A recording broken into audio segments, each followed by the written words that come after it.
What if Harry's accidental magic summoned the spirits of all four founders to protect him? Hello guys, welcome to Soul Fiction. So in this video, we will see, what if Harry's accidental magic summoned the spirits of all four founders to protect him? If you enjoy these kinds of stories, don't forget to show us some love by hitting the like button and subscribing to the channel. Your support means the world to us.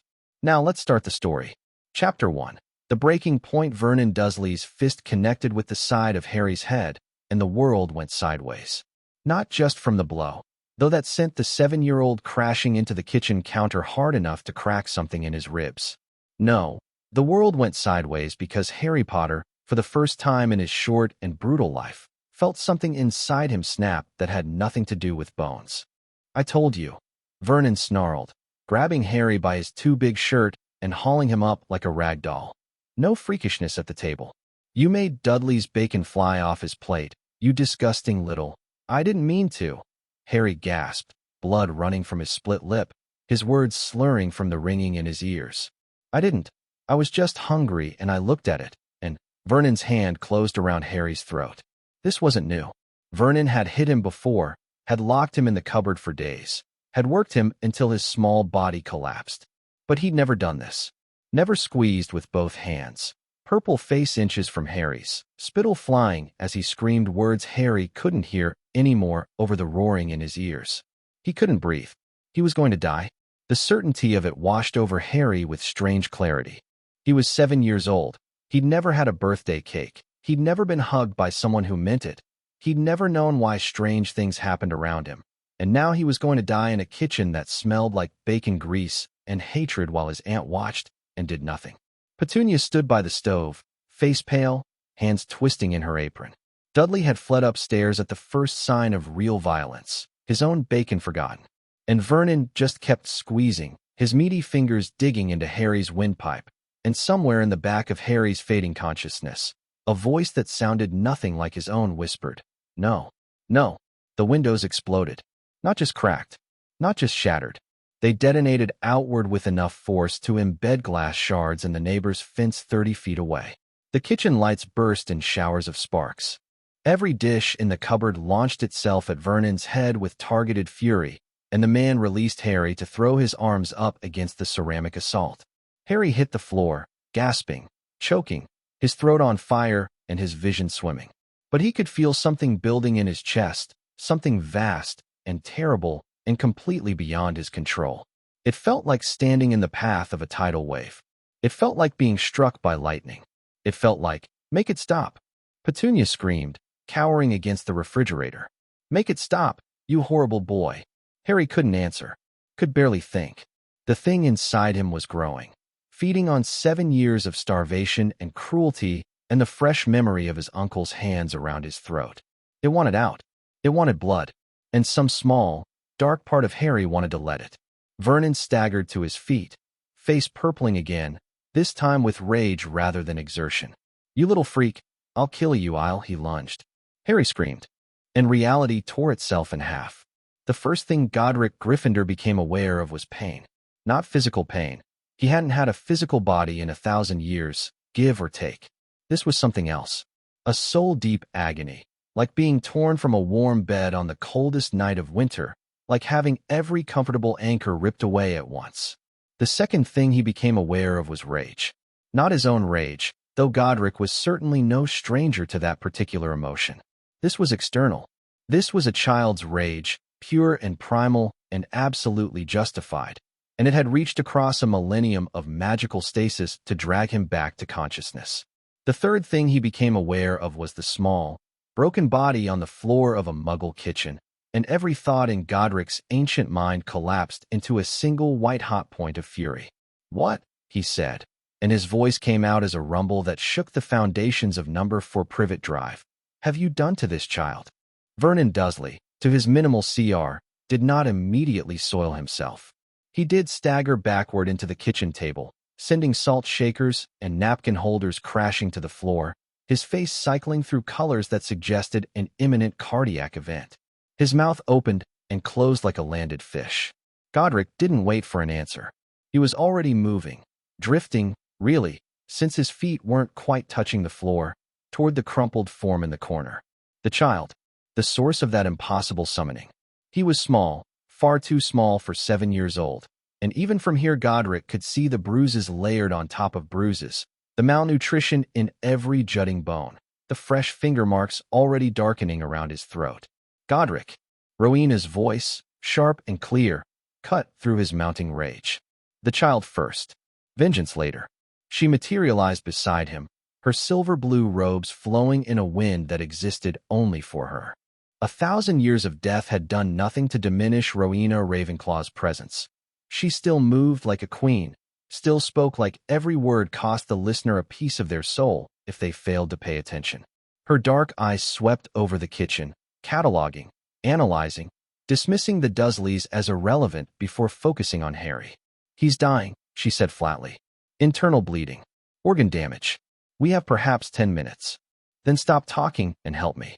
That was Helga, and Godric felt some of the ice in his chest thaw at the sound of her voice.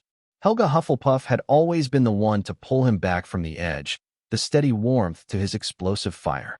She knelt beside Harry. Could spirits kneel? Apparently yes, and her hands, translucent and glowing faintly gold, pressed against his chest. "Oh, sweet child," she murmured, and her voice cracked. "Oh, what have they done to you?" "What they do?" Salazar's voice came from behind them, cold as a Yorkshire winter. "What Muggles have always done to our kind when given the chance." Godric turned. Salazar Slytherin stood by the kitchen doorway, blocking any escape the Dursleys might have attempted. Not that they seemed capable of attempting anything at the moment. Vernon had gone a shade of gray that suggested his heart was seriously considering giving up, and Petunia had slid down the refrigerator to sit on the floor, her eyes glassy with shock. Salazar looked exactly as Godric remembered him from that last terrible day. Tall, angular, dark hair streaked with silver at the temples, green eyes that could slice through steel. 1,000 years of incorporeal existence had done nothing to soften those edges. If anything, he looked sharper, hungrier. "Salazar," Godric said warningly. "I wasn't going to kill them." Salazar's lips curled. "Not quickly, anyway." "We don't have time for this," Rowena snapped. "Helga, can you stabilize him?" "I'm trying." Helga's golden glow was spreading across Harry's chest, seeping into his skin, but her face was tight with strain. "His magic is fighting me. He doesn't trust healing. Doesn't know what it feels like. He's interpreting my magic as another attack." "Then explain it to him," Godric said, crouching down on Harry's other side. The boy's eyes were open, he realized. Barely. 2 slits of vivid green peering up at them through a curtain of messy black hair, filled with pain and confusion and a terrible, weary resignation. He thought they were here to hurt him too. Something in Godric's chest cracked clean in two. "Harry," he said softly, and he didn't know how he knew the child's name, but he did. The summoning had carried information with it, fragments of identity, pieces of a puzzle. "Harry, lad, we're not here to hurt you. We're here to help. Helga is trying to heal you, but she needs you to let her.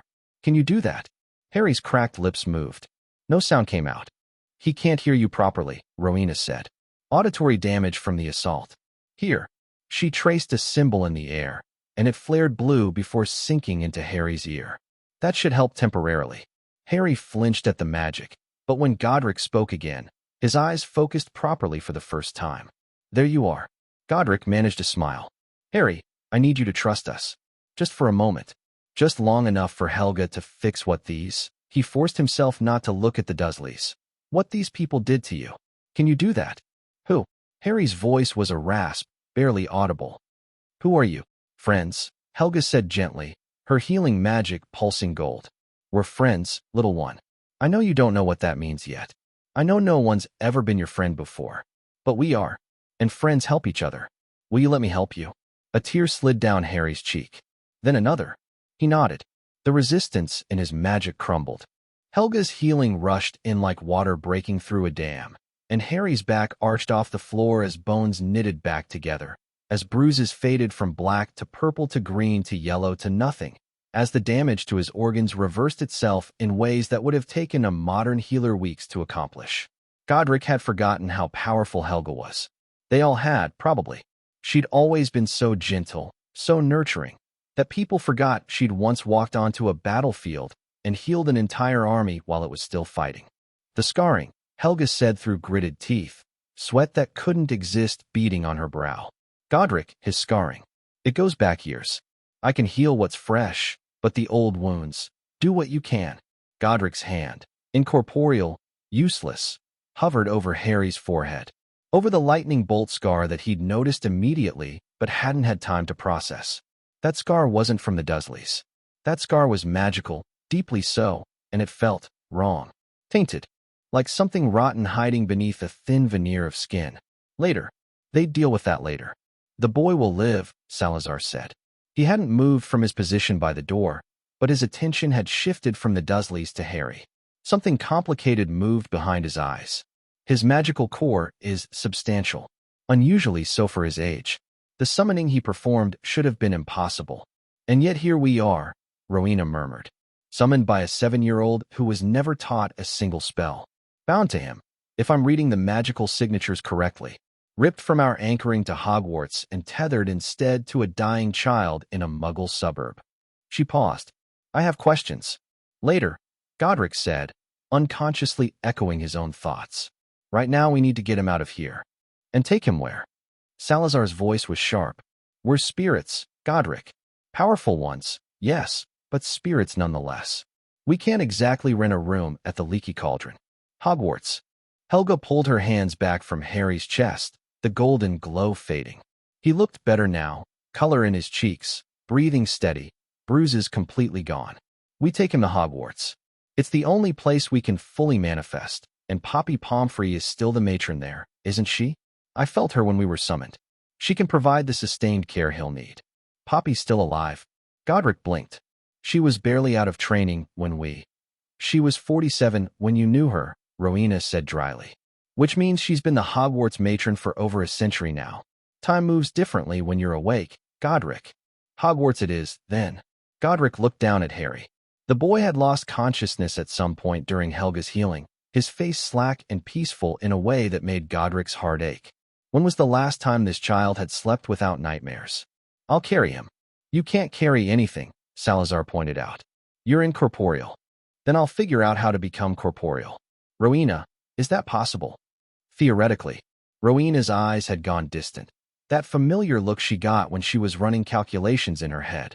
We're bound to the boy now, not the castle. That changes the parameters of our existence.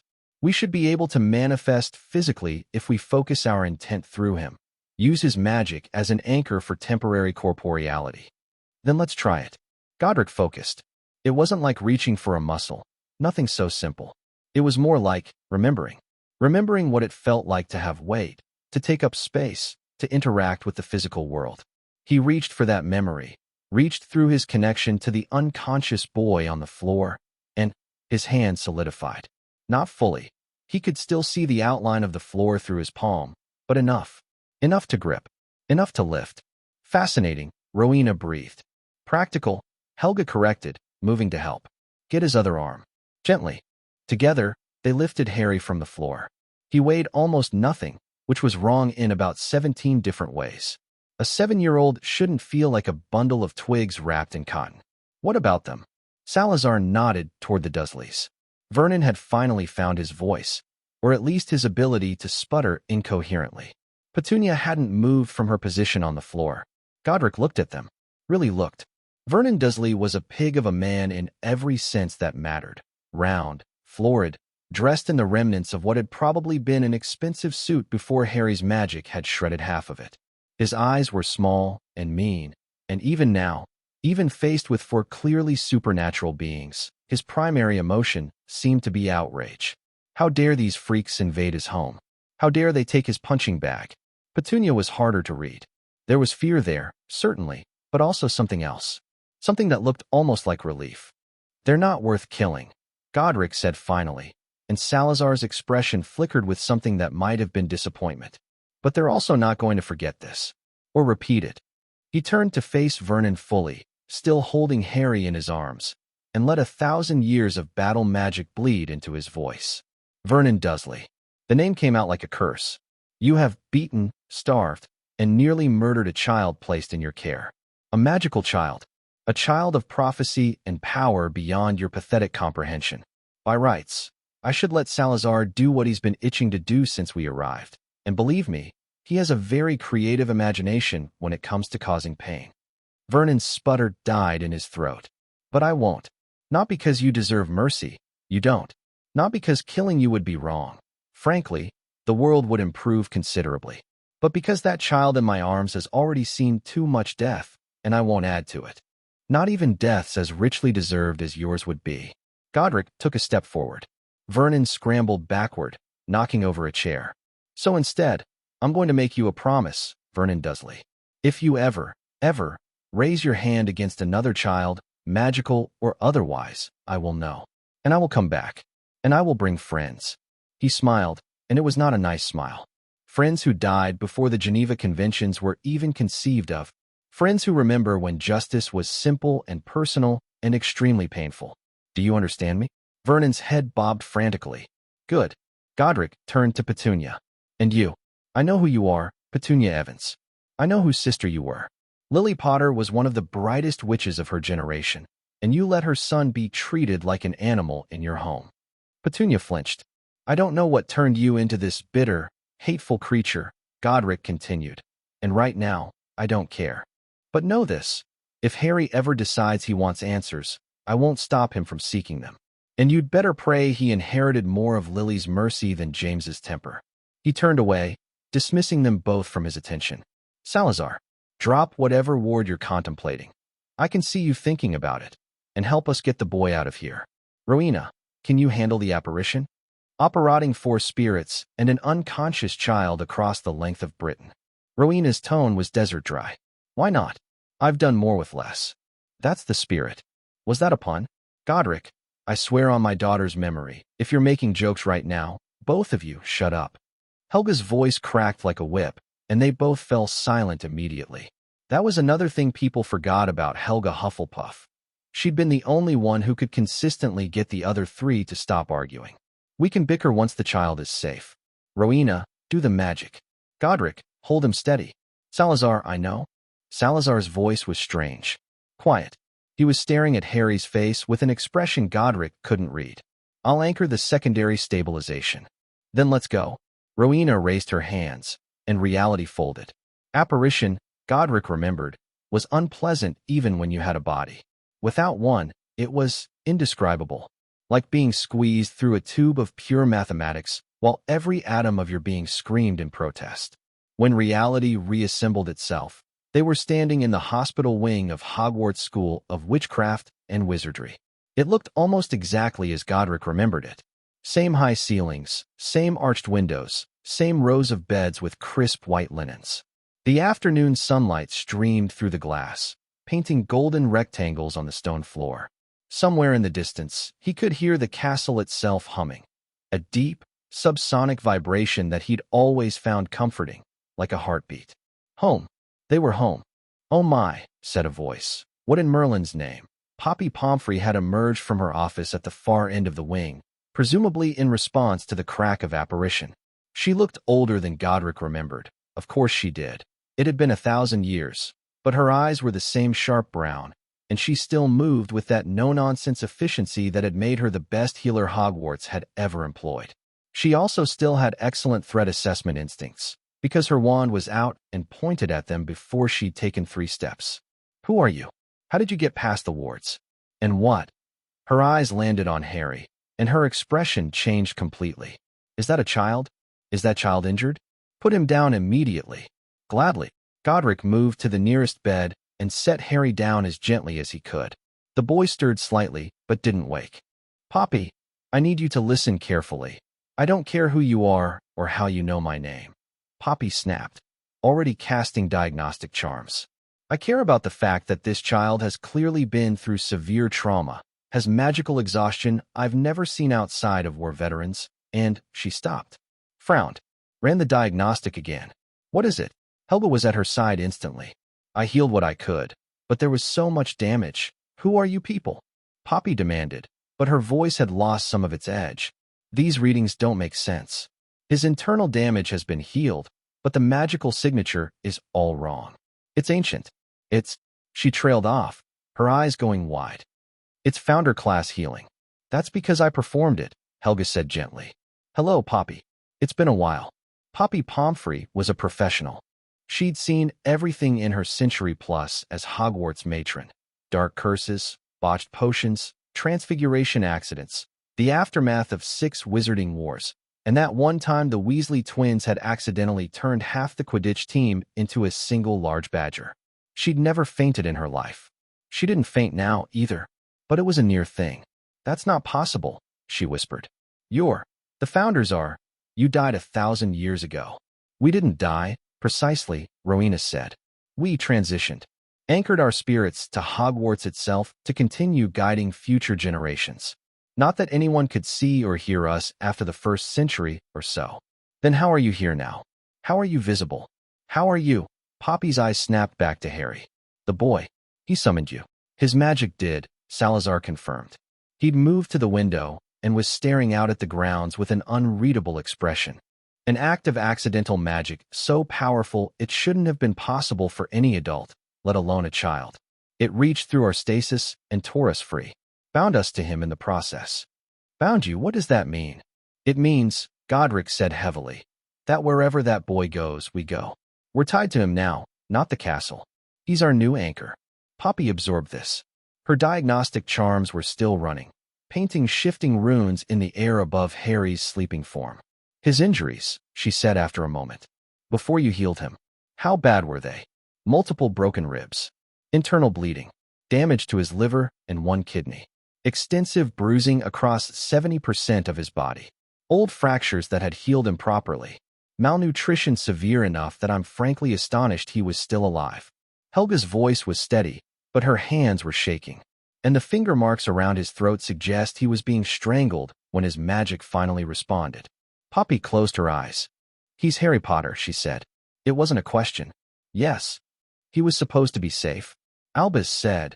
He promised. The Blood Wards would protect him. Blood Wards protect against external threats, Rowena said coldly. They do nothing against threats from within the home. Whoever placed this child with those animals either didn't consider the possibility of familial abuse or didn't care. Albus cared. He must have. He would never. But Poppy didn't sound certain. I need to contact him. He needs to know about this. About all of this. No. The word came from Salazar, sharp and absolute. We need to understand the situation before we involve Dumbledore. You don't get to make that decision. Actually, I do. Salazar turned from the window, and his eyes were hard. Albus Dumbledore placed this child in that home.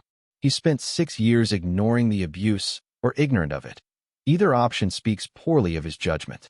I will not hand Harry over to his oversight until I understand exactly what his plans are for the boy. He's not the boy. He's the subject of a prophecy that marked him as the Dark Lord's equal, Salazar cut in.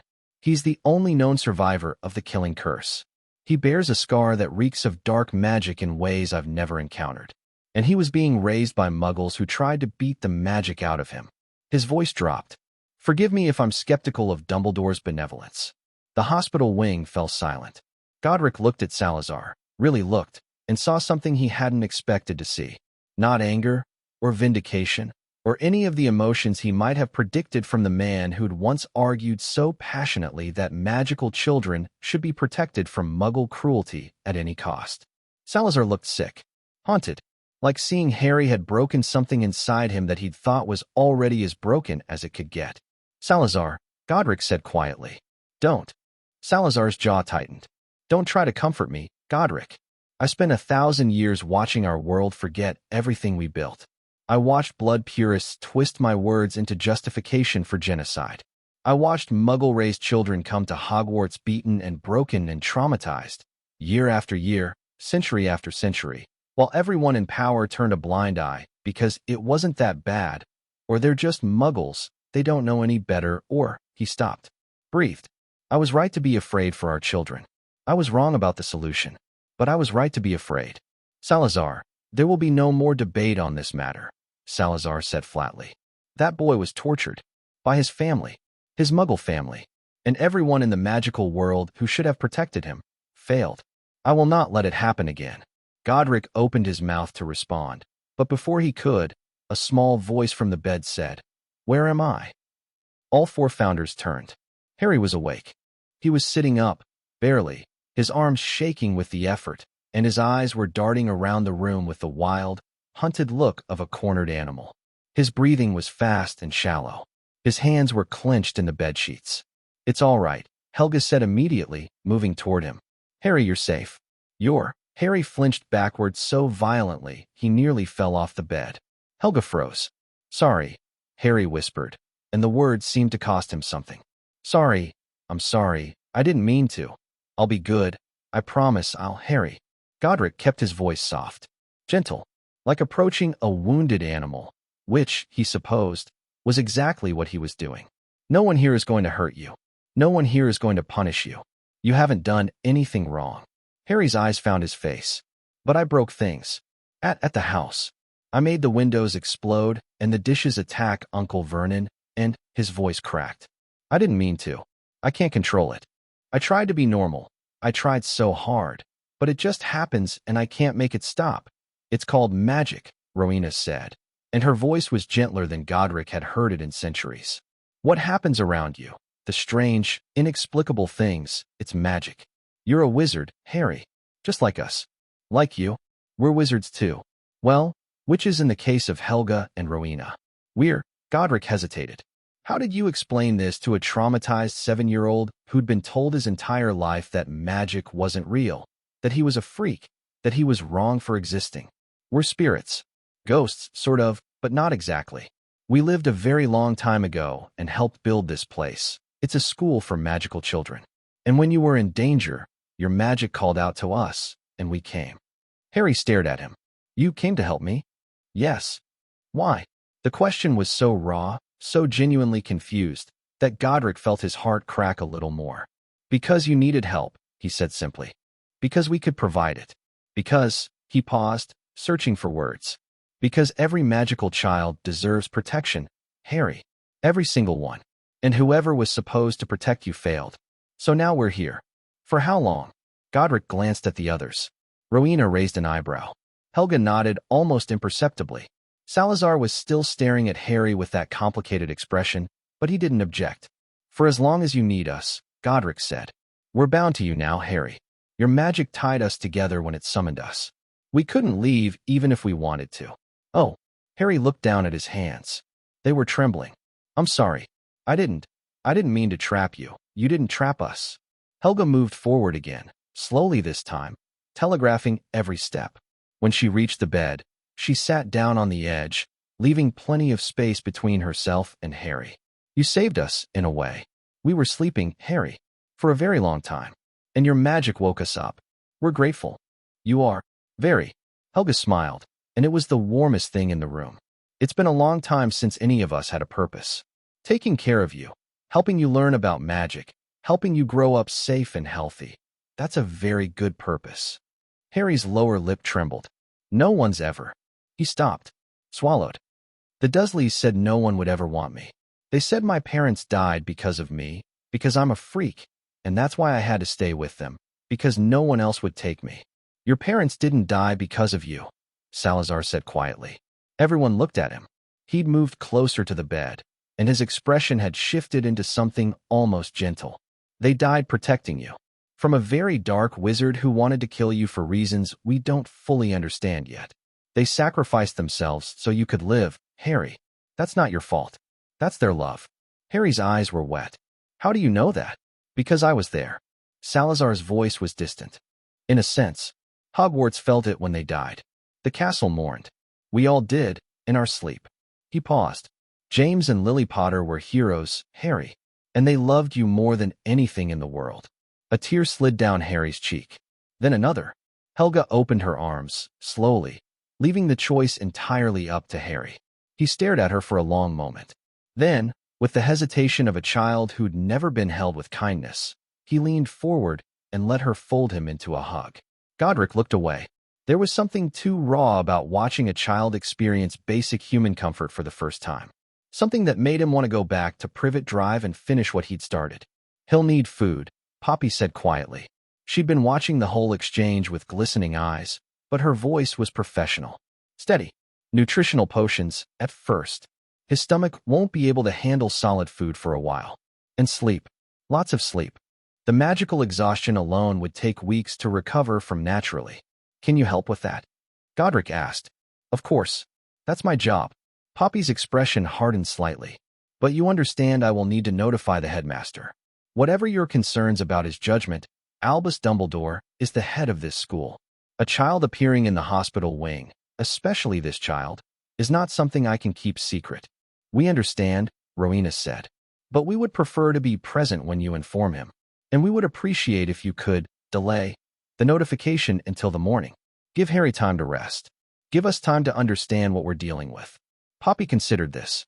Her eyes moved from Rowena to Harry, still wrapped in Helga's arms, his small body shaking with suppressed sobs. Until morning, she agreed. But no longer. And if Albus arrives before then for any reason, I won't lie to him. Acceptable. Poppy nodded once, then turned to her potions cabinet with the efficiency of long practice. I'll prepare a nutrient solution and a mild sleeping draught. Nothing too strong. I don't want to suppress his magic while it's still recovering. Godric watched her work for a moment, then turned back to the bed. Harry had stopped crying, but he was still clinging to Helga like she was the only solid thing in a collapsing world. Harry, Godric said softly, I know you have a lot of questions. I know this is all very strange and frightening. But right now, the best thing you can do is rest. Let Poppy give you something to help you sleep, and when you wake up, we'll explain everything. Answer any question you want to ask. Is that okay? Harry pulled back from Helga just enough to look at Godric. His eyes were red-rimmed, but clearer than they'd been. You promise you'll still be here? I promise. Okay. Harry's voice was barely a whisper. Okay. Poppy returned with 2 small vials. This one first, it's nutrients. It'll taste terrible, but it's necessary. Then this one for sleep. Harry took the first vial with shaking hands and drank it without complaint, even though his face screwed up at the taste. The second went down easier. Within moments, his eyes were drooping. Lie down, Helga murmured, guiding him back onto the pillows. That's it. Just sleep. We'll be here when you wake up. Promise. Harry's voice was slurred now, the potion taking hold. Promise, 4 voices said in unison. Harry's eyes closed. Within seconds, his breathing had evened out into the deep rhythm of true sleep. Godric let out a breath he hadn't realized he'd been holding. Well, Rowena said dryly, that was the most emotionally exhausting hour of my existence. And I watched my daughter steal my diadem and flee into the forest. Both times. Rowena, Helga warned. I'm coping through humor. Allow me this. Salazar had moved to one of the windows again, staring out at the grounds. The sun was setting now, painting the sky in shades of orange and purple. We need to talk, he said without turning around. About what we're going to do. About Dumbledore. About the boy's scar. About all of it. Agreed. Godric moved to stand beside him. But not here. Let him sleep in peace. The Founder's quarters, Rowena suggested. If they still exist. We should be able to manifest there easily, given our connection to the castle. They exist. Poppy looked up from where she was adjusting Harry's blankets. The house elves keep them maintained. No one's used them in centuries, obviously, but they're there. Then that's where we'll go. Godric took one last look at Harry's sleeping face. So young, so small, so clearly marked by the kind of suffering that no child should ever experience. I will not let you down, he thought fiercely. Whatever it takes. Whatever I have to become. I will not let anyone hurt you again. Coming. Rowena's voice broke through his reverie. Yes. Godric turned away from the bed. Let's go figure out how to save the world. Again. The Founder's quarters were exactly as they'd left them 1,000 years ago, preserved in magical amber by the castle's own protective enchantments. 4 connected suites, arranged in a square around a central common room. Godric's decorated in warm reds and golds, with tapestries depicting heroic battles and a truly excessive number of weapons mounted on the walls. Rowena's in cool blues and bronzes, every surface covered with books and scattered parchments and half-finished inventions. Salazar's in deep greens and silvers, elegant and sparse, and vaguely unsettling in the way that all of Salazar's personal spaces had always been. And Helga's in warm yellows and blacks, cluttered with comfortable furniture and potted plants that had somehow survived a millennium without water. The common room itself was neutral territory, cream-colored walls, dark wood furniture, a massive fireplace that crackled to life the moment they entered. "I'd forgotten how much I missed this place," Helga said softly, running her fingers over the back of an armchair. Her touch left no mark. They were still incorporeal here, the physical solidity of their bodies having faded once they'd left Harry's immediate presence. But the gesture was familiar. Comforting. "As touching as this reunion with furniture is," Salazar said, "we have rather more pressing concerns." He's right. Rowena had already claimed her usual spot, a high-backed chair near the fire, positioned to have sight lines to all the doors. Some habits died hard, and Rowena's paranoia had been legendary even among the four of them. "We need to establish what we know and what we don't. I'll start. The boy is Harry James Potter, son of James Potter and Lily Evans. He defeated the Dark Lord known as Voldemort, formerly Tom Marvolo Riddle, on October 31st, 1981, through means unknown. He was subsequently placed with his maternal aunt and her husband. He has been severely abused for the entirety of his life." "We know more than that," Salazar said. He'd taken up his usual position as well, standing by the window, half turned away from the group. "We know his magic is exceptional. The summoning he performed shouldn't have been possible for a fully trained adult, let alone a child with no magical education. We know he's the subject of at least one prophecy. I felt the weight of it when we were summoned. And we know there's something deeply wrong with his scar." "Define deeply wrong," Godric said. "Dark magic. Soul magic, if I'm not mistaken." Salazar finally turned to face them fully. "That scar isn't just a wound. It's a container. There's something inside it." The fire crackled. Outside, the wind picked up, rattling the ancient windows. "You think it's a Horcrux," Rowena said flatly. "I think it might be a piece of one. A fragment. Possibly accidental." Salazar's expression was grim. Voldemort was experimenting with soul magic. That much is clear from what Hogwarts remembers of the First War. If he created Horcruxes, and if his attempted murder of Harry backfired in the way history suggests, it's possible that a piece of his soul was dislodged and attached itself to the nearest living thing. "Harry," Helga breathed. "Harry." Godric felt cold. Not physically. He couldn't feel physical cold anymore, but something deep in his essence had gone frigid. "Are you certain?" "No. I would need to examine him more closely to be certain. But the magical signature of that scar, it feels like death, like something that should not exist." Salazar shook his head. "We invented the Horcrux theory, you know? Rowena and I. Back when we were still young and foolish and convinced that understanding dark magic was the key to defeating it." "You never told me that," Godric said quietly. "There are many things I never told you. We weren't exactly on speaking terms for the last decade of my life." Salazar's lips twisted. "The point is, I know what soul containers feel like. And whatever is in that boy's scar, it's close enough to make me very, very concerned." "Then we remove it," Godric said. "Whatever it takes, we get that thing out of him." "It's not that simple." Rowena's voice was sharp. "If the fragment is truly attached to Harry's soul, removing it could kill him. Or worse, damage his magic, shatter his mind. Soul magic doesn't follow normal rules. So we do nothing? Leave a piece of that monster's soul sitting in the head of a child we've sworn to protect. We research. We investigate. We make certain we understand what we're dealing with before we attempt anything." Rowena's eyes were hard. "I will not risk that boy's life on guesswork, Godric. Not even to remove a Horcrux." Godric wanted to argue.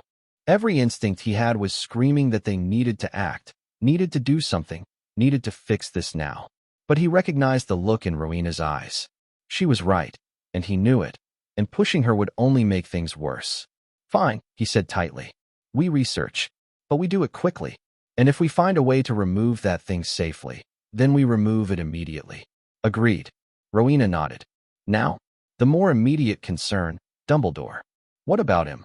Helga asked. "He placed Harry with the Dursleys. He's the head of the Wizengamot and the defeater of the last major Dark Lord before Voldemort. He's one of the most powerful wizards in the world, and he apparently thought it was acceptable to leave a magical orphan in an abusive Muggle home." Rowena's voice was cold. Either he didn't know about the abuse, which suggests incompetence, or he knew and didn't care, which suggests something far worse. "Dumbledore isn't evil," Godric said, but even to his own ears, the protest sounded weak. "I didn't say he was evil. I said he failed. Catastrophically. Rowena leaned forward. Think about it, Godric. Harry is the boy who lived. The only known survivor of the killing curse. The defeater of Voldemort. He's quite possibly the most famous person in magical Britain. And Dumbledore's solution was to hide him with muggles who hate magic and leave him there for 6 years with no supervision. He mentioned blood wards, Helga said quietly, when he was arranging the placement. I remember. The castle remembers. He said the blood wards would keep Harry safe. Blood wards require love to function properly, Salazar said. They draw on familial bonds. If the family hates the child they're supposed to protect, then the wards would be weakened, possibly even inverted. Rowena's expression was thoughtful. That could explain why Voldemort was never able to attack Harry directly, but the Dursleys could abuse him freely.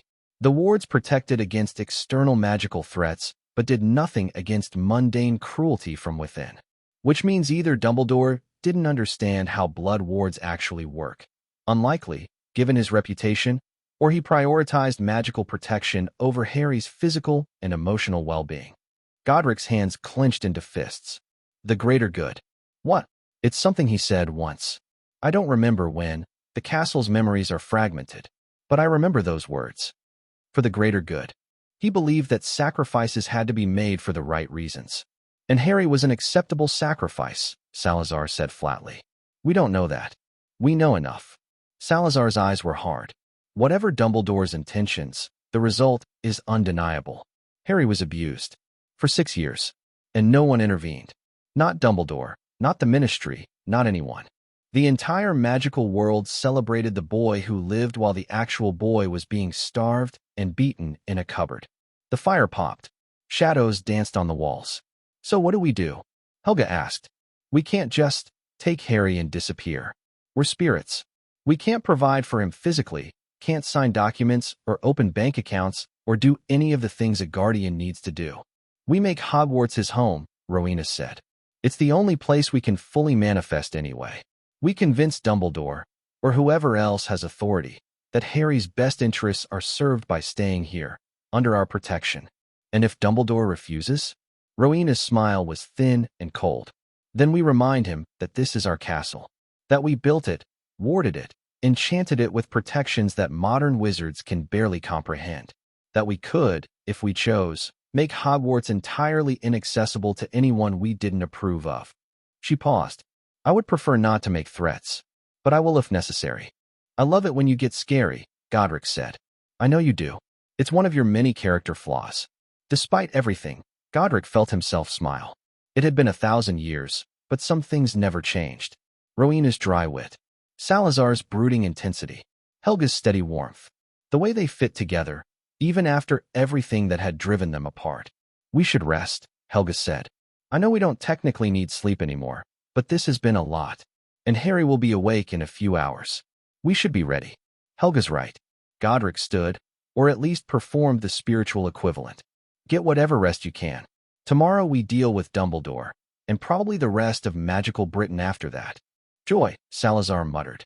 They dispersed to their individual chambers, Godric to his tapestry-covered sanctuary, Rowena to her fortress of books, Helga to her nest of comfort, and Salazar to his silent green shadows. But Godric didn't rest. Not really. Instead, he sat in the chair by his window, the same chair he'd sat in 1,000 years ago, planning lessons and wars and the future of magical education, and thought about a small boy with broken ribs and haunted eyes. James and Lily's son, he thought. The child they died to protect, left with people who tried to destroy him. And somehow, against all odds, his magic reached out and found us. It felt like fate, like destiny, like the universe had finally decided to correct a terrible mistake. Or maybe, and this thought was darker, colder, harder to face, maybe it was something else entirely. Maybe Harry's magic hadn't summoned them by accident. Maybe something in that scar, that wrongness, that possible fragment of Voldemort's soul, had guided the summoning, had wanted them awake and involved for reasons they couldn't yet fathom. It doesn't matter, Godric decided. Whatever brought us here, we're here now. And we're going to do what we should have done centuries ago, what we failed to do when we let our petty conflicts tear us apart. We're going to protect the children. All of them. Starting with Harry. Outside, the moon rose over Hogwarts, casting silver light across the ancient stones. Somewhere in the hospital wing, a small boy slept peacefully for the first time in his life. And in the founder's quarters, for spirits planned a revolution. Harry woke to the smell of bacon. For a terrifying moment, he thought he was back at Privet Drive, back in his cupboard, smelling breakfast that he wouldn't be allowed to eat, listening to Dudley thundering down the stairs to claim his 20 sausages and pile of eggs. Then he opened his eyes and saw stone walls, soaring ceilings, and morning sunlight streaming through arched windows. Not Privet Drive. Somewhere else. Somewhere. The magic people. Memory crashed back. Uncle Vernon's hands around his throat. The explosion of glass and light. The 4 figures appearing out of nowhere. The woman with golden hands healing him. The tall man carrying him. The school. The potions. The promise that they'd still be there when he woke up. Harry sat up slowly, half expecting the movement to hurt. It didn't. His ribs felt fine. His throat felt fine. Everything felt. Actually, everything felt better than it had in years. Maybe ever. Good morning, dear. Harry flinched. He couldn't help it. But the voice was gentle. Familiar. He turned and found the woman from last night sitting in a chair by his bed. Helga, that was her name. The one who'd healed him and held him while he cried. I didn't mean to startle you, she said, not moving from her chair. I promised I'd be here when you woke up. I always keep my promises. Harry's voice came out scratchy. He swallowed and tried again. I didn't know if it was real. I thought maybe I dreamed it. It was real. All of it. Helga smiled, and it was so warm, so kind, that Harry felt something flutter in his chest. Would you like some breakfast? Poppy left a tray before she went to meet with the headmaster. There's bacon and eggs and toast. I'm told you should be able to handle solid food now. Harry's stomach growled loudly. Helga laughed. I'll take that as a yes. She gestured toward a table near the bed, where a tray sat covered with a silver dome. When she lifted it, the smell hit Harry full force, and his mouth actually watered. Eat slowly, Helga cautioned. Your stomach is still recovering. Small bites, lots of chewing. Harry nodded and reached for the plate with trembling hands. The first bite of bacon was, God, it was the best thing he'd ever tasted. Hot and crispy and salty and real, not scraps from Dudley's leftovers, but actual food meant for him. He forced himself to eat slowly, like Helga said. It was hard. Every instinct screamed to shove the food in his mouth as fast as possible before someone took it away. But Helga was watching him with that gentle expression, and something about her made him want to be good.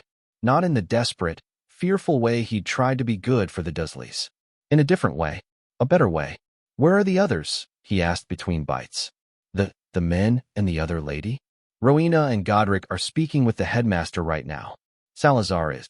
Helga paused, a flicker of something complicated crossing her face. Salazar is in the dungeons. He wanted to check on his old chambers. Dungeons? Harry's eyes went wide. Like, with chains and stuff?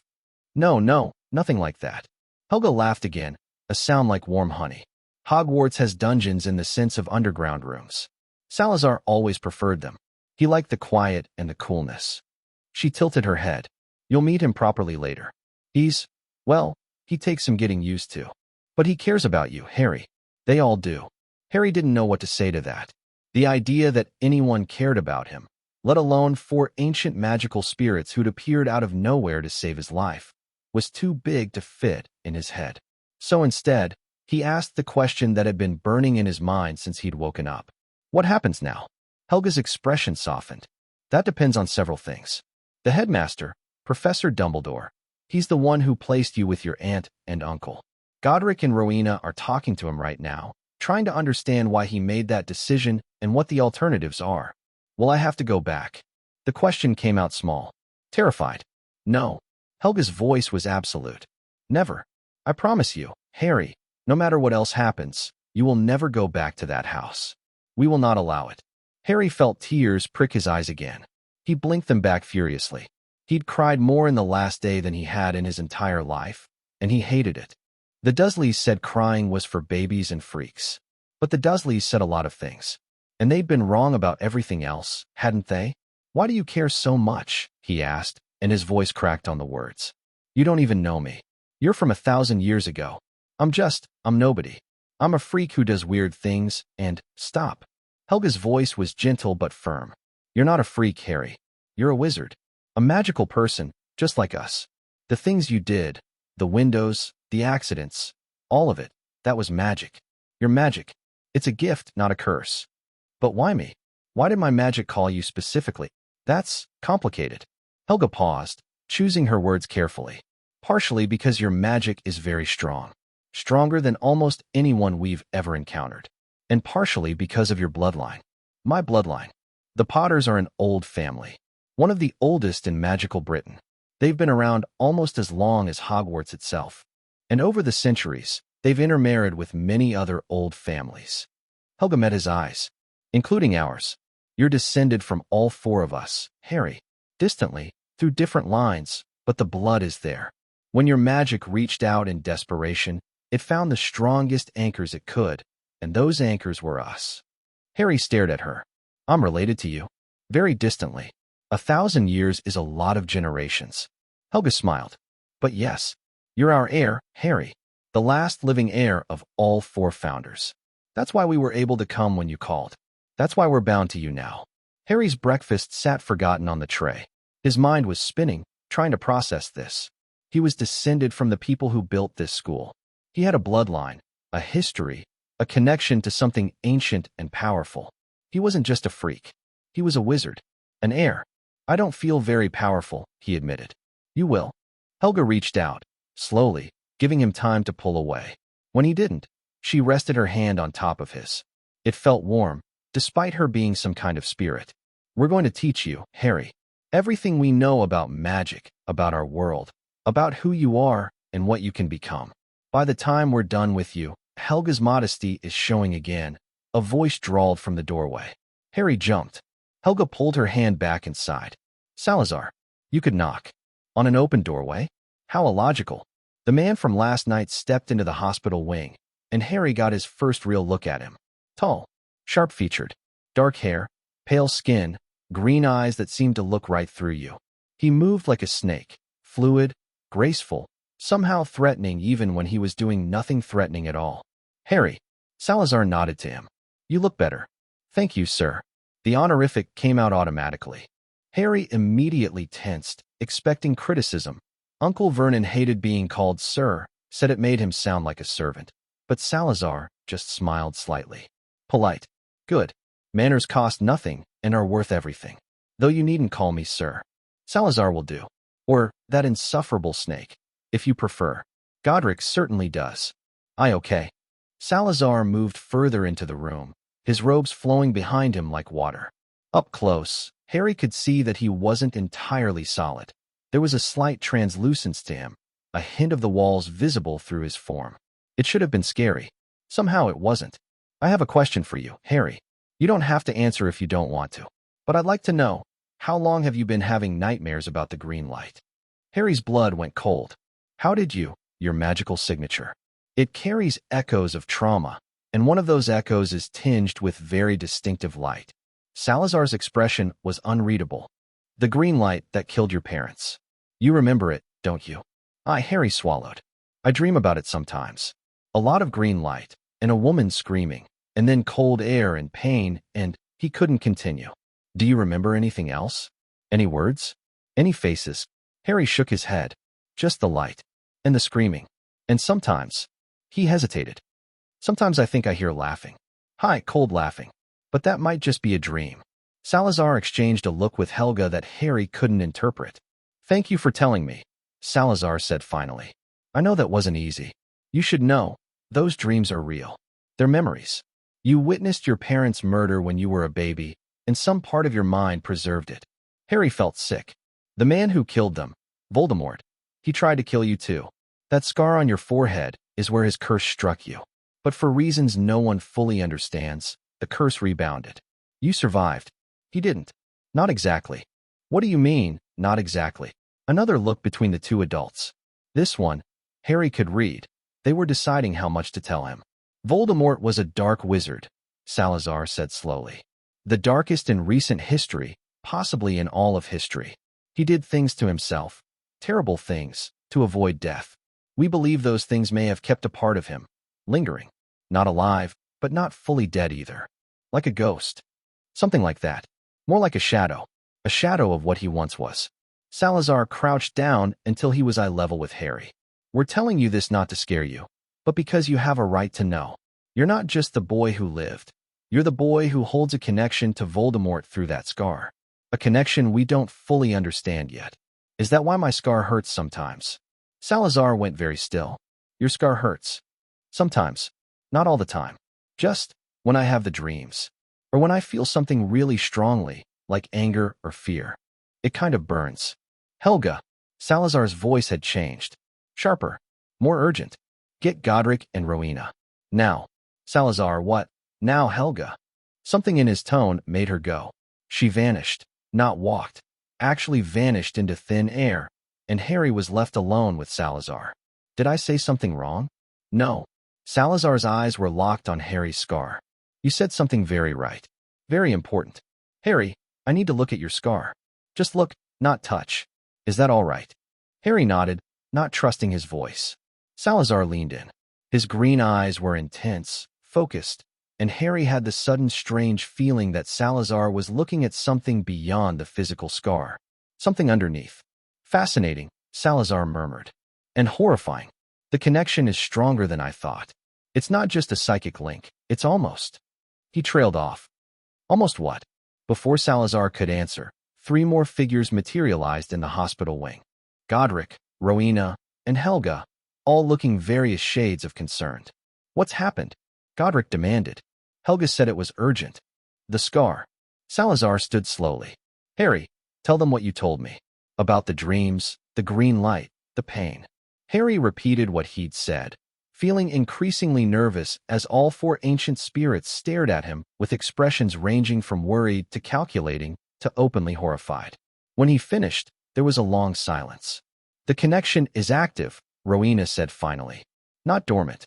He's been receiving feedback from whatever remains of Voldemort for years. Which means Voldemort, or what's left of him, might be aware of Harry in return. Godric's hands had clenched into fists. He might have been watching. All this time, we don't know that, Helga interrupted. We don't know anything for certain. We're speculating. Educated speculation, Salazar said. And my education on this subject is unfortunately extensive. The scar isn't just a mark, it's a bridge. A bridge that goes both ways. Harry's stomach churned. The bacon and eggs suddenly felt very heavy. Does that mean he can see what I see? Hear what I hear?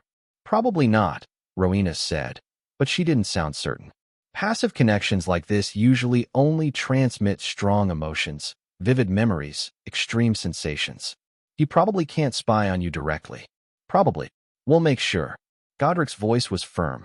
Whatever we have to do, whatever it takes, we'll find a way to block that connection or sever it entirely. You're not going to be a window into Voldemort's mind, Harry. I won't allow it. None of us will, Salazar added quietly. Harry looked at the 4 of them. 4 spirits, for legends, for people who had apparently died 1,000 years ago and come back to protect him. A scrawny 7-year-old who didn't even know what he was until yesterday. Why? He asked again, and his voice cracked. Why do you care so much? You don't know me. I'm not important. I'm not special. I'm just Harry.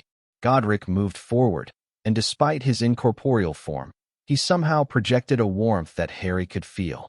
Harry, he said, and his voice was gentle. You called out for help. Across time, across death, across everything that should have made it impossible, your magic reached us and begged us to come. And we came.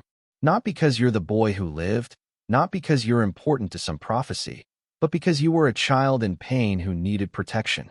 He paused, and when he spoke again, his voice was rough with emotion. We failed so many children over the centuries, watched from our sleep as they suffered, unable to intervene. Your magic gave us a second chance, a chance to do what we should have done from the beginning. We're not going to waste it. We're your guardians now, Helga added. Your teachers, your family, if you'll have us. Family. The word came out strangled. Harry had never had family. Not real family. The Dursleys were related to him by blood, but they'd never been family. If you want us to be. Salazar's voice was quiet, but there was something vulnerable in it.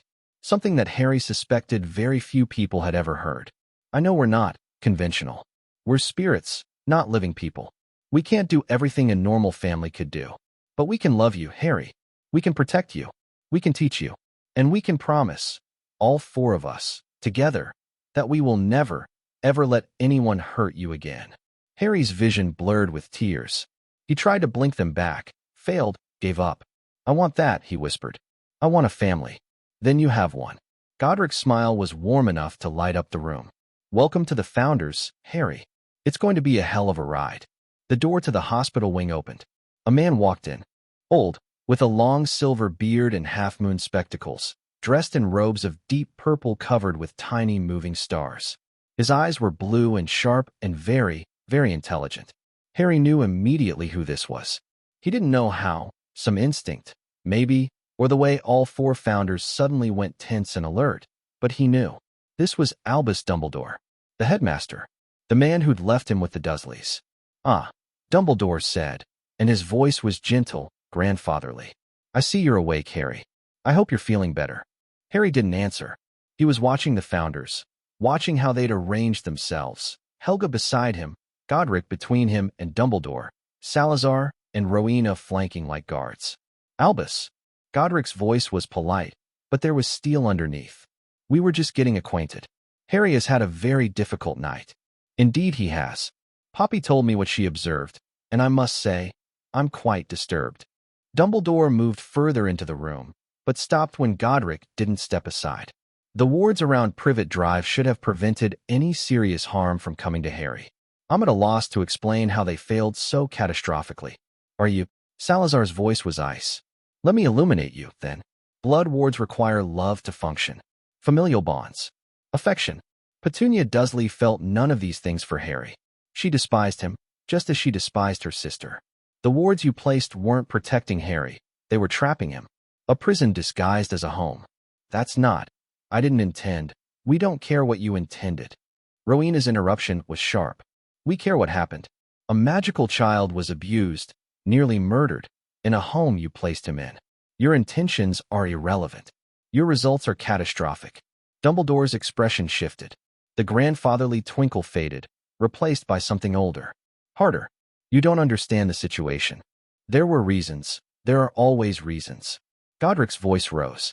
"There are always greater goods, bigger pictures, acceptable sacrifices. I've heard it all before, Albus.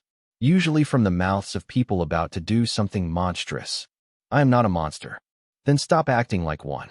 Godric stepped forward, and despite being incorporeal, he somehow seemed larger. More solid. More dangerous. "Harry is not your weapon to forge, Dumbledore. He's not your pawn in whatever game you're playing with Voldemort's memory. He's a child. A child who was tortured for 6 years while you did nothing." "I didn't know. You should have known." Godric's roar echoed off the stone walls. "You're the most powerful wizard in Britain. You have resources, connections, spies. You left the most famous child in the magical world with muggles and never once checked on him? Never once verified that your precious blood wards were actually functioning? Never once wondered why a child whose parents died to protect him was being treated like a house elf?" Dumbledore was silent. "We're not here to argue about the past," Rowena said, her voice cold but controlled. "What's done is done. We're here to discuss the future. Harry will not be returning to the Dursleys. Ever. He will remain at Hogwarts, under our supervision, until he comes of age." "That's not possible. The blood wards are useless. We've established that." Salazar moved closer, his green eyes glittering.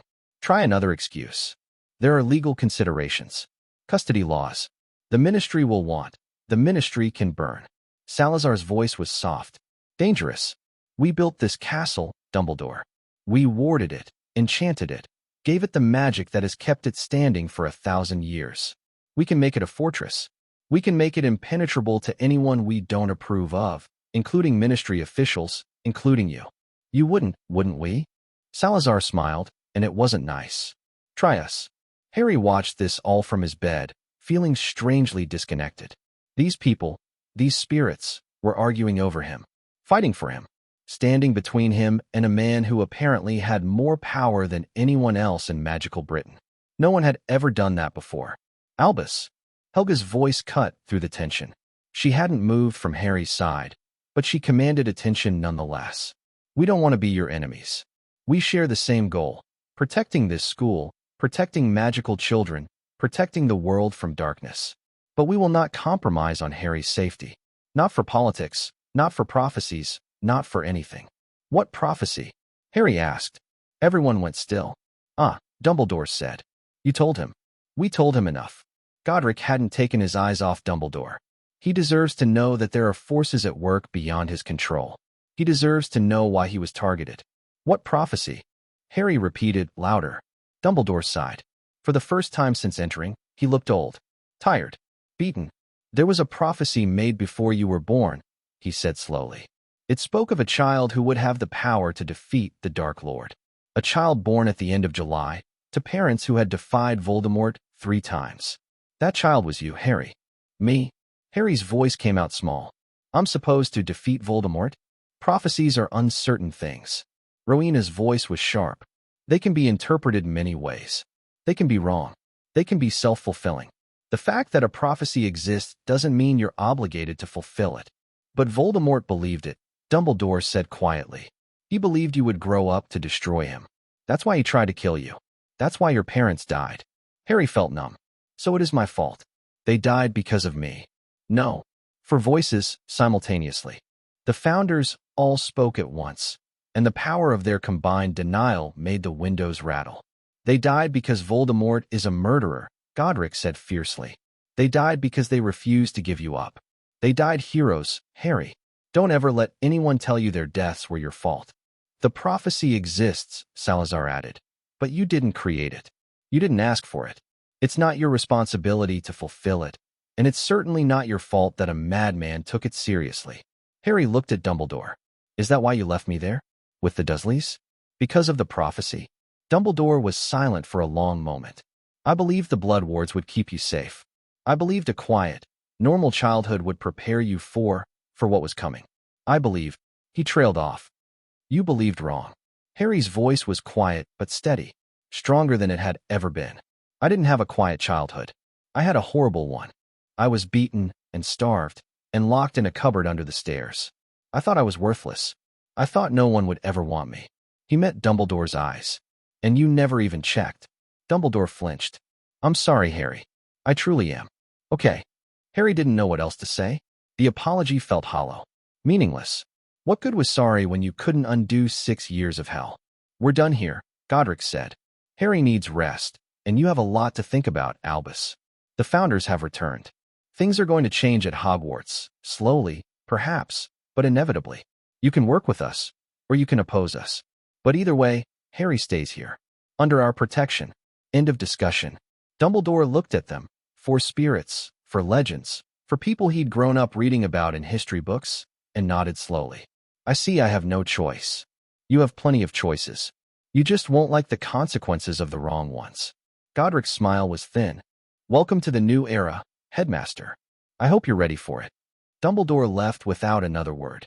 When the door closed behind him, Godric slumped slightly. Well, that was exhausting. You threatened to make Hogwarts impenetrable to the Headmaster, Helga pointed out. Salazar did that. I just supported him. It needed to be said. Salazar moved to the window, staring out at the grounds. Dumbledore needs to understand that he's not in control of this situation. If he thinks he can manipulate Harry the way he's manipulated everything else in his long, meddlesome life, we'll deal with Dumbledore later, Rowena interrupted. For now, we focus on Harry. He's had enough revelations for one morning. Harry did feel exhausted. The conversation with Dumbledore had drained something out of him, some reserve of emotional energy he hadn't known he had. Can I sleep again? He asked. I know I just woke up, but, of course you can. Helga was there instantly, guiding him back onto the pillows. Sleep as long as you need. We'll be here when you wake up. Promise. Always. Harry closed his eyes. For the first time in his life, he fell asleep feeling safe. The days that followed blurred together. Harry spent a week in the hospital wing, regaining his strength under Poppy Pomfrey's watchful eye and the Founder's constant presence. They took shifts, one of them always with him, the others exploring the castle or dealing with the endless stream of complications that their return had created. News traveled fast in the magical world, apparently. The Daily Prophet ran a front-page story. Founders return, ghosts or gods. Owls flooded Hogwarts, demanding interviews, explanations, proof. Ministry officials came and went, trying to assert authority and being politely but firmly rebuffed. Harry watched it all from his bed, feeling like an observer in his own life. The founders talked to him constantly. Not about heavy things, not about prophecies or Voldemort or the trauma of his past, but about everything else. Godric told him stories of battles and adventures, of dragons fought and dark wizards defeated. Rowena explained magical theory with patience Harry had never experienced from an adult, never making him feel stupid for not knowing things. Helga talked about healing and growth and the slow, steady work of becoming the person you wanted to be. And Salazar, surprisingly, was the one who made him laugh, his dry, cutting wit turning even the most absurd situations into comedy. They were, Harry realized slowly, teaching him what a family could be. Near the end of the week, Godric sat with him as the sun set over the castle, painting the sky in shades of orange and pink. "How are you feeling?" Godric asked. "Better. Stronger." Harry paused. "Still scared, though." "Of what?" "Everything." Harry stared at his hands. "The prophecy. Voldemort. Being the boy who lived. I don't know how to do any of it. I don't know how to be what everyone expects me to be." "Then don't be." Godric's voice was gentle. "Don't be what they expect. Be what you are." "What am I?" Godric smiled. "That's what we're going to help you figure out. You've got time, Harry. Years before any of that prophecy nonsense becomes relevant. Years to learn, to grow, to become whoever you want to become. And you'll help me? Every step of the way." Godric's hand, warm, solid, impossibly comforting, settled on Harry's shoulder. "You're not alone anymore, Harry. Not ever again." Harry leaned into the touch. Outside, the last rays of sunlight faded, and the first stars appeared in the darkening sky. Somewhere in the depths of the castle, ancient magic stirred. And in the hospital wing, a boy who had never known love began to learn what it meant to have a family. Chapter 2. Sanctuary. Harry's first real meal outside the hospital wing happened 3 weeks after his arrival, and it nearly caused a riot. "Absolutely not," Poppy Pomfrey said, hands on her hips, glaring at Godric with the kind of fury usually reserved for students who'd done something spectacularly stupid with experimental potions. "He's not ready. His digestive system is still recovering. His magical core is unstable, and I will not have him paraded through the Great Hall like some kind of circus attraction." "It's breakfast," Godric said reasonably. "Not a coronation. Have you seen the mail we've been receiving? The Prophet has run 17 articles about the Founder's return in the past week alone. Half of magical Britain wants to gawk at the boy, and the other half wants to kidnap him for political leverage." Poppy's voice rose. "He sets one foot in that hall, and every student with an owl will be writing home about what he looks like, what he ate, whether he seemed powerful or pathetic. Then we don't go to the Great Hall." Salazar's voice cut through the argument. He'd been standing by the window, seemingly ignoring the conversation, but now he turned with that particular look he got when he'd solved a problem everyone else was still arguing about. "We use the kitchens." Poppy blinked. "The kitchens?" "The house elves would be honored to serve the Founder's heir directly. It's private, it's secure, and it gets Harry out of this wing without exposing him to the circus outside." Salazar's lips curved slightly. "Unless you'd prefer he spend another month staring at these same 4 walls." Harry, who had been pretending to read a book about basic magical theory that Rowena had given him, looked up hopefully. He liked Poppy. She was strict but kind, and she'd never once raised her hand to him. But he was going slowly crazy in the hospital wing. The same beds, the same windows, the same view of the same stretch of grounds. He wanted to see more. He wanted to explore the castle that was apparently his birthright, built by the 4 spirits who'd become his family. "Please," he said quietly. Poppy's expression softened. It did that a lot around Harry, he'd noticed. Like she couldn't quite maintain her professional sternness when faced with his particular combination of politeness and barely hidden desperation. "Fine," she said. "The kitchens. But you're back here within 2 hours, and if I hear you've been wandering the corridors, we'll be careful." Helga materialized beside Harry's bed, smiling warmly. "I know the way to the kitchens better than anyone. I designed them, after all." "You designed the kitchens?" "I designed most of the practical spaces in Hogwarts. Godric handled the defenses, Rowena the classrooms and library, Salazar the dungeons and hidden passages. I got everything else: kitchens, dormitories, bathrooms, the hospital wing." Helga's smile turned slightly mischievous. Someone had to make sure the castle was actually livable. Harry grinned. It still felt strange, grinning. The muscles in his face weren't used to the expression, but it was getting easier. Can we go now? Eager. Salazar sounded approving. Good. Eagerness can be channeled. Apathy cannot. That's not a compliment, Rowena said dryly, appearing beside Salazar. He says that about everything. Rage can be channeled. Fear can be channeled. Indigestion can be channeled. I have never said that last one. Give it time. Harry laughed, actually laughed, a sound that still surprised him when it came out, and swung his legs over the side of the bed. He was wearing clothes that actually fit now, something that still felt like a miracle. Helga had arranged it somehow, conjuring or transfiguring, or whatever the proper magical term was. Simple things, trousers, a shirt, a warm jumper, but they were his size. Not Dudley's cast-offs, not things held together with safety pins and prayers. Ready? Godric asked, offering his hand. Harry took it. The Founder's ability to become solid had improved over the past weeks. They'd practiced, apparently, during the long hours when Harry was sleeping. Now they could maintain physical form for hours at a time, as long as they stayed within the castle. Something about Hogwarts magic reinforcing their own, Rowena had explained. The further they got from the castle's heart, the weaker their manifestation became. But within these walls, they were almost fully real, almost fully alive. Harry still wasn't sure how he felt about that. Part of him loved it, loved being able to hold Helga's hand, to feel Godric's steadying grip on his shoulder, to have physical proof that his new family wasn't just a dream. But part of him wondered what would happen when he had to leave. When he was 17, or 18, or whenever Hogwarts stopped being his home. Would the Founders fade? Would they disappear? He pushed the thought away. That was years from now. Decades, maybe. He had time. The kitchens are this way, Helga said, leading them out of the hospital wing and into a corridor Harry had never seen before. We'll take the back passages. Less chance of running into anyone. Are there a lot of back passages? Harry asked. Dozens.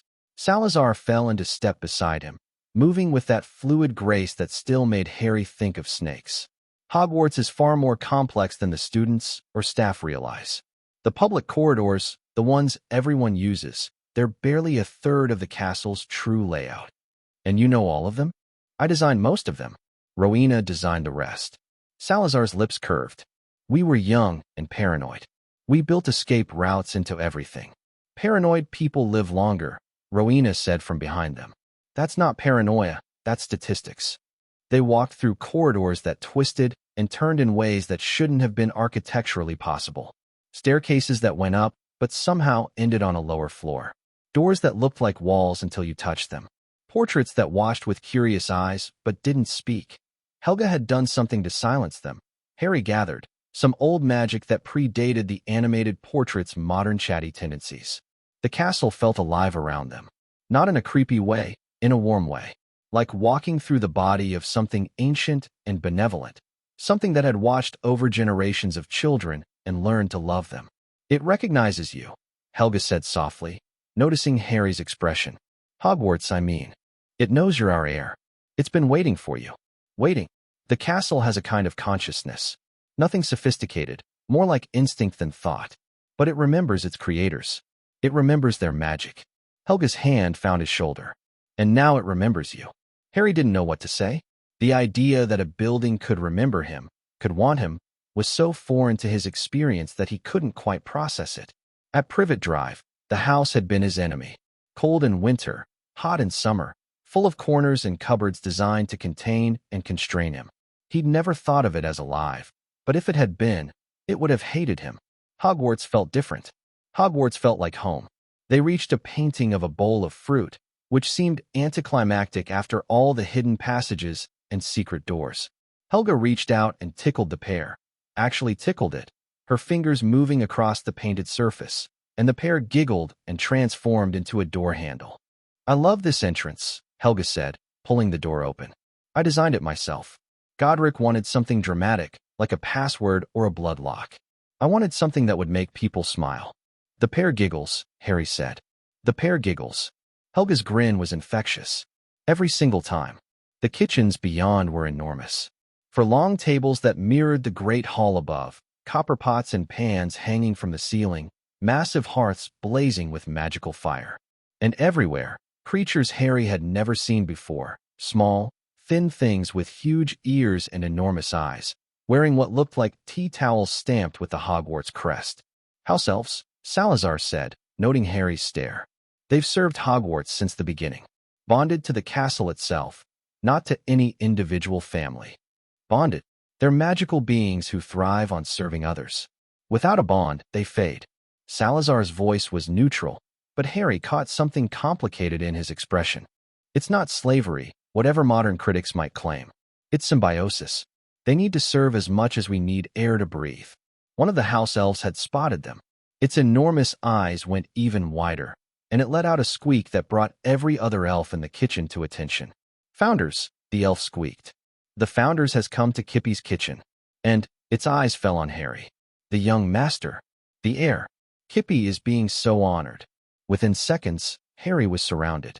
Dozens of house elves pressed close, their eyes shining with something that looked almost like worship. They didn't touch him. Helga had made some subtle gesture that seemed to keep them at a respectful distance, but they stared with an intensity that made Harry deeply uncomfortable. "We just want breakfast," Harry said weakly. The elves exploded into action. Harry had never seen anyone move so fast. Within minutes, a table had been set up in a private corner of the kitchen, laden with more food than Harry had seen in his entire life. Bacon, eggs, sausages, toast, pancakes, fresh fruit, pastries, 3 different kinds of juice, and something that looked like a miniature mountain of whipped cream topped with chocolate. "That's a lot of food," Harry said.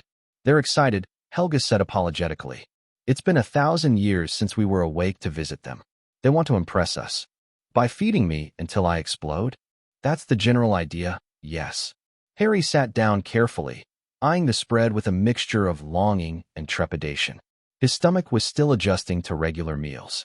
Poppy had warned him about overeating, about the dangers of shocking a system that had spent years in starvation mode. "Small portions," Salazar said, as if reading his thoughts. "Take what you want, eat slowly, stop when you're full. The elves won't be offended. They'll be thrilled you're eating it all." Harry nodded and reached for a single piece of toast. The Founders arranged themselves around the table, not eating. They didn't need food, apparently, though Godric had mentioned that they could taste things if they concentrated hard enough, but keeping him company. It felt normal, domestic, like a family having breakfast together. Harry had never had that before. Never sat at a table with people who wanted him there, who weren't counting the seconds until he finished so they could send him back to his cupboard. "Tell me about the castle," he said between bites. "How did you build it?" The Founders exchanged glances. "That's a long story," Godric said. "We've got time." Poppy said 2 hours. "She'll stretch that to 3 if you're behaving yourself," Helga said. "She's not as strict as she pretends." The castle. Rowena's voice took on the particular quality it got when she was about to explain something complicated. "It wasn't built in the traditional sense. We didn't lay stones or hire workers. We grew it. Grew it. Magic, properly applied, can shape reality. Not just transfigure objects or conjure materials. Actually reshape the fabric of existence." Rowena's eyes had gone distant. "We found this location, a valley in Scotland, wild and untamed, saturated with natural magical energy. And we poured our power into it. Years of work, years of planning, years of arguing about every detail." "Mostly arguing," Godric muttered. "The castle grew from the land itself," Rowena continued, ignoring him. "Stone from the mountains, wood from the forests, water from the underground rivers. We didn't impose our will on the landscape, we collaborated with it, asked it what it wanted to become. And it wanted to become a school. It wanted to become a sanctuary." Salazar's voice was quiet. "A place where magical children could be safe. Where they could learn without fear of persecution, without hiding what they were." His jaw tightened. The Muggle world was not kind to our kind in those days. Witch hunts, burnings, children murdered for accidents they couldn't control. Harry thought of the Dursleys, of Uncle Vernon's hands around his throat, of Aunt Petunia's thin-lipped hatred every time something strange happened. "It's still not kind," he said. "No." Salazar met his eyes. "It's not. That's why places like Hogwarts matter. That's why we built it." The kitchen felt quiet. Even the house elves, bustling in the background, seemed to sense the weight of the moment. "We wanted to create something that would outlast us," Helga said softly. something that would continue protecting children long after we were gone. And it worked for a while. Hogwarts has been a sanctuary for 1,000 years. But it's not perfect, Godric added. We learned that quickly enough. Children still got hurt. Houses turned into factions. Our own disagreements became wedges that divided the school for centuries. He sighed. We did our best, Harry. But our best wasn't always good enough. Nothing ever is, Rowena said. Perfection is a myth. All we can do is try, fail, learn, and try again. Harry chewed his toast slowly, thinking about this. The founders weren't gods. They weren't perfect, all-knowing beings who had descended from heaven to save him. They were people, dead people, magical people, incredibly powerful people, but still just people. They made mistakes. They had regrets. Somehow, that made him trust them more. What happened, he asked. Between you, I mean. Salazar left, didn't he? That's what the history books say. The temperature in the kitchen dropped several degrees.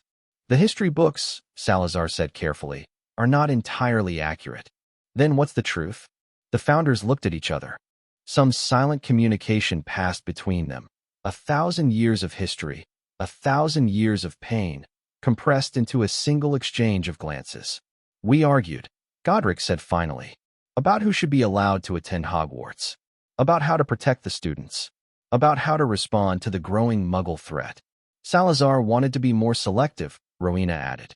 He worried that admitting children from Muggle families, children who hadn't grown up knowing magic, would bring danger to the school. Muggles might follow their children, might discover our location, might bring their torches and pitchforks and righteous fury. And I was right to worry, Salazar said quietly. Twice in the century after I left, Hogwarts came under attack. Muggle mobs, led by parents who'd followed their magical children. The castle defended itself, of course, it always does, but students died. Children died because we weren't careful enough about who knew our secrets. Harry stared at him. So you weren't. You didn't hate Muggle-born students? Hate them? Salazar's laugh was bitter. I was trying to protect them. I wanted stricter vetting, more careful selection, better ways of ensuring that the families we admitted could keep our secrets. But Godric called it exclusion. Helga called it fear. Rowena. He glanced at her. Rowena understood, I think, but she sided with the others. I sided with caution over paranoia, Rowena said evenly. Your proposals would have excluded children who needed us most. The ones whose families rejected them for their magic. Better excluded than dead. We've had this argument before. Godric's voice was tired. Many times. We don't need to have it again. No. Salazar looked at Harry. We don't. But you asked for the truth, and the truth is more complicated than the history books make it sound. I left because I couldn't convince my friends that the danger was real.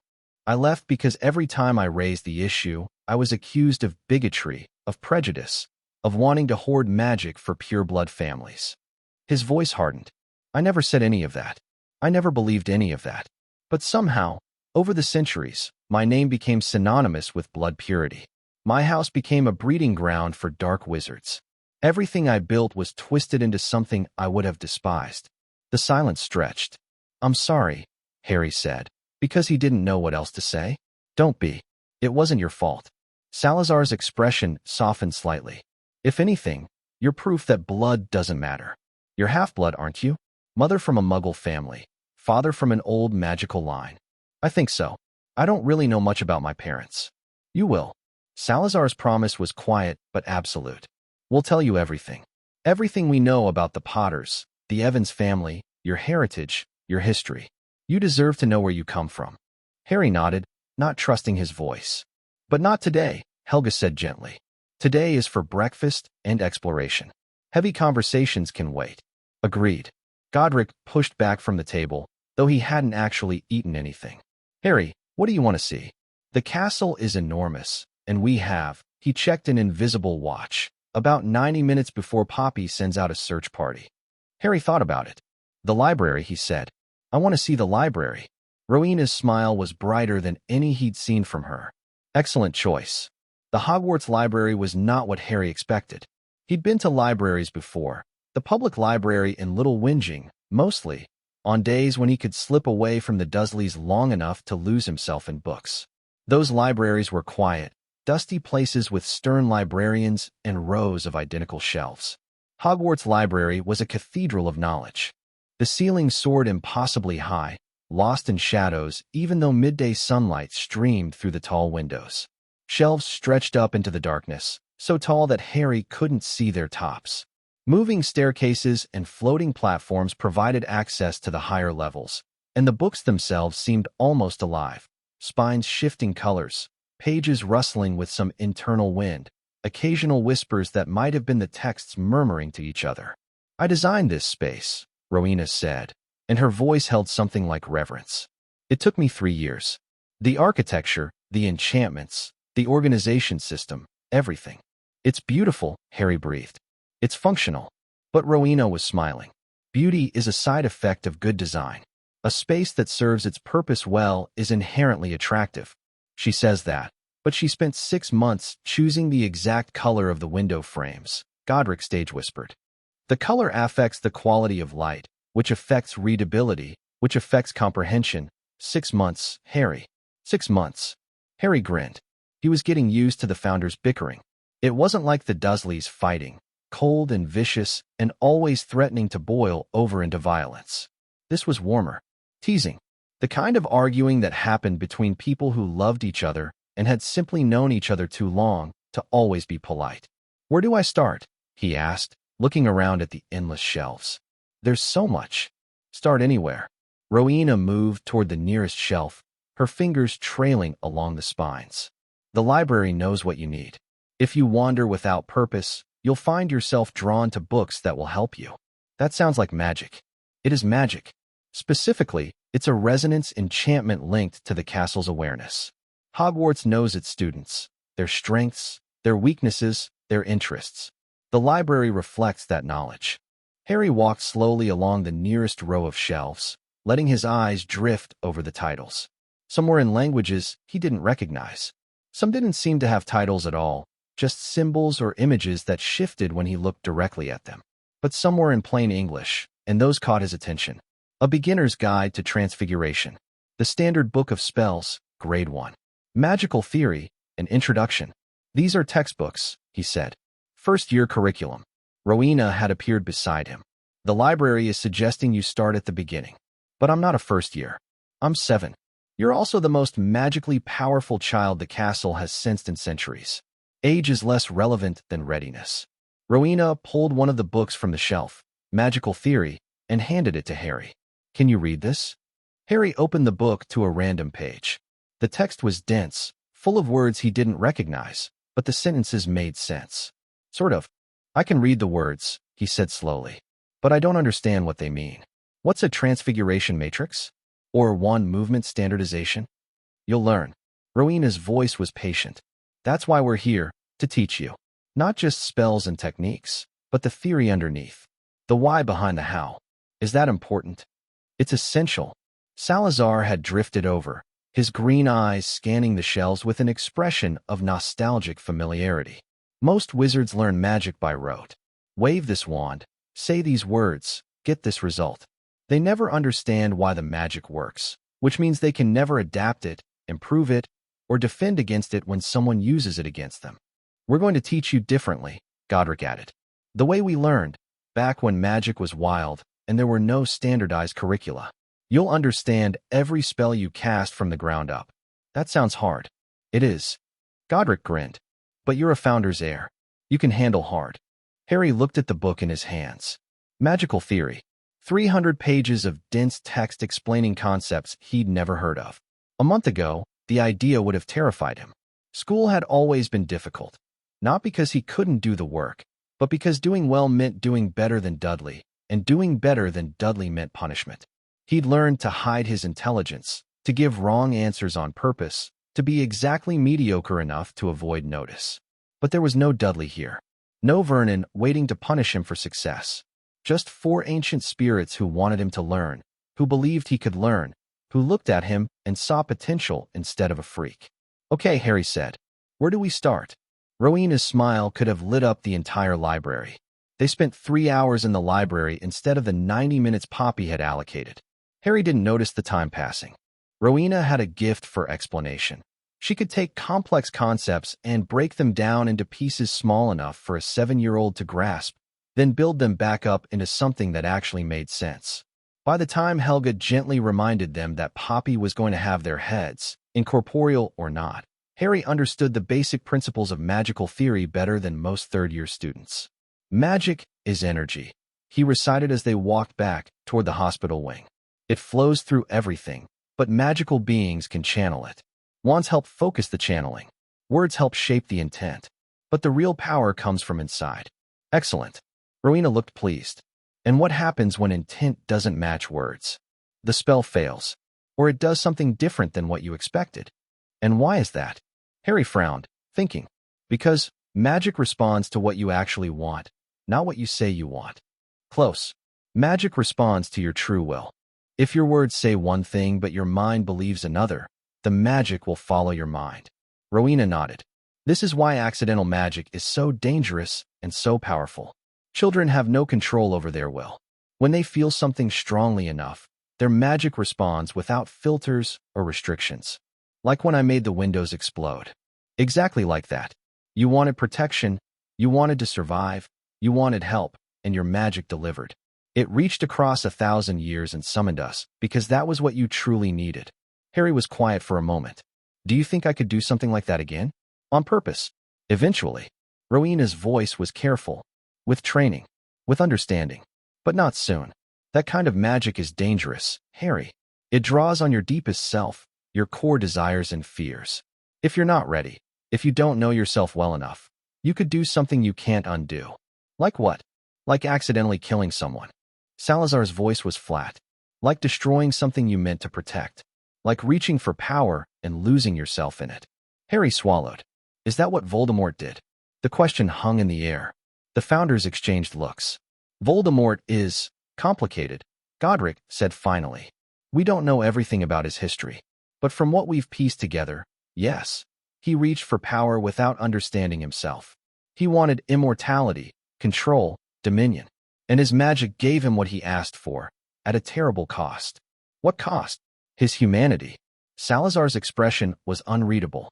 The dark magic he practiced, the Horcruxes I mentioned before, they require you to tear your soul apart. Literally. To become immortal, you must first become incomplete. Voldemort is powerful, but he's also broken. Fundamentally, irreparably broken. Harry thought about the scar on his forehead, about the connection Salazar had mentioned, about the piece of something dark that might be hiding in his own head. Is that what's in my scar? A piece of his soul. Silence.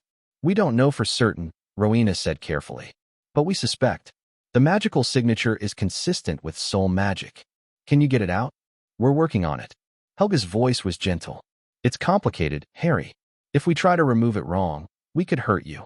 We need to understand exactly what it is and how it's attached before we can safely extract it. But you will? Eventually. We will. Godric's voice was absolute. Whatever it takes. No part of that monster is going to stay in your head any longer than absolutely necessary. Harry nodded slowly.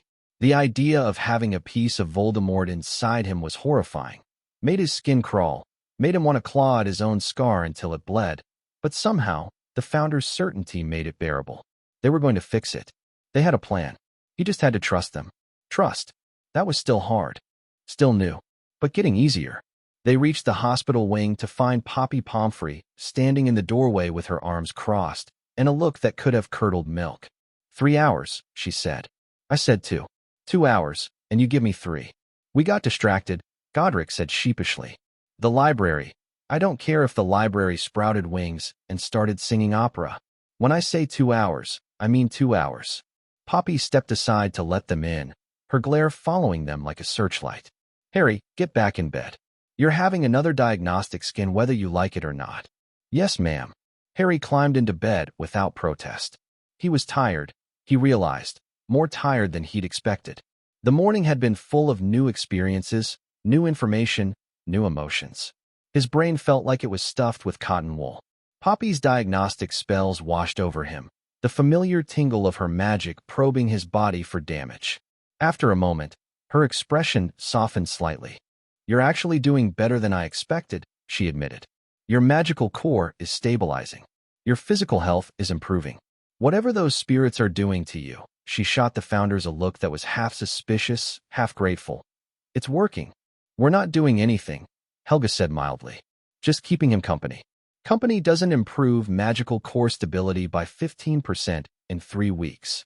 It does if the company is us. Helga's smile was innocent, but there was something underneath it. Something that suggested she knew exactly what was happening and wasn't about to explain it to a mere mortal healer. Poppy huffed, but didn't push. Rest, she told Harry. Real rest. Sleep if you can.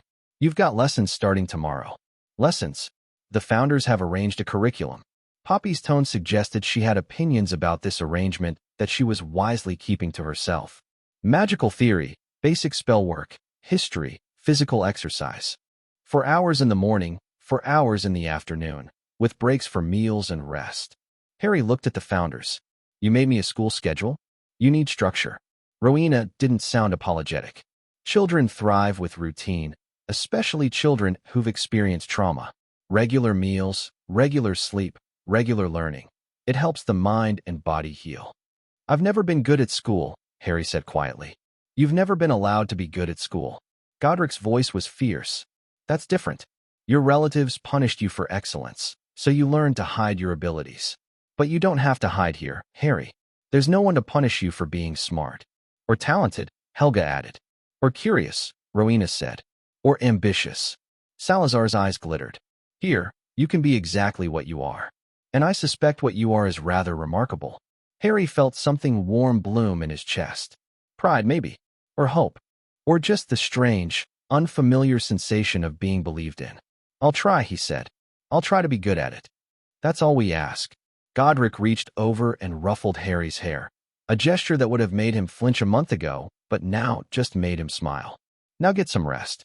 Tomorrow's going to be a long day. Tomorrow was, indeed, a long day. Harry woke at 6 to find Godric waiting by his bed, practically vibrating with energy. Morning workout, Godric announced. Up and at him. What? Physical exercise. Critical for a growing wizard. Godric tossed him a set of clothes. Simple training gear, light and flexible. Meet me in the courtyard in 10 minutes. Don't be late. Harry stared at him. It's 6 in the morning. The best hour for training. Cool air, quiet grounds, no distractions. Godric grinned. Come on, Harry. I promise it won't be as bad as it sounds. It was worse than it sounded. Godric's idea of a morning workout involved running, stretching, and something he called basic combat forms that left Harry's muscles screaming for mercy. They spent an hour in the courtyard, moving through exercises that seemed designed to work every part of Harry's body simultaneously. Why do I need to do this? Harry gasped, doubled over with his hands on his knees. I'm going to be a wizard. Wizards use magic, not running around. Wizards use their bodies more than you'd think. Godric wasn't even breathing hard, which seemed deeply unfair. Dueling requires footwork, stamina, reflexes. You can't cast spells if you can't stand up straight. And beyond the practical benefits, he pulled Harry upright, meeting his eyes. A strong body houses a strong mind. Physical discipline reinforces mental discipline. The habits you build now will serve you for the rest of your life. Harry wanted to argue, but he couldn't deny that he felt different after the workout. Not just tired, alive. His blood was pumping, his mind was clear, and he was more awake than he'd ever been this early in the morning. Same time tomorrow, Godric said cheerfully. Harry groaned.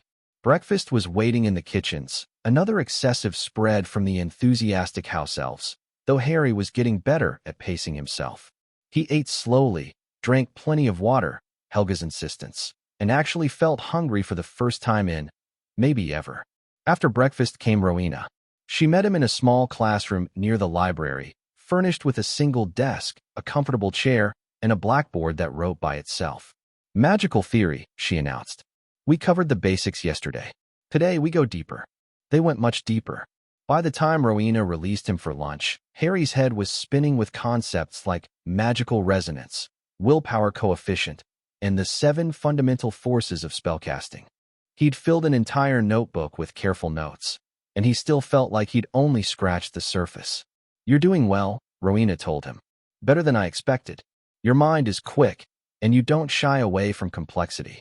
It's hard to shy away when you're explaining it, Harry said honestly. You make it make sense. Rowena's expression softened. That's the highest compliment a teacher can receive. Thank you, Harry. Lunch was brief. More kitchen food, more enthusiastic elves, more gentle encouragement from Helga to eat slowly and drink water. Then came the afternoon session, Practical Magic with Salazar. Harry had been nervous about this one. Of all the founders, Salazar was the hardest to read, the most intimidating. His dry wit could turn cutting without warning, and his expectations seemed impossibly high. But when Harry arrived in the dungeon classroom Salazar had claimed, he found something unexpected. Candles. Hundreds of them, floating in the air, their light creating a warm glow that softened the stone walls and made the underground space feel almost cozy. Today, Salazar said, standing in the center of the room, we're not doing wand magic. You don't have a wand yet, and even if you did, wands are crutches. Useful crutches, necessary crutches, but crutches nonetheless. What are we doing instead? Matation. Salazar gestured to a cushion on the floor. Sit. Harry sat, crossing his legs and trying to find a comfortable position. Close your eyes. He closed them. Breathe. In through the nose, out through the mouth. Slowly, steadily. Harry breathed. The silence stretched, broken only by the soft crackle of the candle flames.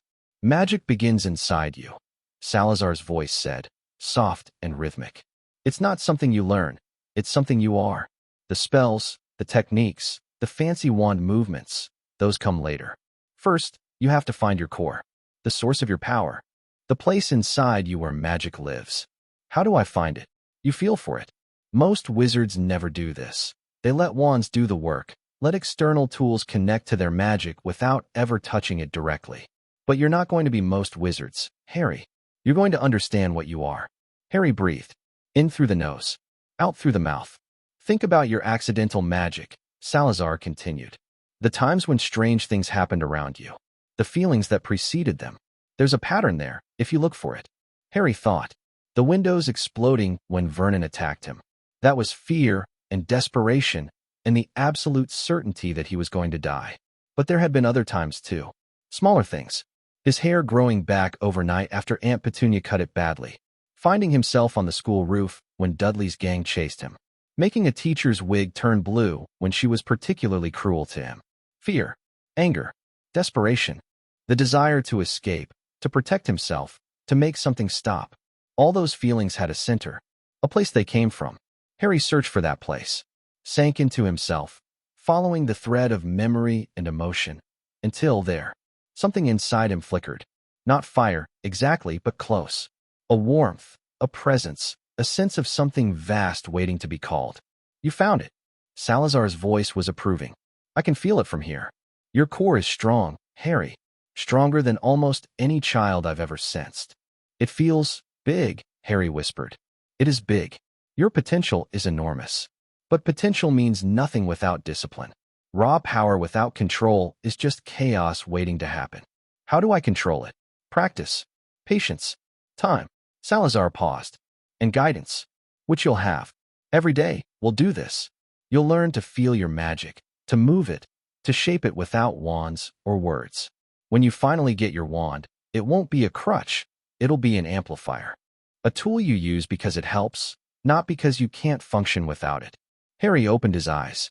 The candles around him had changed. They were brighter now, their flames taller and steadier. It took him a moment to realize why. Did I do that? You did. Salazar smiled. Actually smiled, not just the sardonic lip curl Harry was used to. Your magic responded to your focus. The candles are connected to the room's ambient energy. When you touched your core, you gave them a boost. I didn't mean to. You didn't need to. Intent is important in directed magic, but ambient effects like this are automatic.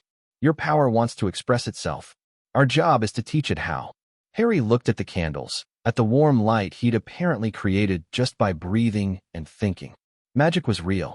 He'd known that intellectually, had been told it over and over. But this was different. This was proof he could feel. Can we do more, he asked. Salazar's smile widened. Eager. Good. But no, not today. This was enough for a first session. We'll build slowly, Harry. Rush too fast, and you risk damaging yourself. Damaging. Magical burnout. It happens when wizards push beyond their limits. The core strains, sometimes tears. In mild cases, you lose access to magic for days or weeks. In severe cases, Salazar's expression darkened. You don't want to know about the severe cases. Harry swallowed. I'll be patient. See that you are. The session ended with another brief mat-on. Then Salazar sent Harry off to find Helga for his final lesson of the day. Helga's subject was what she called life magic, healing, growth, the connection between living things. They spent the afternoon in a small greenhouse attached to the castle, working with plants that Harry had never seen before. These are moonflowers, Helga explained, showing him a pot of silvery blooms. They only open at night, and their petals are used in dozens of healing potions. Touch one. Gently. Harry reached out and brushed a finger against the nearest petal. It was soft, impossibly soft, and warm despite the cool greenhouse air. Now close your eyes. Feel the life in the flower. Harry closed his eyes, felt for the warmth, the way Salazar had taught him to feel for his core. There, something different from his own magic. Smaller, gentler, but definitely present. That's the flower's energy, Helga said softly. It's life force. All living things have it. Plants, animals, people. Healers learn to sense it, to nurture it, to repair it when it's damaged. Is that what you did for me? When you healed me? Yes. I found the damaged places in your life force and encouraged them to repair themselves. True healing isn't about imposing change from outside. It's about helping the body remember what healthy feels like. Harry opened his eyes. Can I learn to do that? Eventually. Healing is advanced magic, requires years of study and practice. But you can learn the foundations now. Helga smiled. Awareness comes first. You have to understand life before you can help it. The rest of the session passed in a blur of plants, sensations, and gentle instruction. By the time Helga sent him back to the hospital wing for dinner and rest, Harry felt wrung out like a dish rag, but also strangely satisfied. He'd learned things today, real things, not just facts to memorize for tests, but actual knowledge about who he was and what he could do. This was what school was supposed to feel like. Weeks passed. Harry fell into a routine. Morning workouts with Godric, magical theory with Rowena, core training with Salazar, life magic with Helga. Meals in the kitchen with the enthusiastic house elves. Evenings in the library, reading books that the shelves seemed to select just for him. His body changed first. The malnutrition that had stunted his growth began to reverse under Poppy's care and Helga's watchful eye. He gained weight, gained muscle, gained the kind of healthy color that had never been possible at Privet Drive. He was still small for his age. The damage of years couldn't be undone in months, but he wasn't skeletal anymore. His mind changed too. The fog of chronic stress and fear began to lift, replaced by something clearer, sharper. He found himself asking questions he would never have dared to ask before, challenging the founders when their explanations didn't make sense, arguing with Rowena about magical theory, with Salazar about ethics, with Godric about history. They encouraged him. Every question was met with patience, every argument with engagement. They treated him like an equal, like someone whose thoughts mattered, like a person rather than a burden. It was, Harry realized slowly, what love felt like. Not the word. The founders rarely said love directly, weren't prone to sentimental declarations. But the reality, the constant presence, the genuine interest, the way they dropped everything when he needed them, the way they argued with each other about what was best for him, the way they united instantly when he was threatened. He'd never had this before. Never had people who would choose him, fight for him, stand between him and harm. The realization made him cry, once. Late at night, alone in the hospital wing, wrapped in blankets that were warm and clean and his. He cried for the child he'd been, the one who had never known what he was missing. And he cried for the child he was becoming, the one who finally understood what he deserved. Helga found him. She always seemed to know when he needed her.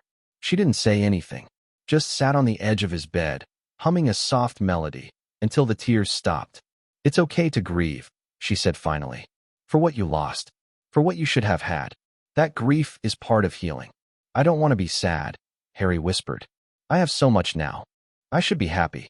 You can be both. Helga's voice was gentle. Happiness and sadness aren't opposites. They are neighbors. They live in the same heart, and sometimes they visit each other. Harry laughed despite himself. That's a weird way to put it. I'm 1,000 years old. I'm allowed to be weird. Helga smoothed his hair back from his forehead, her touch gentle.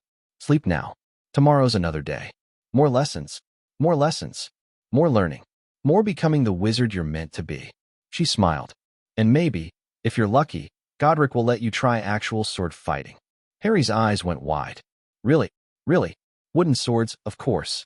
But still. That's brilliant. I know. Helga stood, tucking the blankets around him. Now sleep. I'll be here if you need me. Harry closed his eyes.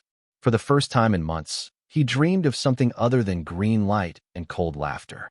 He dreamed of flying. The attack came without warning. Harry was in the library, reading a book about the history of Hogwarts, when the castle's magic surged around him like a warning bell. He looked up, confused. The founders had taught him to feel the castle's moods, but he'd never felt anything like this. Alarm, anger, a protective fury that made the stones themselves seem to vibrate. Harry. Rowena materialized beside him, her expression sharp. Come with me. Now. What's happening? Someone's trying to breach the wards. Someone powerful. They moved quickly through the corridors, Rowena's hand on Harry's shoulder, keeping him close. The castle seemed to be shifting around them, passages opening that Harry had never seen before, shortcuts appearing to speed their journey. They reached the entrance hall to find Godric, Salazar, and Helga already there, standing in a loose formation facing the massive front doors. Harry, get behind us, Godric said without turning. Harry obeyed, but he kept watching. Through the doors, he could see light flashing, spells striking the castle's wards, probing for weaknesses. Who is it? He asked. Ministry Aurors, Salazar said grimly. A full squad by the look of it. And someone else. Someone. The doors exploded inward. No, not exploded. They disintegrated, reduced to dust by a wave of power so immense that Harry felt it in his bones. Through the settling debris walked a man. Tall, silver-haired, aristocratic, with cold gray eyes and a walking stick that pulsed with concealed magic. Behind him came a dozen red-robed wizards, wands drawn, faces hard. Lucius Malfoy, Salazar breathed. I should have known. Good afternoon. Lucius's voice was silk over steel. I do hope we're not interrupting anything. But we received some rather disturbing reports about the living situation of one Harry Potter, and the Ministry felt compelled to investigate. The Ministry has no authority over Hogwarts, Rowena said coldly. That was established in the Founders' Charter, which remains in effect to this day. But the Founders' Charter applies to the legitimate founders of Hogwarts. Lucius's smile was thin. And you, madam, are ghosts. Spirits. Remnants of people who died 1,000 years ago. You have no legal standing, no custody rights, and no authority to keep the boy who lived confined in a castle against his will. Against his will? Godric's laugh was harsh. We rescued him from the muggles who were murdering him. If anything, we should be lauded as heroes. Be that as it may, the proper authorities were not informed. The proper procedures were not followed.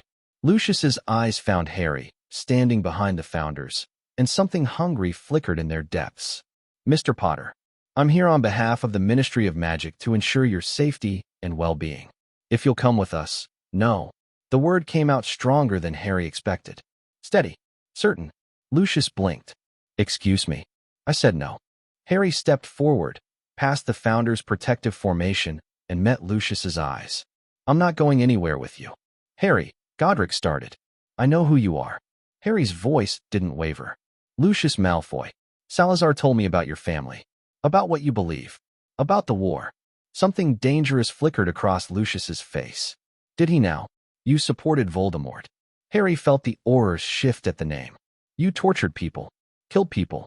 And when he fell, you claimed the Imperius curse made you do it. But it didn't, did it? You believed in it. All of it. Whatever my past associations, I don't care what the Ministry says. Harry's magic stirred in his chest, responding to his emotions. I don't care about proper procedures. The Dursleys beat me, starved me, tried to kill me. The founders saved my life. They're my family now. And I'm not leaving. The air in the entrance hall had grown thick. Heavy. Harry could feel his power building, could feel the castle's magic rising to match it. Lucius must have felt it too, because he took a step back. Be reasonable, Mr. Potter. You're a child. You can't possibly understand. He understands enough. Salazar moved to stand beside Harry, his presence cold and commanding. Harry Potter is the last heir of all four founders.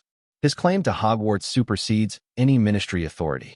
By ancient law, He has every right to reside in this castle and name his own guardians. Ancient law?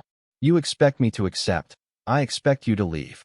Salazar's voice dropped to a whisper, but it carried through the hall like thunder. Now, before I remind you what happens to those who threaten children under Slytherin protection. Lucius's face went pale, then red. His hand tightened on his walking stick. This isn't over, he said softly. The Wisengamot will hear of this. The minister will hear of this.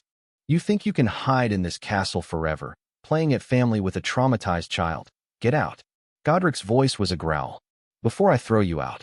For a long moment, no one moved. Then Lucius turned, his robes swirling, and stalked back toward the ruined doors. The Aurors followed, their formation ragged, their faces uncertain.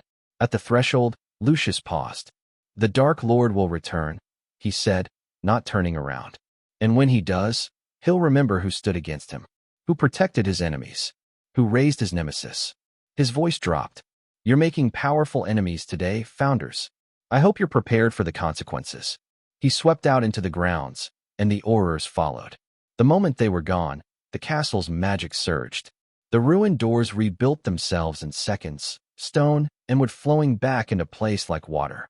The wards flared, brighter and stronger than before. Harry let out a breath he hadn't realized he was holding. That was intense, he said weakly. That was a declaration of war. Salazar's voice was grim. Malfoy just showed his hand. He wants you, Harry. Wants you controlled, contained, shaped into something useful for the blood purists. Why? Because you're the boy who lived. Because you represent hope to those who oppose the dark. Because controlling you would give them legitimacy, power, influence. Salazar's eyes were hard. And because they're afraid of what you might become if we're allowed to train you. Should they be afraid? Salazar smiled, and it was not a nice smile. Yes, very. That night, the Founders gathered in their quarters for a war council. Harry wasn't invited. They'd sent him to bed early, claiming he needed rest, but he snuck out anyway. Crept through the secret passages Salazar had shown him, found a spot where he could listen without being seen. He wasn't proud of eavesdropping, but he needed to know. Needed to understand what they were planning, what dangers they were facing, what future they were building for him. Malfoy won't stop, Rowena was saying. He has too much invested. If the blood purists lose control of the boy who lived narrative, their entire political position weakens. Then we need to strengthen ours. Godric's voice was tight. Get ahead of the story. Make it impossible for them to paint us as kidnappers or manipulators. How? We're ghosts. We have no legal standing, no political allies, no resources outside these walls. We have Dumbledore. Helga's voice was quiet but firm. Like it or not, he's still the most influential figure in magical Britain. If he publicly supports our custody of Harry, Dumbledore's support comes with strings attached. Salazar's voice was cold. He wants Harry for his own purposes. Whatever game he's playing with Voldemort, Harry's a piece on the board. Better a piece on Dumbledore's board than Malfoy's. Is it? At least Malfoy's motives are clear. Dumbledore hides his behind a grandfatherly smile and platitudes about the greater good. Silence. We need both, Rowena said finally. Dumbledore's public support to counter the Ministry pressure, and our own plans to ensure Harry isn't used as a pawn. We can play their games while building something better behind the scenes. What are you suggesting? I'm suggesting we accelerate Harry's training. Make him powerful enough that no one can use him without his consent. Give him the knowledge and skills to protect himself, to make his own choices, to stand against anyone who tries to control him. He's 7 years old. He's also the most naturally gifted wizard I've ever encountered. His potential is limitless. We've all seen it. If we push him, carefully but firmly, he could be ready to face whatever comes far sooner than anyone expects. And if we push too hard, if we break him, Helga's voice, we won't. That's why there are 4 of us. We balance each other. Godric's courage, Rowena's wisdom, Salazar's cunning, my compassion. Together, we can give Harry everything he needs without taking anything he can't afford to lose. More silence. There's another consideration, Salazar said quietly. The scar. The soul fragment. Whatever plans we make, that darkness is still inside him. If Voldemort returns, when Voldemort returns, that connection could be exploited. Then we remove it.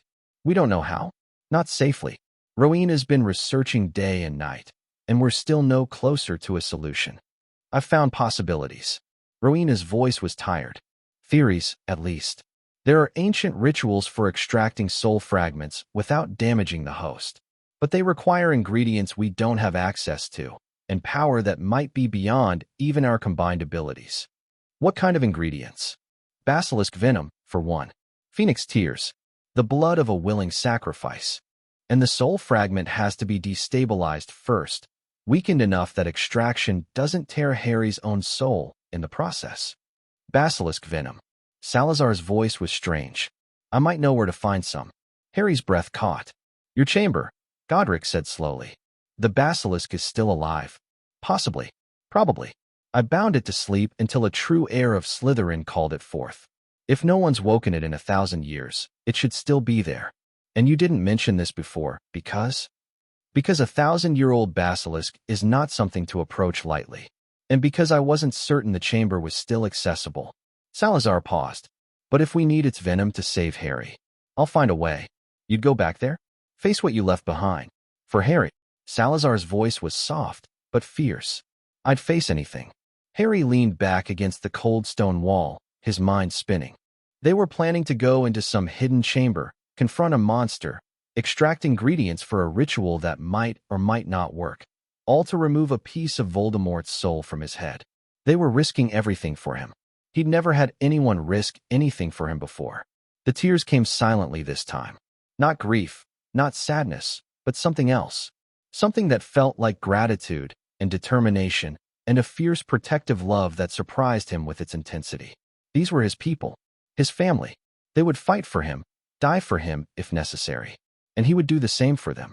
Whatever it took, whatever he had to become, he would make himself worthy of their sacrifice. Harry crept back to his bed, his mind buzzing with plans and possibilities. Tomorrow, he decided.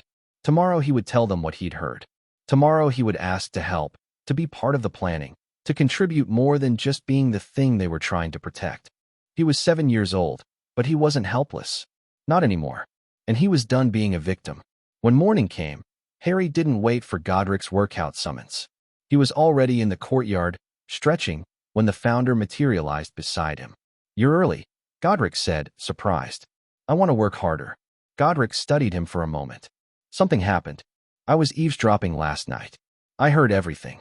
A long pause. You know about the chamber, then? About the ritual? Yes. And? Harry met Godric's eyes. I want to help. I want to be part of this. Not just the person you're trying to save, a real part of the team. You're 7 years old, Harry. I know how old I am. I also know that I'm the one with Voldemort's soul fragment in my head. I'm the one Malfoy wants to control. I'm the one the prophecy talks about. Harry's voice was steady. This is my fight. More than anyone else's. I should be allowed to fight it. Godric was silent for a long time.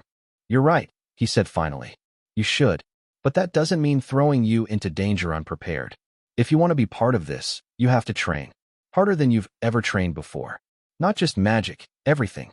Combat, strategy, politics, negotiation. The skills you'll need to survive in the world we're preparing you for. I can do that. It won't be easy. I don't want easy. I want to be ready. Godric's smile was slow, but it was real. Then let's get started. The workout that followed was brutal. Twice as long, twice as intense, with Godric pushing Harry to limits he hadn't known he had. By the end, Harry could barely stand. But he was smiling.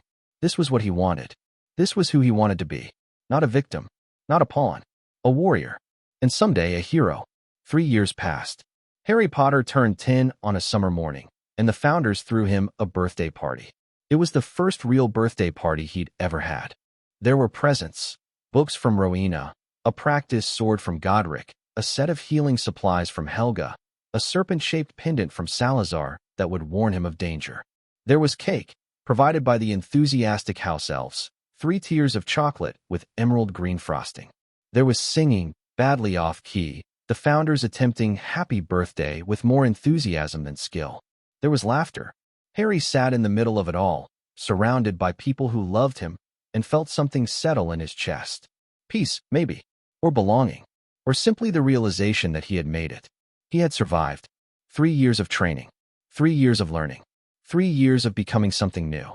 He was no longer the broken child who'd been summoned to Hogwarts in a burst of desperate magic. He was stronger now, smarter, more skilled than most adults in several areas. His magical core had stabilized and grown, nurtured by daily Matation and careful practice. His body had filled out, healthy and strong from Godric's relentless physical training. His mind had sharpened under Rowena's tutelage, capable of analyzing complex problems and finding creative solutions. He was ready, or as ready as he could be. Speech, Godric called out, raising a goblet of pumpkin juice. The birthday boy must make a speech.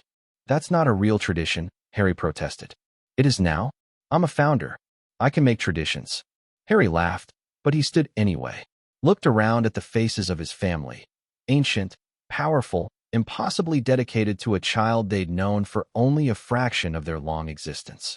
3 years ago, he said, his voice steadier than he expected, I didn't know what a family was. I didn't know what love felt like. I didn't know that I deserved any of it. He paused. You taught me. All of you. Not just magic, not just history, not just how to fight or think or heal. You taught me that I matter, that I'm worth protecting, that I'm not a freak or a burden or a mistake. His voice wavered slightly, but he pushed through. I know what's coming. I know Voldemort will return someday. I know people like Malfoy will keep trying to control me. I know the prophecy says I have to face something terrible. He met each of their eyes in turn. But I'm not scared. Because whatever comes, I won't face it alone. I have you. I have family. He raised his own goblet. To family, he said. To the people who saved me. To the best teachers anyone could ask for.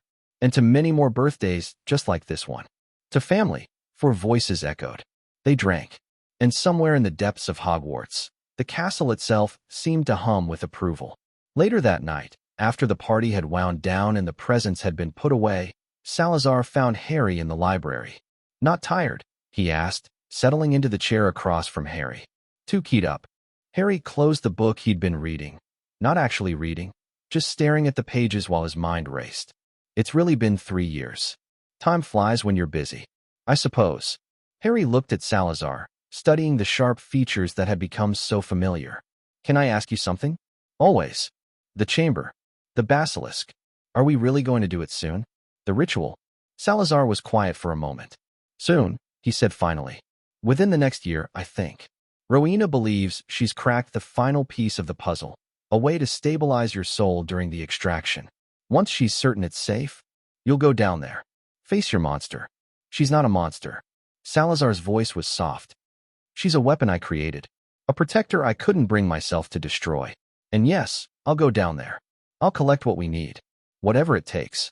I want to come with you. Salazar's eyes sharpened. Absolutely not. Why? I'm strong enough now. I've been training for 3 years. I'm not the scared little boy you rescued anymore. You're still a child, Harry. And the chamber, what's down there? It's not something you should see. It's my soul we're trying to save. My head the fragment is in. I think I have a right to be there. Rights and wisdom aren't the same thing. Harry leaned forward. Salazar, please. I need to do this. Not just because it's my problem, because I need to prove to myself that I can face the darkness. That I'm not just someone things happen to. Salazar stared at him for a long moment. You really have grown up, he said quietly. I've had good teachers. Another long pause. I'll talk to the others, Salazar said finally. No promises, but I'll talk to them. Thank you. Don't thank me yet. Salazar stood, his robes rustling. If we do this, if we take you down there, you'll see things you can't unsee. You'll face fears you might not be ready for. Are you prepared for that? Harry thought about his cupboard. About Vernon's hands around his throat. About green light and cold laughter and years of believing he was worthless. I've faced worse, he said. Salazar's smile was thin but genuine. Yes, he said. I suppose you have. He drifted out of the library, leaving Harry alone with his thoughts. Harry stared at the book in his hands, not seeing the words. 1 year. Maybe less. 1 year until he faced the darkness inside his own head. 1 year until he proved he was more than the boy who lived. 1 year until everything changed. He was ready. He had to be. Chapter 3. The weight of legacy. Harry's 10th birthday gift from the magical world arrived 3 weeks late. Carried by an owl so exhausted it collapsed on the breakfast table and didn't move for 6 hours. Hogwarts letter, Rowena said, plucking the envelope from the unconscious bird's talons. A year early. Interesting. Harry looked up from his eggs. A year early? Standard acceptance letters go out when a child turns 11. You're 10.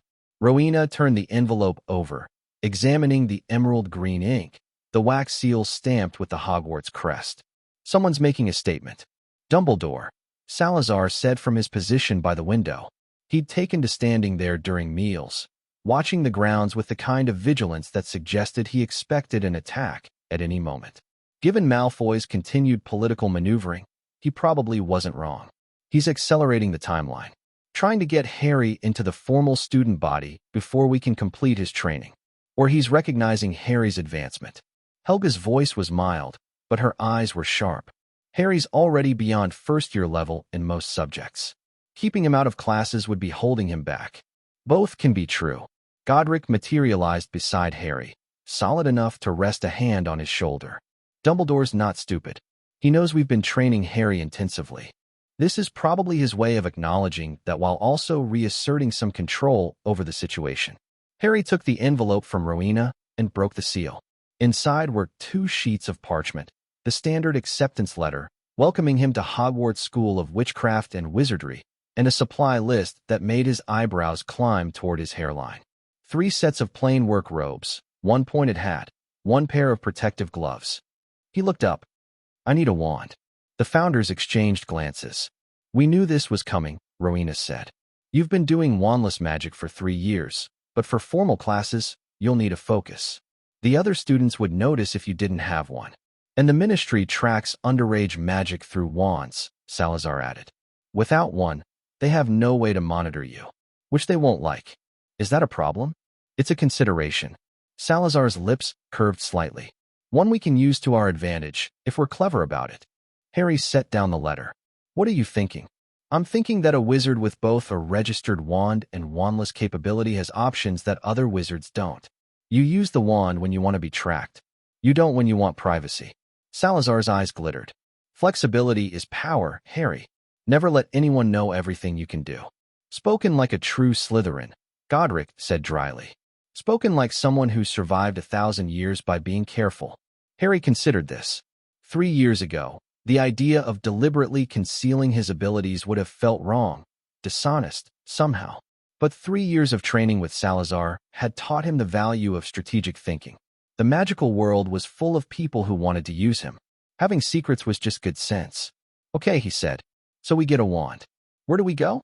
Diagon Alley. Ollivanders, Helga confirmed. The best wand maker in Britain.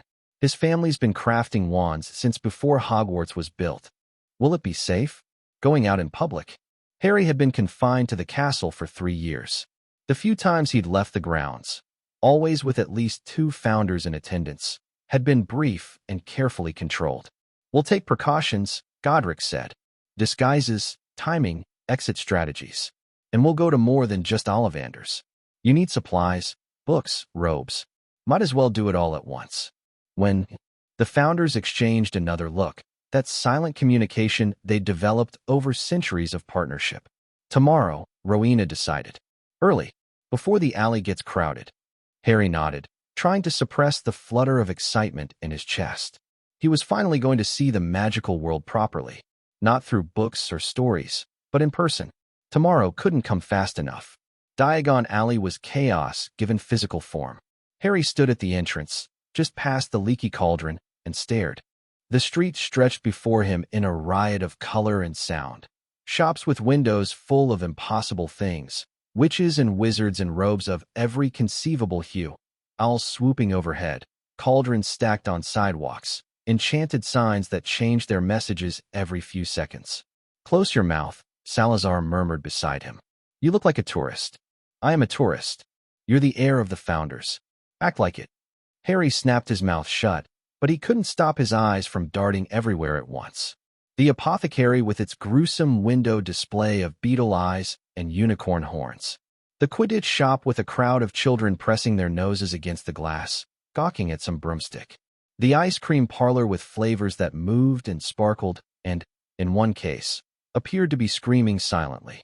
This way, Helga said, taking his arm gently. Gringotts first. You'll need money for the supplies. They moved through the crowd, the founders arranged in a loose protective formation around Harry. They disguised themselves as best they could, altering their appearances slightly, wearing modern robes instead of their distinctive ancient styles. But Harry still caught people glancing at them with uncertain expressions.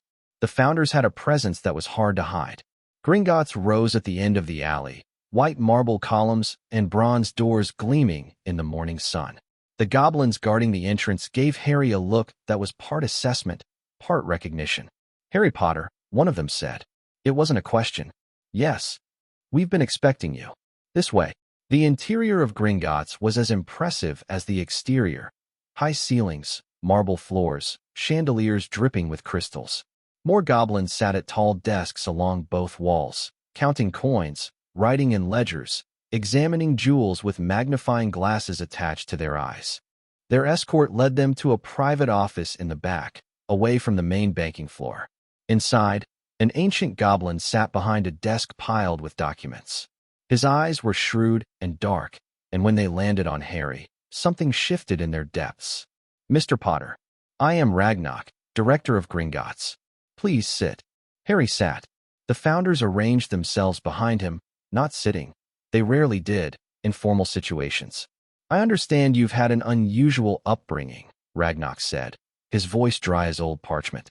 "Raised by Muggle relatives until 3 years ago, then brought to Hogwarts by," his eyes flicked to the founders, "persons of historical significance." "That's one way to put it."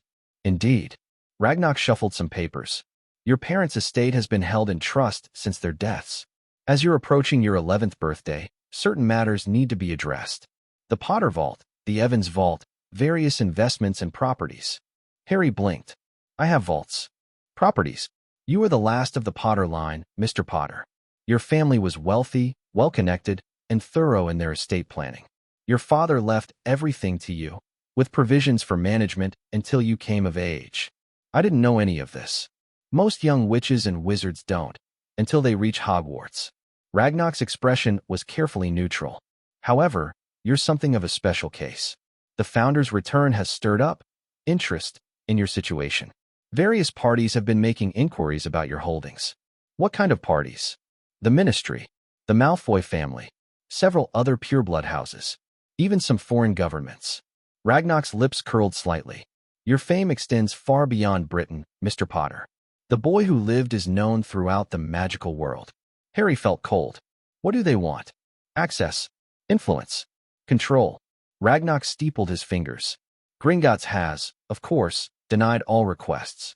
Your accounts are protected by Goblin law, which supersedes Ministry authority. But you should be aware that when you leave this building, you'll be entering a world full of people who want things from you." "I already knew that." "Then you're wiser than most children your age." Ragnarok nodded approvingly. "Now, to business. You'll need access to funds for your school supplies. Traditionally, this would be handled through a simple withdrawal. However, given your situation, I'd like to propose something more comprehensive." He slid a document across the desk. "Full emancipation papers.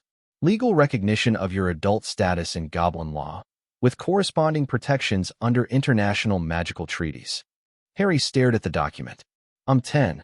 Goblin law cares nothing for human age restrictions. We judge by capability, not chronology. And you, Mr. Potter, have demonstrated capabilities far beyond your years." Ragnarok's dark eyes gleamed. "Sign this, and Gringotts becomes your ally in fact, as well as tradition. Your assets will be fully under your control. Your legal status will be unassailable. And anyone who tries to manipulate you through guardianship claims or custody disputes will find themselves facing the full weight of Goblin opposition." Harry looked at the founders. "It's your choice," Rowena said quietly. "We can advise, but we can't decide for you." "What do you advise?" "I advise you to read the document carefully before signing anything. But the offer itself is sound. Goblin alliances are valuable, and legal emancipation would solve many of our problems with the Ministry." Harry picked up the document. It was written in both English and what he assumed was gobbledygook, the columns of text running parallel down the page. He read slowly, carefully, the way Rowena had taught him to read anything important. The terms were straightforward. By signing, Harry acknowledged himself as an adult in the eyes of Goblin law, with all associated rights and responsibilities. Gringotts would recognize him as the sole authority over his accounts and assets. In exchange, Harry agreed to maintain the traditional relationship between the Potter family and Gringotts: fair dealing, mutual respect, and preferential treatment in matters of banking and finance. "This seems reasonable," Harry said slowly. "Almost too reasonable. What's the catch?" Ragnarok's smile showed very sharp teeth. "The catch, Mr. Potter, is that goblin alliances come with goblin expectations. We deal fairly, but we deal harshly with those who cross us. If you ever betray Gringotts' trust, the consequences will be severe. I have no intention of betraying anyone's trust." "Then we have no problem." Ragnarok produced a quill, not ink-dipped, Harry noticed, but self-inking. "Your signature, when you're ready." Harry hesitated one more moment. Then he signed. The parchment glowed gold for an instant, the ink seeming to sink into the fibers and become part of the document itself. "Excellent." Ragnarok took the signed paper and placed it in a drawer. "You are now, in the eyes of Goblin law, an adult.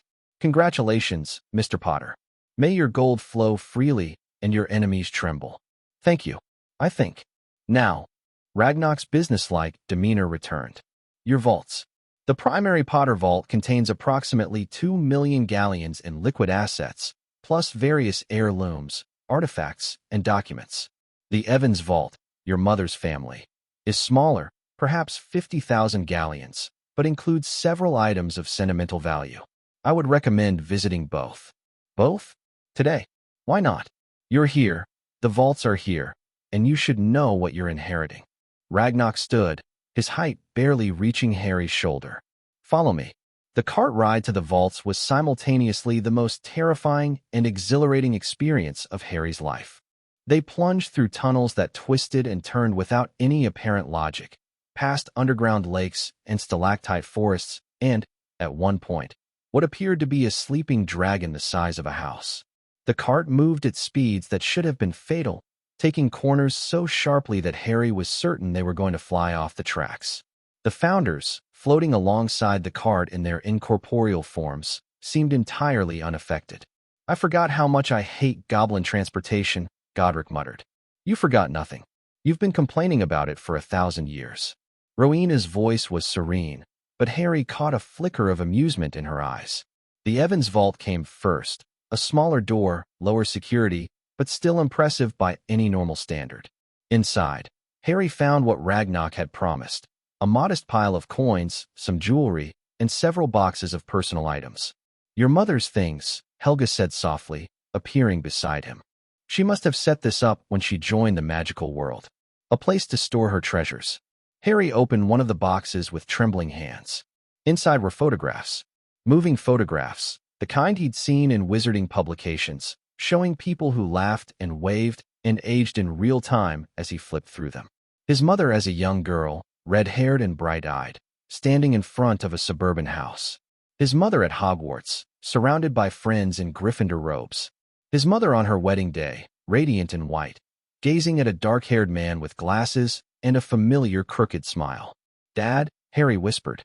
He hadn't seen many pictures of his parents. The Dursleys had destroyed anything related to those freaks before Harry was old enough to remember. These photos, dozens of them, maybe hundreds, were a treasure beyond price. "Take them," Salazar said. "Take all of it. This is your heritage, Harry. It belongs with you."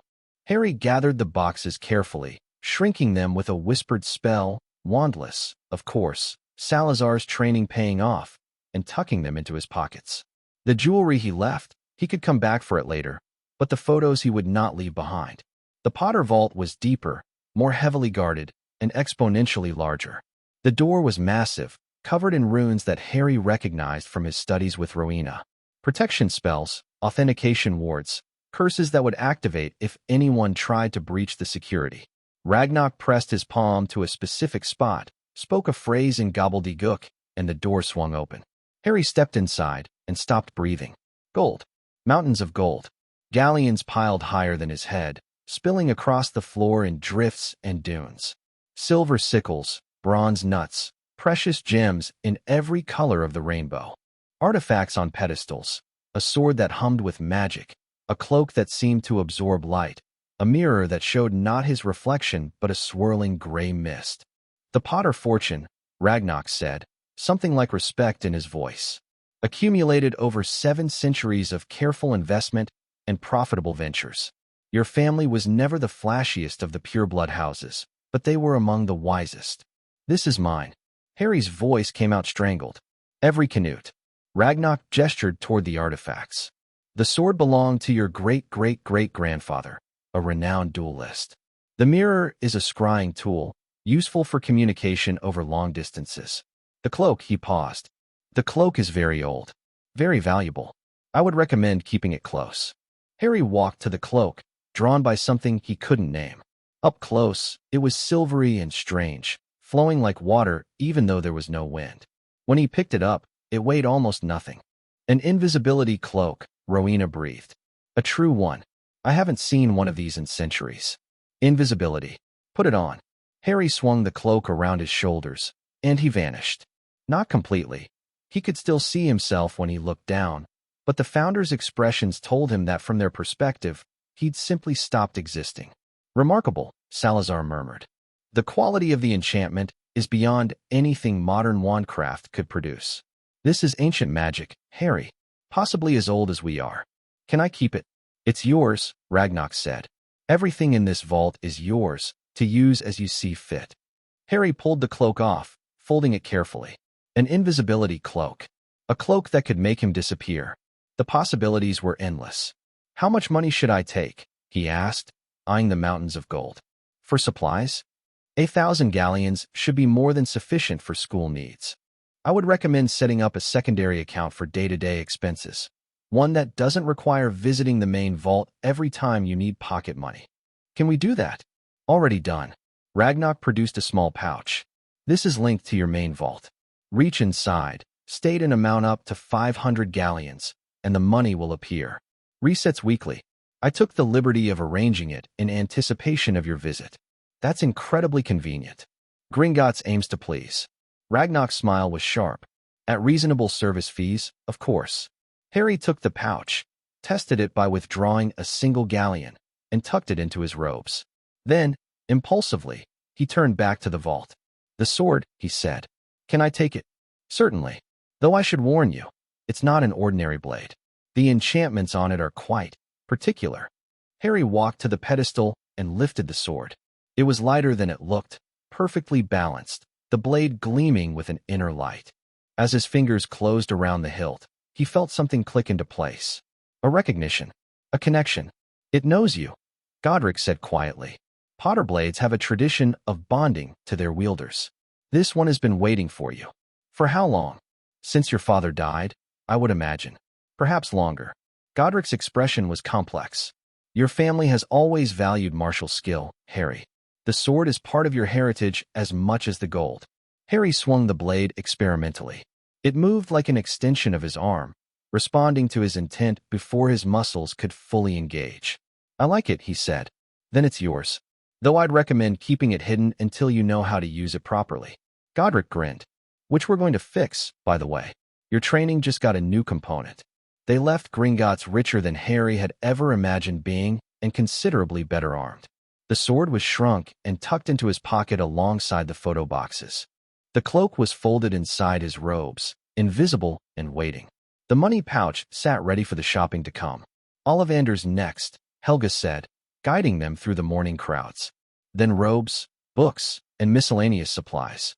We should be done by noon if we keep moving." Ollivander's was a narrow, shabby-looking shop squeezed between a cauldron store and what appeared to be a junk shop. The sign above the door was faded, and the window display consisted of a single wand on a dusty purple cushion. "Humble exterior," Rowena observed. "But the magical signature inside is extraordinary. Garrick Ollivander is a master of his craft." They entered. A bell tinkled overhead.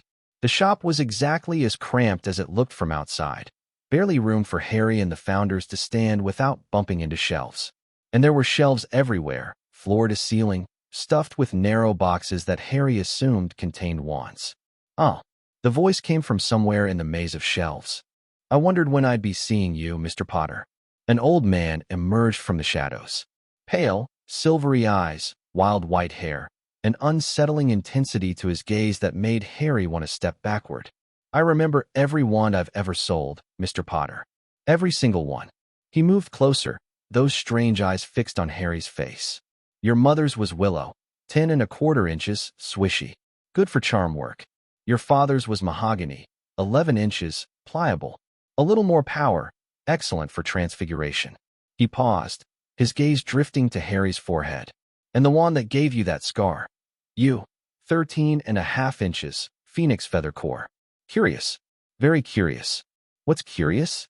I remember every wand I've ever sold, Mr. Potter. The phoenix whose tail feather resides in that wand gave another feather, just one other. It is curious that you should be destined for this wand, when its brother gave you that scar. Harry felt cold. The wand that killed my parents has a brother? Oh yes. Same phoenix, same core. Brother wands, we call them. They're connected in ways that normal wands aren't. Ollivander's eyes glittered. I think we must expect great things from you, Mr. Potter. After all, he who must not be named did great things. Terrible, yes, but great. I'm not anything like Voldemort. Ollivander didn't flinch at the name, which surprised Harry. Most magical people seemed terrified of even hearing it. No, Ollivander said slowly. No, I don't think you are. But the connection is there, whether you like it or not. He turned away, moving to one of the shelves. Now, let's find you a wand, shall we? What followed was one of the strangest experiences of Harry's life. Ollivander pulled box after box from the shelves, handing Harry wands of every conceivable type. Holly, oak, elm, willow, dragon heartstring, unicorn hair, phoenix feather. Long wands, short wands, rigid wands, flexible wands. Each time, Harry would wave the wand, and something would go wrong. Sparks, explosions, one memorable instance where all the boxes on the nearest shelf flew off and attacked him. Tricky customer, Ollivander muttered after the 20th failure. Not to worry, we'll find the perfect match.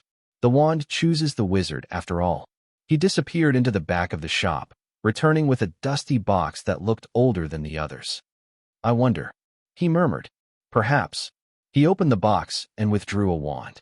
11 inches, dark wood, elegant, and somehow dangerous looking.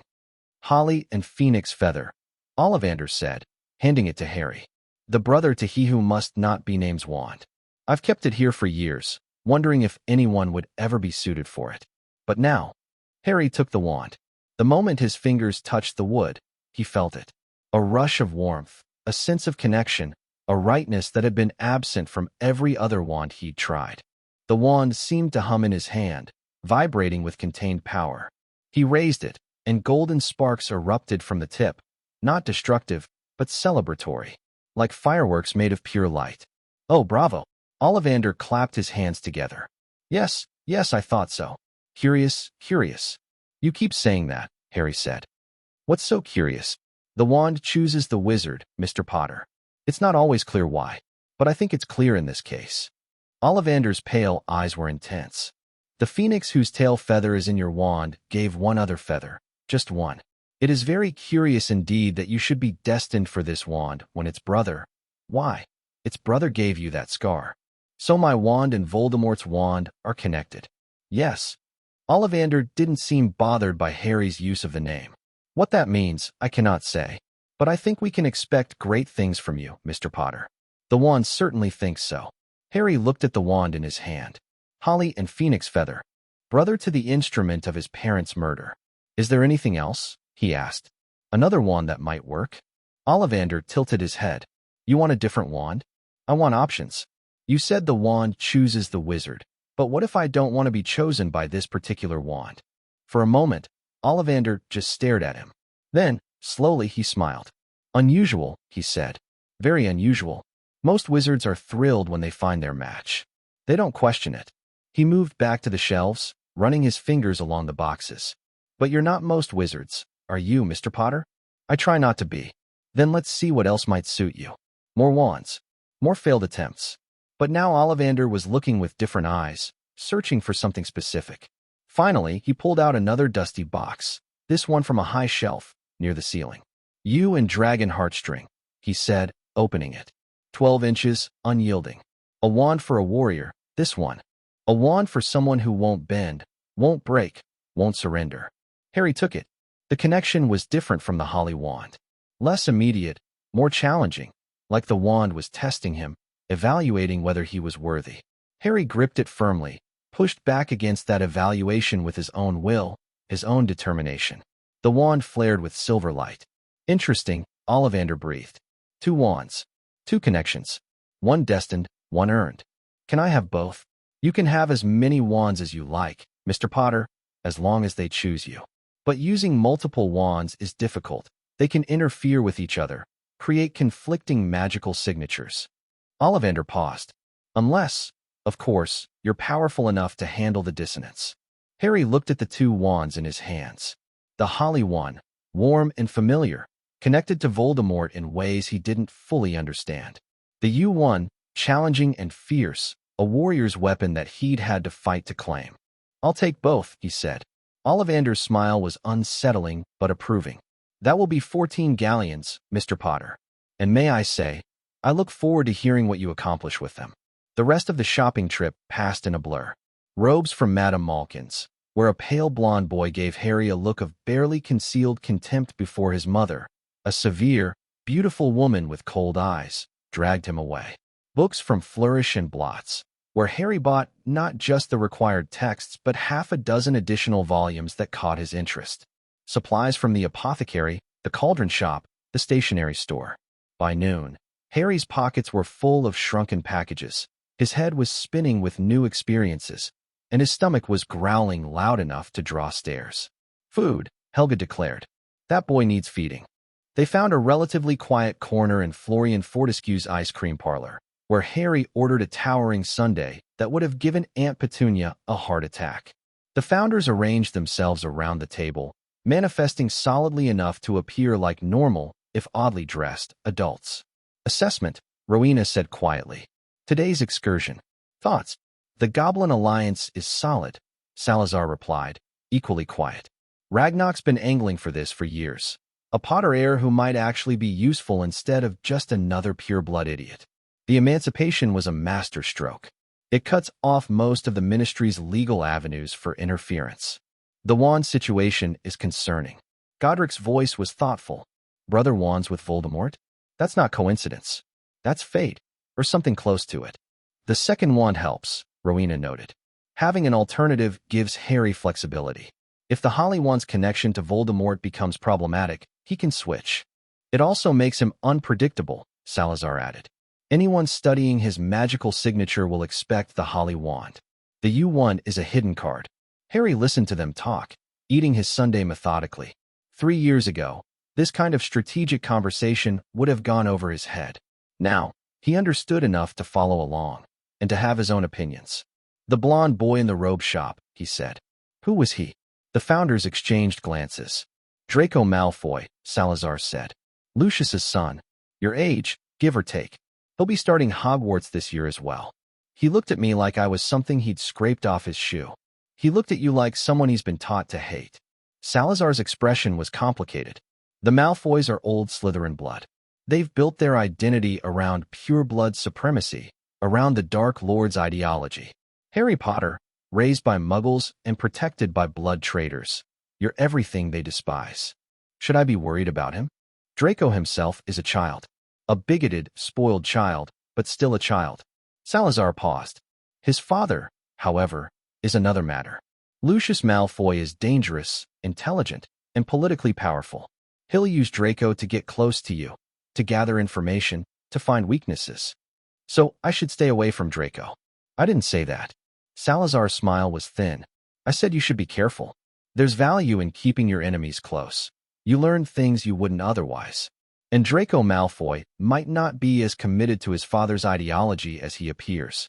Children can change, given the right influences. You want me to befriend him? I want you to keep your options open. Make your own judgments. Don't write anyone off based on their family name. That's exactly the kind of thinking the blood purists engage in. Harry considered this. And if he's genuinely dangerous? Then you deal with it. But don't assume danger before you have evidence. Salazar's eyes glittered.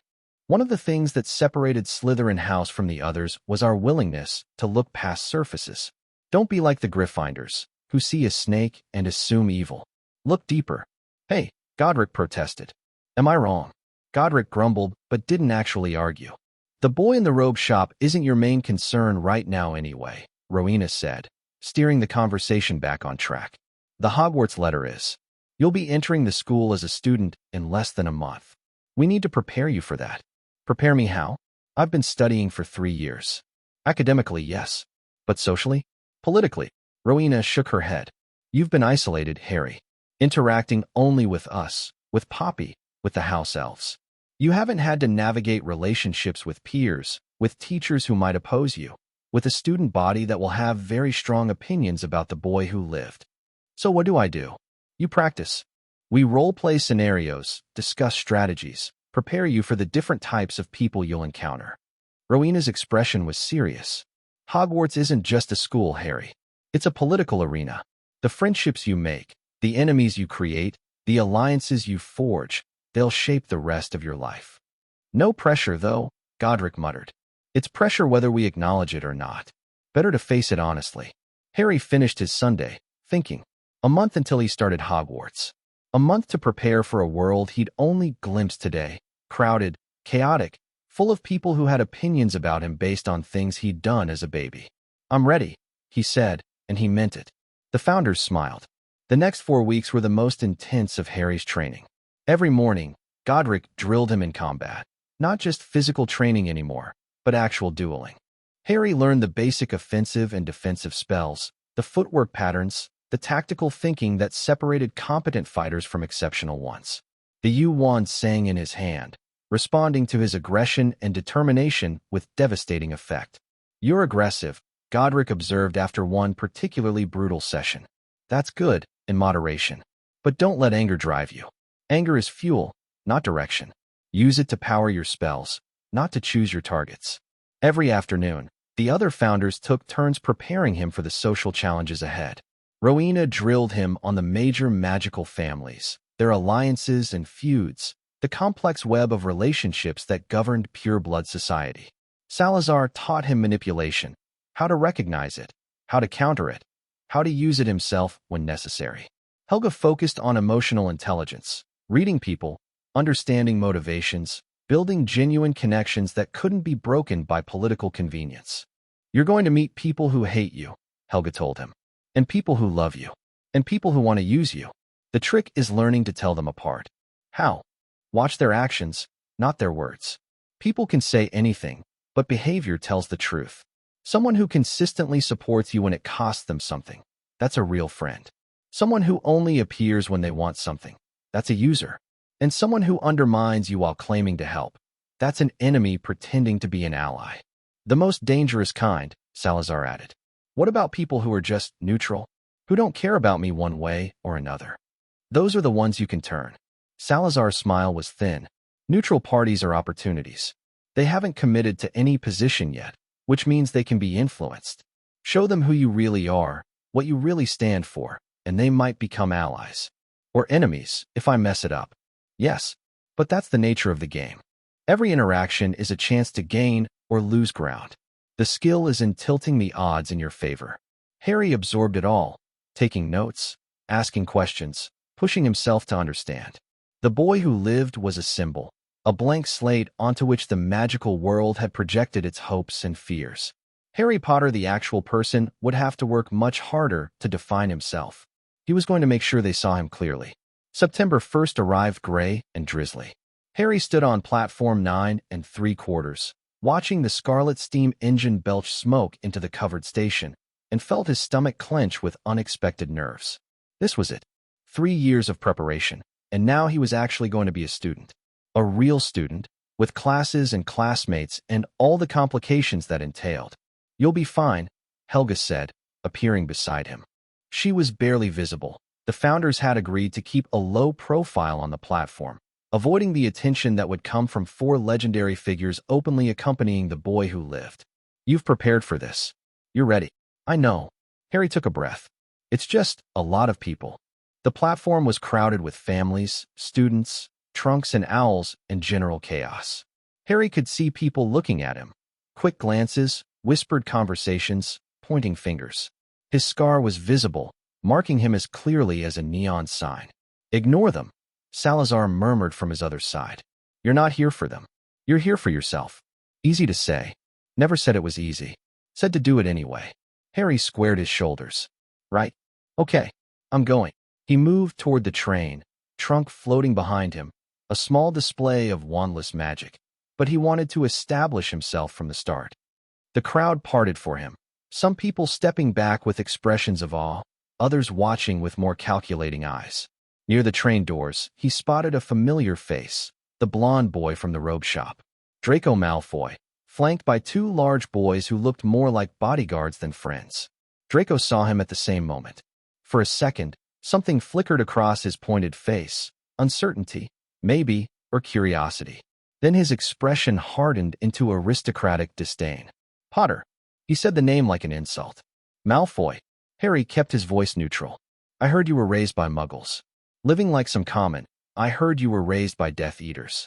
Living like some pureblood prince while your father tortured people for sport. Harry smiled, and it wasn't nice. Funny what rumors say, isn't it? Draco went red. My father probably wants you to make friends with me so he can use you as a spy. Tell him I said hi. Harry brushed past, not waiting for a response. The founders, invisible to everyone but Harry, were radiating mixed reactions. Salazar seemed approving. Godric looked like he was trying not to laugh. Rowena was frowning slightly. That might have been too aggressive, she said once they were on the train, finding an empty compartment. You've made an enemy before the train even left the station. He was already an enemy. His father tried to have me kidnapped last year. Harry stowed his trunk and sat down. I just made sure he knows I'm not going to be an easy target. Fair point, Godric acknowledged. Though Rowena's not wrong. Aggressive posturing works in the short term, but it can backfire later. I'll adjust as needed. Harry looked out the window at the platform, watching families say goodbye, watching students struggle with last-minute luggage. For now, I want people to know that I'm not what they expected. The boy who lived isn't a meek little symbol they can push around. And if that attitude makes things harder, then I'll deal with it. Harry met Rowena's eyes. You taught me that every interaction is a choice. I'm choosing to start from a position of strength. Rowena studied him for a moment. Then, slowly, she smiled. You've been listening. Good. The train whistle blew. Platform 9 3/4 began to recede as the Hogwarts Express pulled away, gathering speed. Harry watched the platform disappear, then turned to face his future. The compartment door slid open about an hour into the journey. A bushy-haired girl stood in the doorway, already wearing her Hogwarts robes, with an expression of determined nervousness that Harry recognized from his own mirror.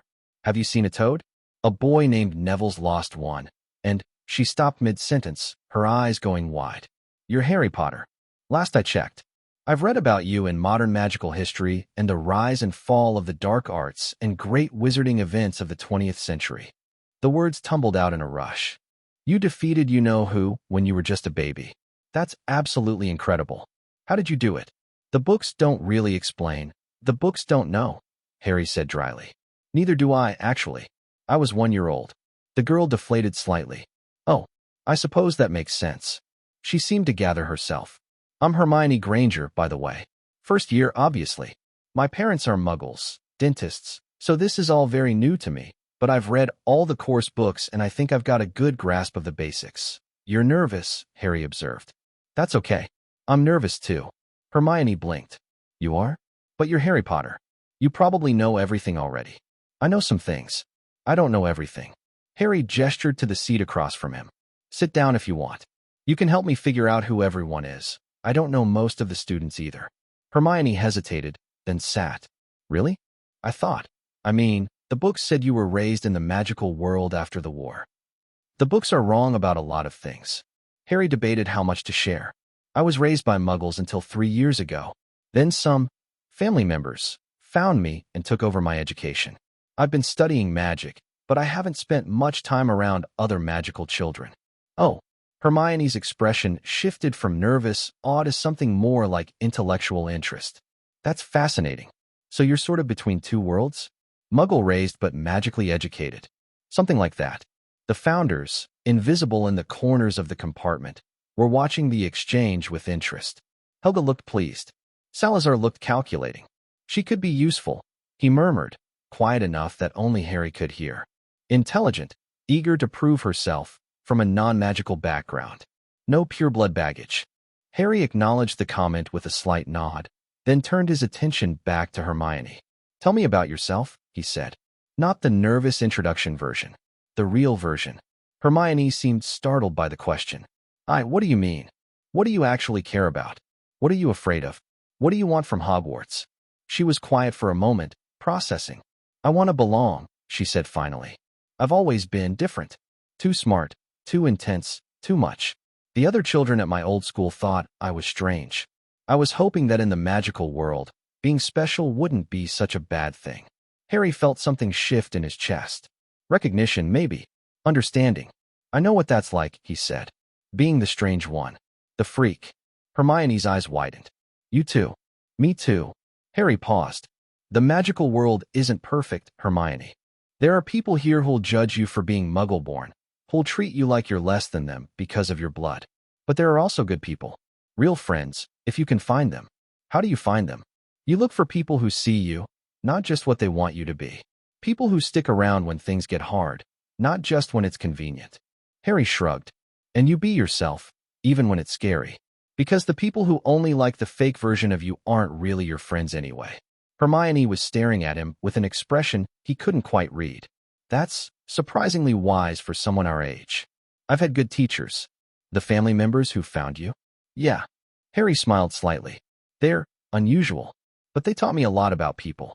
About how to survive in a world that doesn't always want you to." Before Hermione could respond, the compartment door slid open again. A red-haired boy with a smudge of dirt on his nose peered in. "Anyone sitting there?" "Everywhere else is full." Harry gestured to the empty seats. "Help yourself." The boy sat down, then did a double take. "Blimey, you're Harry Potter. And you're?" "Ron. Ron Weasley." He seemed slightly starstruck, his ears going red. "Is it true? Have you really got the scar?" Harry lifted his fringe, showing the lightning bolt. "Wicked," Ron breathed. "It's a cursed scar," Hermione said, her voice taking on that lecturing tone Harry was already learning to recognize. "There's nothing wicked about it. It's a mark of dark magic." Ron's ears went redder. "I know that. I just meant—" "It's fine," Harry interrupted, forestalling what looked like the beginning of an argument. "I know what you meant. No offense taken." The tension eased slightly. Ron shot Hermione a look that wasn't entirely friendly, and she responded with a sniff that wasn't entirely polite. Harry suppressed a sigh.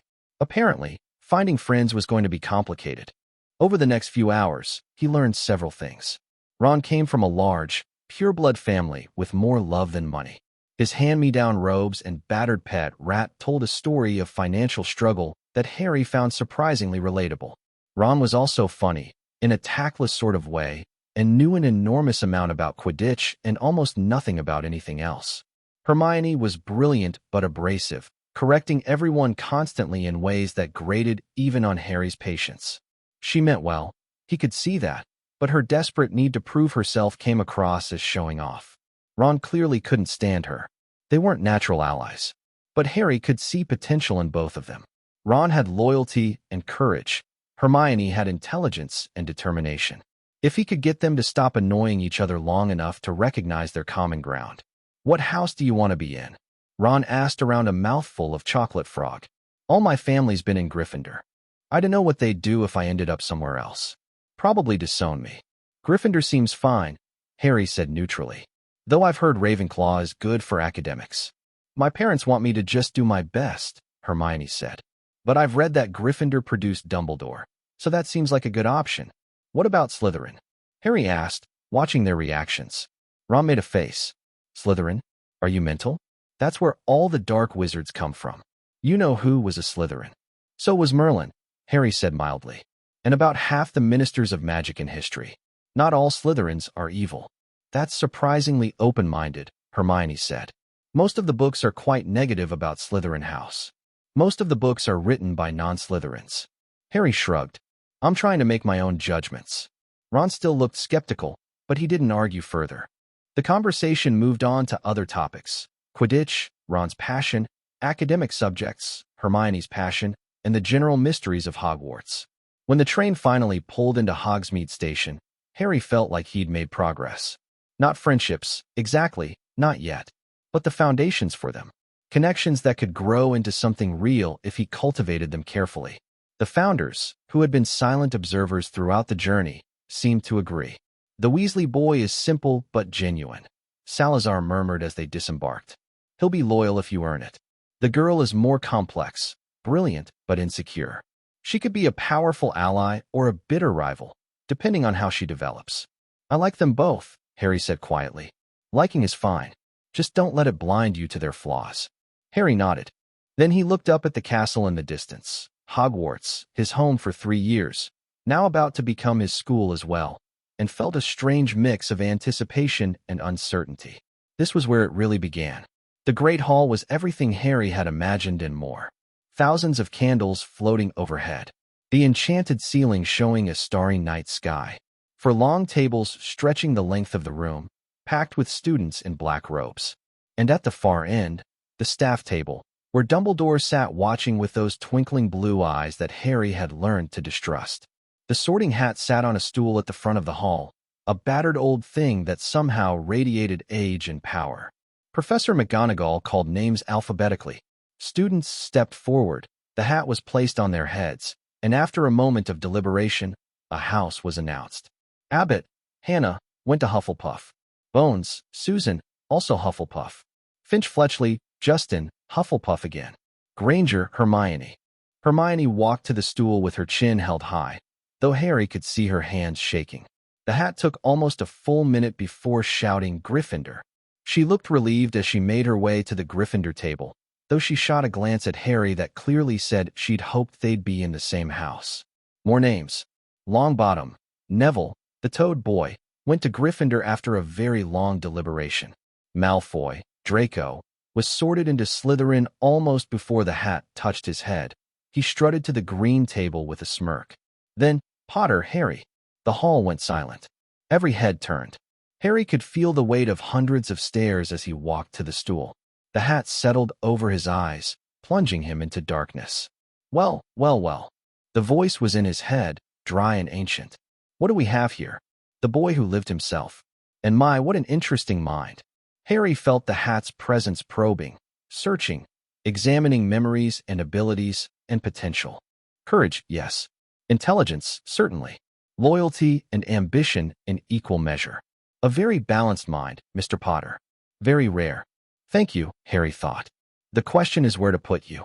You could excel in any house, truly any of them. But you also have company. The hat's voice took on a note of surprise. 4 very old, very powerful presences, bound to your soul. The founders themselves. How extraordinary. They've been training me. I can see that. Godric's courage, Rowena's wisdom, Helga's compassion, Salazar's cunning. You carry pieces of all of them. A pause. Where do you want to go, Mr. Potter? With a mind like yours, the choice is more yours than mine. Harry thought about it. Gryffindor would be easiest. It was where his parents had been sorted, where his new acquaintances had gone, where the public expected the boy who lived to end up. But easy wasn't the same as right. Slytherin would be challenging. It would put him in the heart of the blood-purist faction, force him to confront the prejudices and politics that threatened everything he cared about. It would also give him insight, access, opportunities that he'd never have from the outside. Ravenclaw and Hufflepuff were options too, safe, respectable, unremarkable. He could learn and grow without the spotlight of either extreme. You're weighing options, the hat observed. Most students your age don't think this strategically about house choice. I've been taught to think strategically about everything. Indeed you have. Another pause. I'll tell you something, Mr. Potter. Something I don't usually share. The house system is artificial. 1,000 years ago, the founders created it to organize students by temperament. But temperament isn't destiny. The bravest wizard I ever sorted went to Hufflepuff. The most cunning went to Gryffindor. Houses shape students, but students can also shape their houses. What are you saying? I'm saying that wherever you go, you'll change things. The question is what kind of change you want to create. The hat seemed to be smiling, somehow. So, where shall I put you? Harry made his choice. Gryffindor, the hat shouted. The hall erupted. The Gryffindor table was on its feet, cheering and stamping. Even some of the other tables were applauding, caught up in the excitement of the boy who lived joining their school. Dumbledore was smiling benevolently. McGonagall looked satisfied. Harry walked to the Gryffindor table and slid into a seat next to Hermione, who was beaming. "I'm so glad," she whispered. "I was hoping, me too." Across the hall, Draco Malfoy was watching with narrowed eyes. Harry met his gaze steadily, without hostility, but without warmth either. A declaration, "I'm not afraid of you." Draco looked away first. The sorting continued. Ron joined them at Gryffindor, looking relieved. A few more names, and then Dumbledore stood for his start-of-term announcements. The usual warnings about the Forbidden Forest, a strange comment about a third-floor corridor that was off-limits to anyone who doesn't wish to die a most painful death. And then the feast began. Food appeared on the golden plates. More food than Harry had ever seen in one place. Rich and varied and abundant. He ate carefully, pacing himself the way Helga had taught him, and watched his new housemates with calculating eyes. Percy Weasley, Ron's older brother, was a prefect with an inflated sense of his own importance. The Weasley twins, Fred and George, seemed to be chaos incarnate, already plotting pranks for the term ahead. Neville Longbottom was quiet and nervous, clearly out of his depth. Hermione was peppering everyone with questions about the curriculum. Normal children. Normal concerns. Harry didn't feel normal. Hadn't felt normal in 3 years. Maybe hadn't ever felt normal in his life. But he could pretend. He could fit in, at least on the surface, while doing what needed to be done underneath. The founders were present but silent, letting him navigate on his own. This was his test, his chance to prove that their training had taken root. He was going to pass it. That night, in the Gryffindor first-year dormitory, Harry lay awake long after his roommates had fallen asleep. The bed was comfortable, much better than his cupboard, though not quite as luxurious as the hospital wing had been. The sounds of the castle were familiar, reassuring. And yet he couldn't sleep. Too keyed up. Godric's voice came from the darkness, quiet enough not to wake the others. Something like that. Godric materialized by the window, looking out at the moonlit grounds. "You did well today. The sorting, the way you handled the attention, the connections you started building. All good." It felt like acting. It was acting. That's what social interaction is, at first, playing a role until the role becomes natural. Godric turned to face him. "You'll find your genuine self in time. Right now, you're still figuring out who that is. What if I don't like who I become? Then you change. That's the beautiful thing about being young, Harry. You're not locked in yet. You can try on different versions of yourself, see what fits." Harry was quiet for a moment. The hat said something interesting. About houses not being destiny. About students shaping houses instead of the other way around. The hat is wise. Ancient, irritating, but wise. Godric smiled. "We created the houses to organize temperaments, but we always knew they were imperfect. People are too complex to fit into 4 neat categories. The best we could hope for was that students would find communities where they felt comfortable enough to grow. So it doesn't matter that I chose Gryffindor? It matters, but not in the way most people think." Godric moved to sit on the edge of Harry's bed. "You'll learn courage here, yes. But you'll also learn the limits of courage, how it can become recklessness, how it can blind people to consequences. That's valuable too. What about Slytherin? I thought about choosing it, getting inside the enemy camp. And I decided against it. Not because I was afraid, but because..." Harry struggled to articulate. "Because I didn't want my first move in the magical world to be deception. I wanted to start with honesty. Be sorted where I actually fit, not where it would be strategically useful." Godric's expression softened. "That's a very Gryffindor reason to choose Gryffindor. Is that bad?"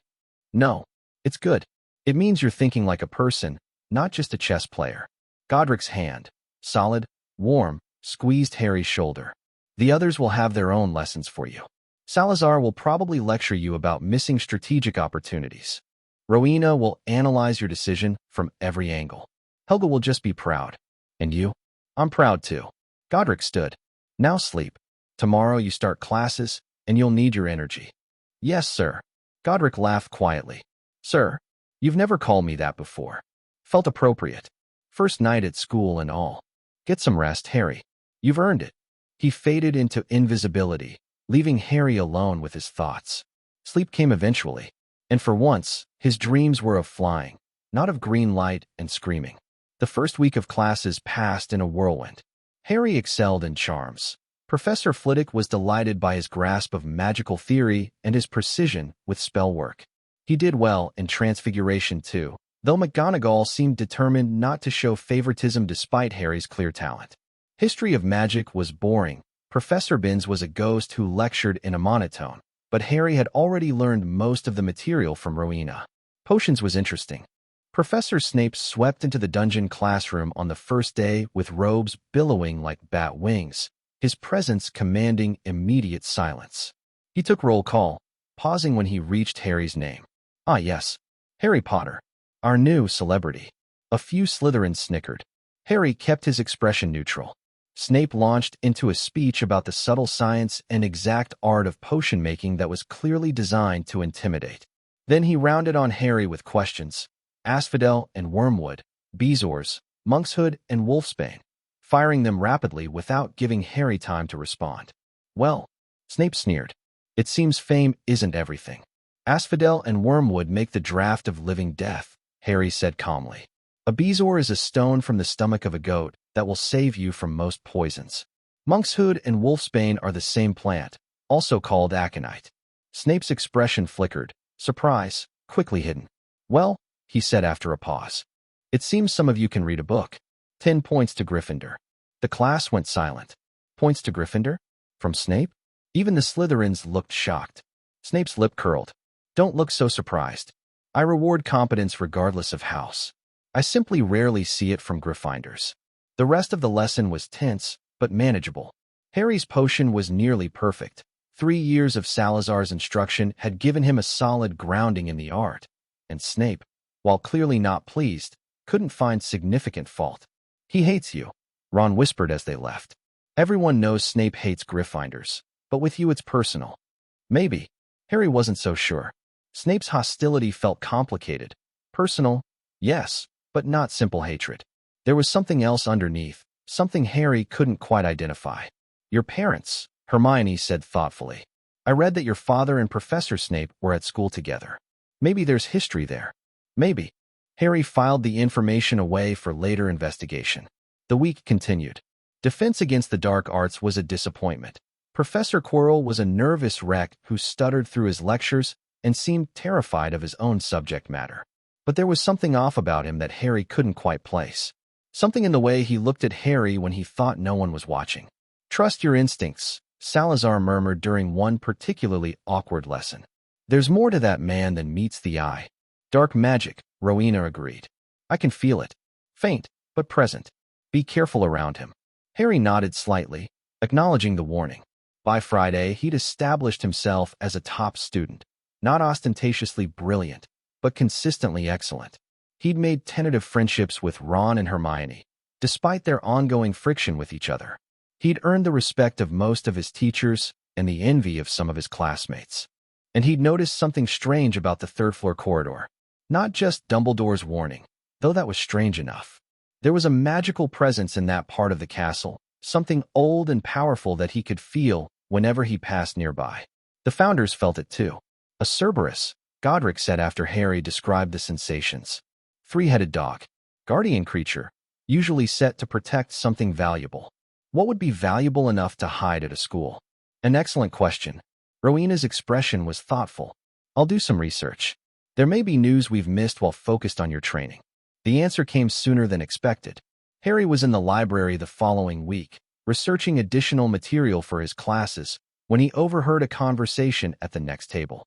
Nicholas Flamel, Hermione was saying to Ron, her voice hushed but excited.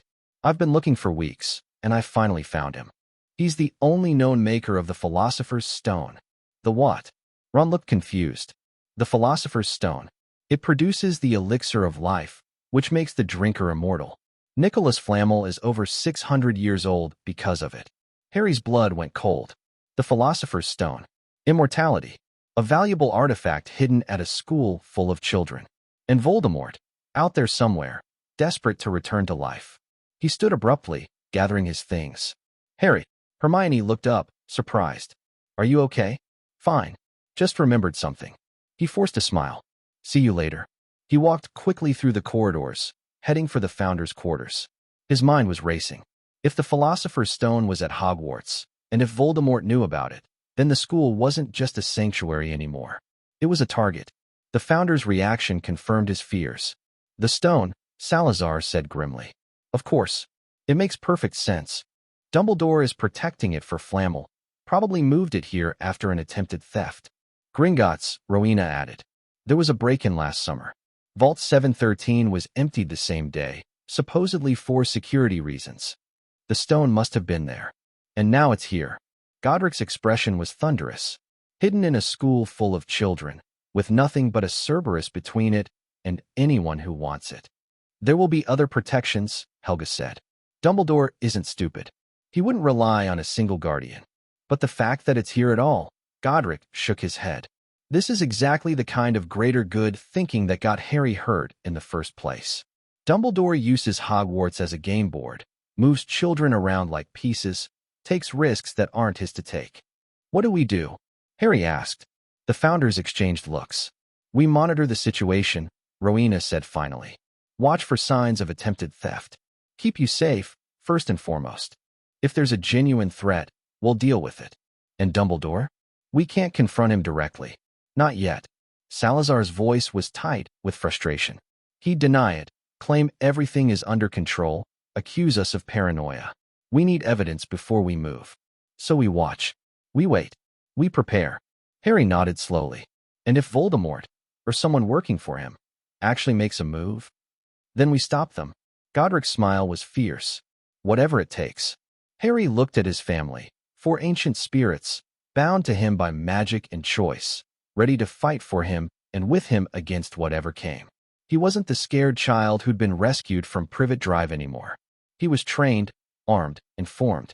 He had allies and resources and a purpose. The world was about to learn what the heir of the founders could do. Chapter 4. The gathering storm. October arrived with howling winds and the smell of approaching winter. Harry had settled into a rhythm at Hogwarts. Classes in the morning, training with the founders in the afternoon, socializing with his housemates in the evening. He'd learned to navigate the complex social waters of Gryffindor Tower, balancing his growing friendships with Ron and Hermione against the demands of his secret education. It wasn't easy. Ron wanted to play chess and talk Quidditch. Hermione wanted to study and discuss theory. Neither of them understood why Harry disappeared for hours every day, returning tired and occasionally bruised. You're hiding something, Hermione said one evening in the common room, her brown eyes sharp with suspicion. You vanish after classes, you never say where you've been, and sometimes you come back looking like you've been in a fight. Private training, Harry said, which was technically true. With who? The professors don't offer private lessons to first years. Family tutors. Also technically true. Hermione frowned. You said your family died when you were a baby. Extended family. Distant relatives who found me a few years ago. Harry kept his voice casual. They've been teaching me things that aren't in the regular curriculum. What kind of things? Combat magic. Advanced theory. History that isn't in the textbooks. Harry met her eyes. I'll tell you more eventually, Hermione. But not yet. There are reasons I need to keep this private. She didn't look satisfied, but she didn't push further. That was one of the things Harry appreciated about Hermione. She was curious, but she also respected boundaries when they were clearly drawn. Ron was easier. He accepted Harry's explanations without much question, more interested in the immediate concerns of homework and Quidditch tryouts. When Harry made the Gryffindor team as Seeker, the youngest in a century, Ron was thrilled on his behalf, with no apparent jealousy. Blimey, Harry, that was amazing. Ron practically bounced as they walked back from the tryout. The way you caught that snitch would look like he was going to cry. I got lucky. Lucky nothing. You're a natural. Ron's grin was infectious. Wait until we play Slytherin. Malfoy's face when you beat him is going to be brilliant. Harry smiled, but his mind was elsewhere. The Quidditch team meant more public visibility, more attention, more opportunities for whoever was after the stone to observe him. It also meant less time for training. You can't withdraw from everything, Godric had said when Harry raised his concerns. You're supposed to be a normal student. Normal students play Quidditch. Besides, a grin, you're bloody good at it. Shame to waste that talent. So Harry practiced with the team, learned the strategies, prepared for his first match. And through it all, he kept watching. Watching Quirrell, whose nervous stutter seemed increasingly like a mask. Watching Snape, whose hostility toward Harry was tinged with something that looked almost like fear. Watching Dumbledore, whose twinkling eyes seemed to follow Harry everywhere, seeing more than they should. The third-floor corridor remained sealed. The Cerberus remained on guard. And somewhere in the castle, the Philosopher's Stone waited for whoever would try to claim it. Halloween changed everything. Harry was in Charms class when it happened, Professor Flitwick demonstrating the levitation charm, students practicing on feathers. Hermione had mastered the spell almost immediately, earning a dismissive comment from Ron that sent her fleeing the classroom in tears. "I think she heard you," Harry said quietly. Ron's ears went red. "She's been insufferable all week." Someone had to say something. There's a difference between saying something and being cruel. Harry's voice was sharper than he intended. "She doesn't have any friends, Ron. We're the closest thing she's got. And you just told her she's annoying in front of the entire class." Ron looked away, uncomfortable. Harry sighed. "I'm going to find her. You should think about apologizing." He left the classroom and headed toward the girls' bathroom, where he suspected Hermione had gone. The Founders drifted alongside him, invisible and silent. "The Granger girl has potential," Salazar observed. "Rough edges, but genuine intelligence. Worth cultivating. She's my friend. I'm not cultivating her." "The two aren't mutually exclusive." Salazar's voice was mild. "Friendship and utility can coexist. The best alliances are the ones where both parties genuinely care about each other." Harry didn't respond. He'd reached the bathroom door and could hear soft crying from inside. "Hermione." The crying stopped. "Go away. It's Harry. Can I come in?" A long pause. Then, "Fine." He pushed open the door. Hermione was sitting on the floor near the sinks, her eyes red and swollen, her bushy hair even more disheveled than usual. "Ron's an idiot," Harry said, sitting down beside her. He didn't mean what he said. He was just frustrated because the charm wasn't working for him. "He's right, though." Hermione's voice was thick with tears. "I am annoying. I know I am. I don't know how to be any other way. I get excited about learning and I want to share it, and everyone thinks I'm showing off." "You are showing off," Harry said gently. "But that doesn't make you annoying. It makes you enthusiastic. The problem isn't that you're smart, Hermione. It's that you sometimes make other people feel stupid." She flinched. "I don't mean to. I know you don't. But the effect is the same." Harry thought about how to phrase this. When someone's struggling with something, they don't want to hear how easy it is for you. They want encouragement, help, patience. You can give them all of that without pretending to be less than you are. Hermione was quiet for a moment. "How do you know all this?" she asked finally. "You're 11. You shouldn't be this wise." "I told you. Good teachers." Harry smiled slightly. "One of them spent a lot of time teaching me about people, how they work, what they need, how to connect with them without making them feel inferior. That's surprisingly manipulative. It's not manipulation if you actually care. It's just effective caring." Hermione laughed despite herself, a wet, surprised sound. "That's a very Slytherin way of putting it. I've been accused of worse."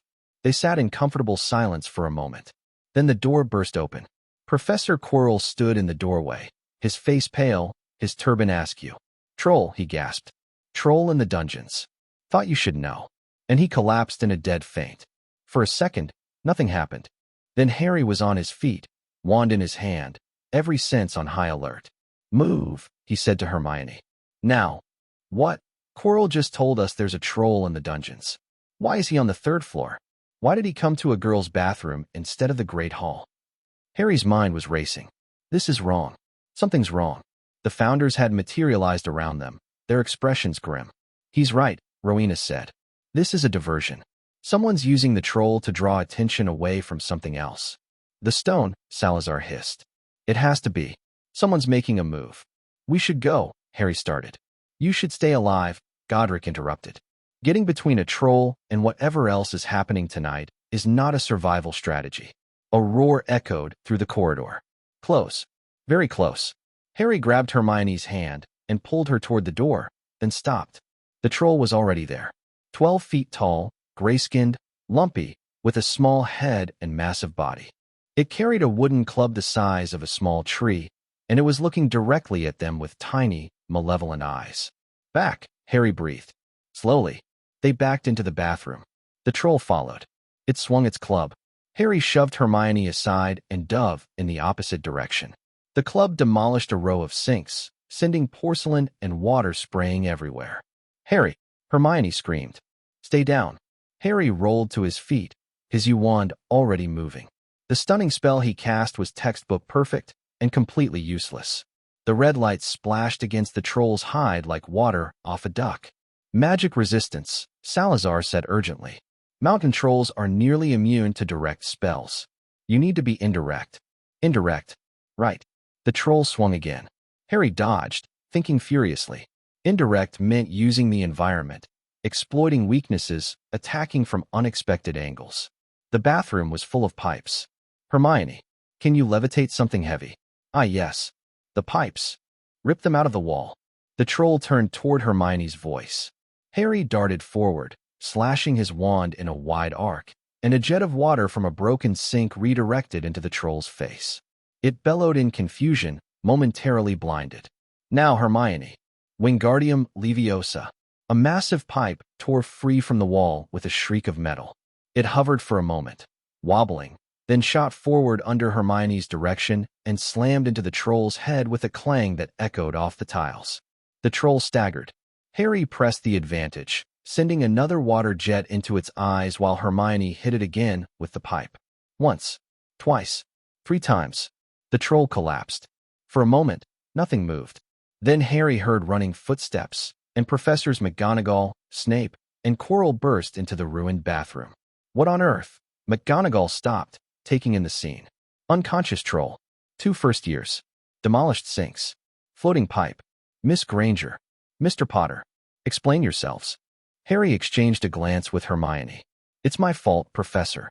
Hermione's voice was steady despite the lingering fear. "I went looking for the troll because I'd read about them and thought I could handle it. Harry came to find me. He saved my life." McGonagall's lips thinned. "Miss Granger, that was an extremely foolish thing to do. 5 points will be taken from Gryffindor for your serious lack of judgment." Hermione nodded, accepting the punishment. "As for you, Mr. Potter," McGonagall's expression softened slightly. "Not many first years could take on a full-grown mountain troll and survive. 10 points to Gryffindor for sheer dumb luck. And another 10 for keeping your head in a crisis." Snape was staring at the troll with an unreadable expression. Quirrell was leaning against the wall, still pale, studiously avoiding Harry's eyes. Harry looked at Quirrell's leg. There was blood seeping through his robes. A wound that hadn't been there when he'd burst into the bathroom. "Professor Quirrell," Harry said innocently. "Are you hurt?" Quirrell's head snapped up. Something flickered behind his eyes, something dark and cold, and very much not nervous. Just a scratch," he stammered, pulling his robes to cover the wound. "And nothing to worry about." "Perhaps you should see Madame Pomfrey," McGonagall suggested. "Why, yes. Yes, perhaps I should." Quirrell limped out of the bathroom without looking back. Harry watched him go. "The Cerberus," he murmured, too quiet for anyone but the founders to hear. He tried for the stone while everyone was focused on the troll. "And the 3-headed dog bit him for his trouble," Salazar confirmed. "He'll try again. And next time, he'll be more prepared." The days after Halloween were tense. Harry kept his suspicions about Quirrell to himself, sharing them only with the founders. Hermione and Ron didn't need to know, not yet. They were too young, too untrained, too likely to do something reckless if they thought a professor was working for Voldemort. Instead, Harry focused on strengthening his friendships while continuing his secret surveillance. The troll incident had changed something between him and Hermione. They were real friends now, not just acquaintances who shared classes. She started joining him in the library, studying together in companionable silence. She stopped asking where he disappeared to every afternoon, trusting that he'd tell her when he was ready.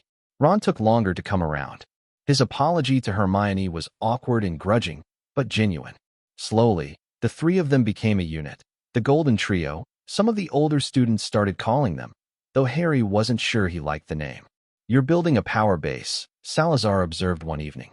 "Granger's intelligence, Weasley's connections to one of the most prominent Light families. Add in your own fame and abilities, and you've got the foundation of a genuine faction." "They're my friends," Harry said flatly. "Not political allies.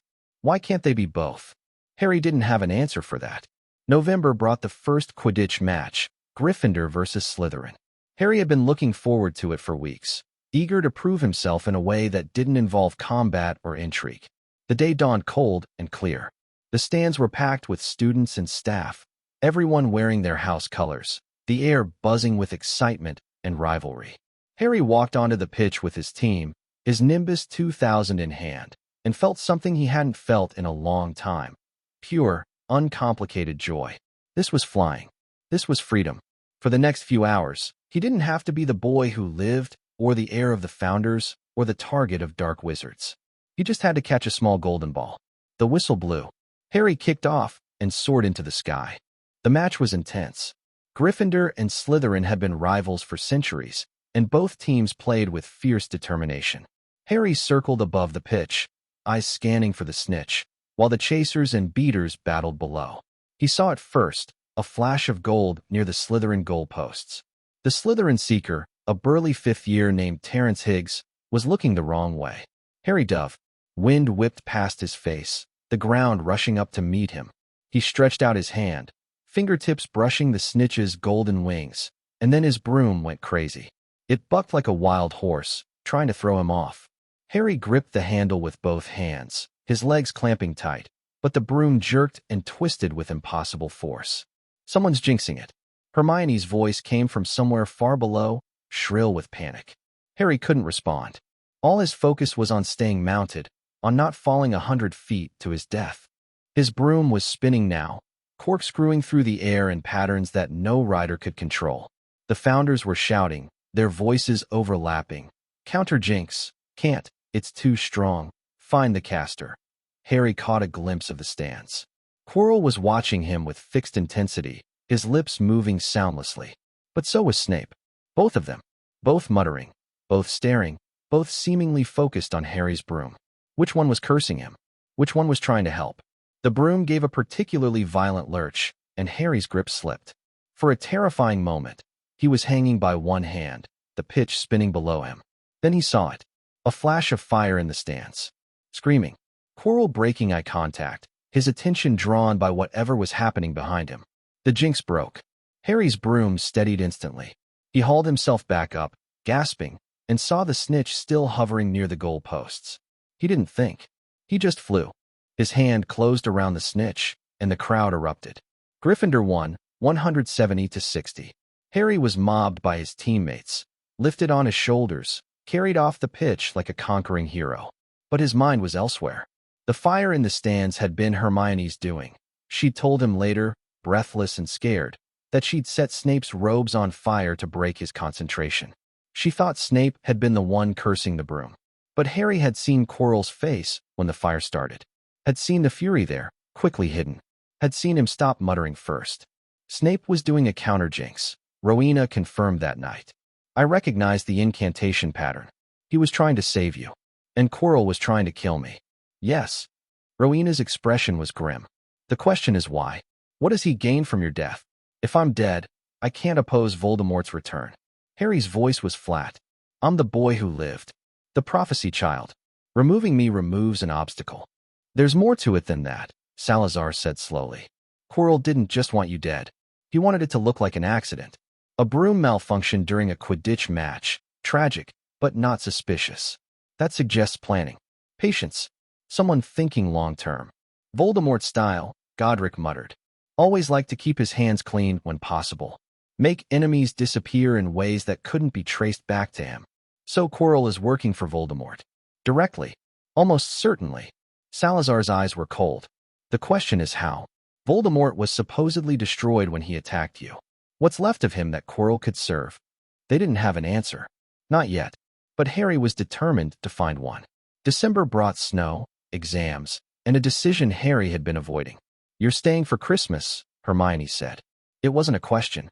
They were in the library, supposedly studying for their transfiguration practical. In reality, Hermione was grilling Harry about his holiday plans while Ron played wizard chess against himself at the next table. Yeah. Harry kept his voice casual. I don't have anywhere else to go. You could come to my house. My parents would love to meet you. Thanks, but Harry hesitated. How to explain without revealing too much? I have things to do here. Research. Training. It's easier to stay. Hermione's eyes sharpened. Research into what? Hermione. You've been hiding something all term. You and your family tutors. The way you handled that troll. The way you watch Quirrell like you're expecting him to attack. She leaned forward. I'm not stupid, Harry. I know something's going on. Harry looked at her for a long moment. If I tell you, he said finally, you can't tell anyone. Not Ron, not the professors, no one. Can you do that? Yes. I mean it, Hermione. This is dangerous. Life and death dangerous. If the wrong people find out what I know, I can keep a secret. Her voice was firm. Trust me. Harry glanced at the founders, invisible around the table. Salazar nodded slightly. Helga looked worried but didn't object. Rowena's expression was thoughtful. Okay, Harry said. But not here. Meet me tonight, after curfew. The 7th floor, left corridor. There's a room there that appears when you need it. A room that appears when you need it? I'll explain everything. Just be there. The room of requirement materialized as a comfortable sitting room, complete with crackling fireplace and overstuffed armchairs. Harry had discovered it during his first week, guided by the founders to one of their most ingenious creations. Hermione stepped through the door, her eyes wide with wonder. How does this exist? It's not on any map. I've read Hogwarts, a history cover to cover, and there's no mention. It's a founder's secret. One of many. Harry gestured to a chair. Sit down. This is going to take a while. He told her everything. The abuse at the Dursleys. The accidental magic that summoned the founders. 3 years of training. The soul fragment in his scar. Quirrell and Voldemort. The Philosopher's Stone. All of it, laid out in precise detail while Hermione listened with growing amazement and horror. When he finished, she was silent for a long moment. The founders, she finally said. The actual founders. They're here? Right now? Yes. Harry nodded to his left. Salazar's by the fireplace. Godric's near the door. Rowena and Helga are behind you. Hermione spun around, seeing nothing. I can't. They're incorporeal. Invisible to everyone but me, usually. But they're real. They've been teaching me, protecting me, preparing me for what's coming. What is coming? Voldemort's return. Harry's voice was flat. It's not a question of if, Hermione. It's when. He's out there somewhere, probably attached to Quirrell somehow. And he's trying to get the Philosopher's Stone to restore himself to full power. Hermione's face had gone pale. And Dumbledore knows? About all of this. Dumbledore knows about the stone. He might suspect about Quirrell. But he doesn't know about the founders, or my training, or most of what I've told you. Harry paused. He also doesn't know that I know. I've been keeping a low profile, acting like a normal first year while gathering information. Why? If Dumbledore could help, Dumbledore has his own agenda. Harry's voice hardened. He left me with the Dursleys. He knew about the abuse, or should have known, and he let it continue for years. Whatever his reasons, I don't trust him to put my interests first. Hermione looked troubled. That's a big accusation. It's a big situation. Harry met her eyes.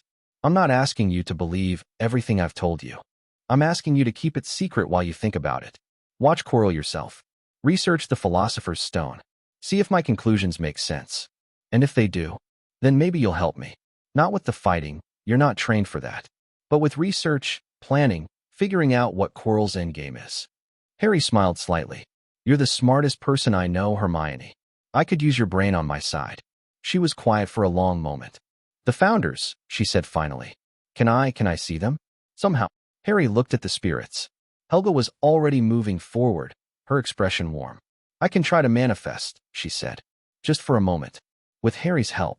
Harry extended his hand, offering his magic as an anchor. Helga's form flickered, solidified, and suddenly Hermione was staring at a translucent woman in medieval robes, her kind face smiling. Hello, dear, Helga said. It's lovely to meet one of Harry's friends. Hermione's jaw dropped. You're Helga Hufflepuff. You founded Hogwarts. You invented the house elf bonding ritual. You developed the first standardized healing curriculum.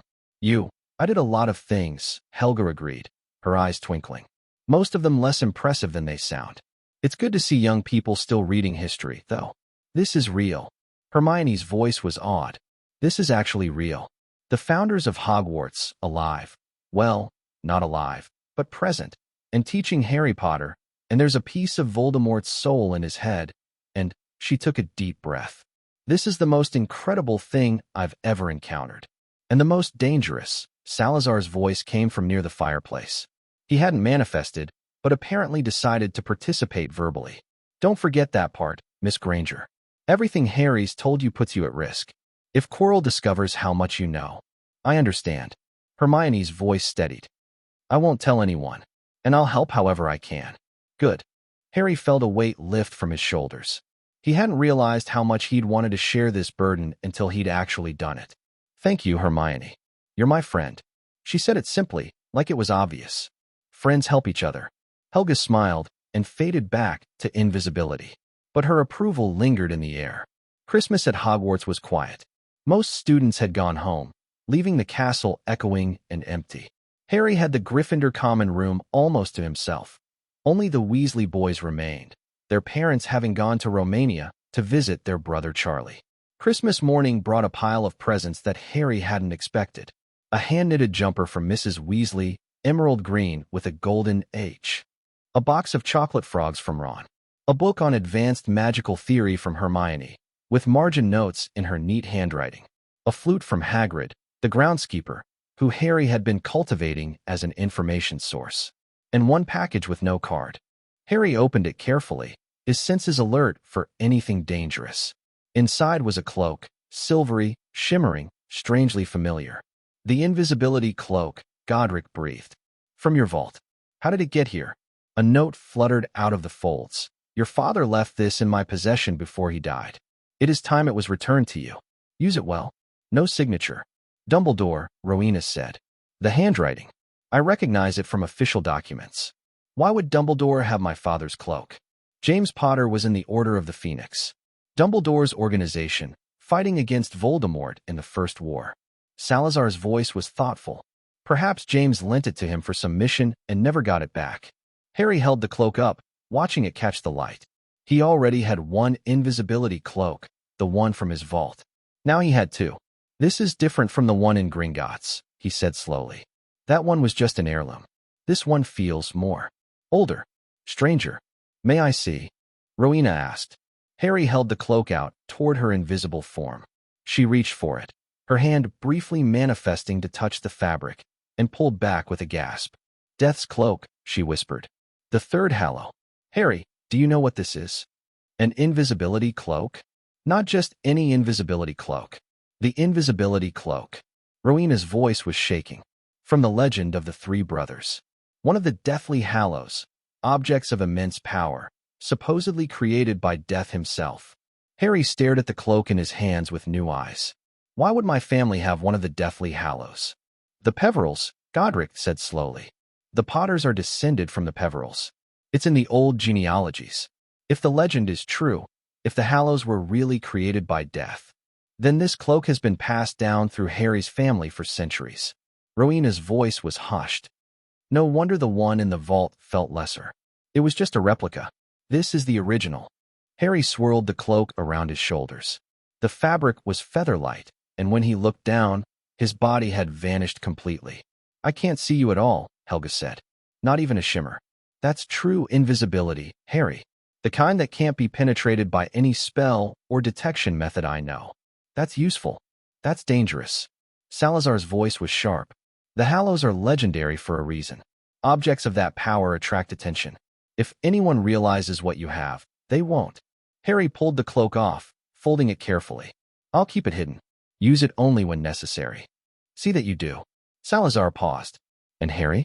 The fact that Dumbledore had this cloak, had one of the most powerful magical artifacts in existence, and chose to give it to you now. That's significant.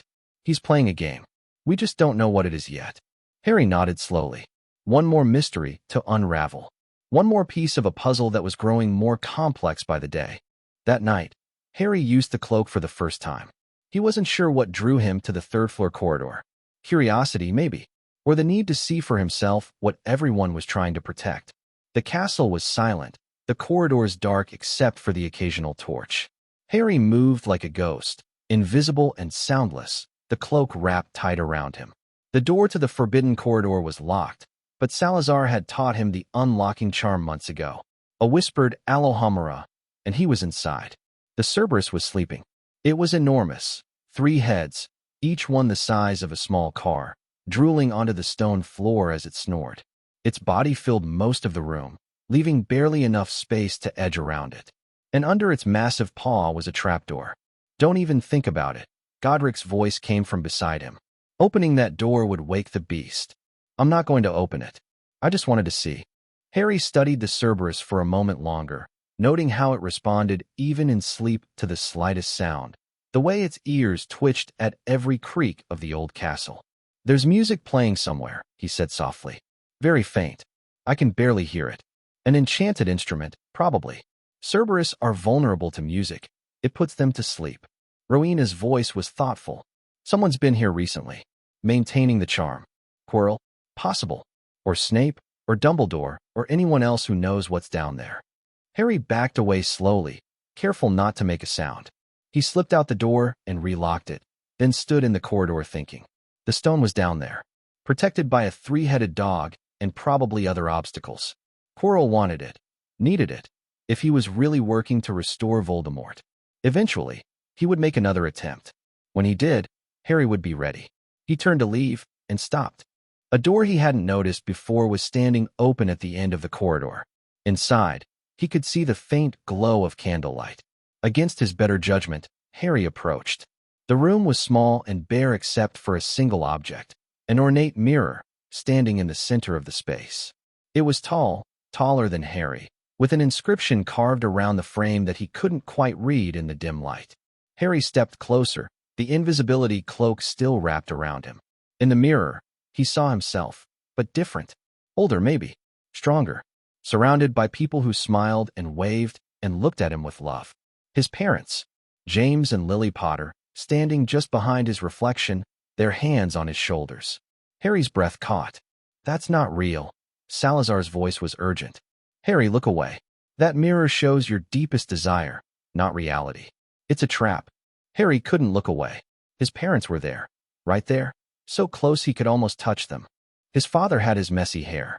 His mother had his green eyes. They were smiling at him, reaching for him. "Harry." Godric's voice now, sharp and commanding. "That mirror has destroyed better wizards than you. It shows you what you want most, and if you let it, you'll sit in front of it until you waste away. Step back." Now, with enormous effort, Harry tore his gaze from the mirror. "What is that thing?" "The Mirror of Ariste."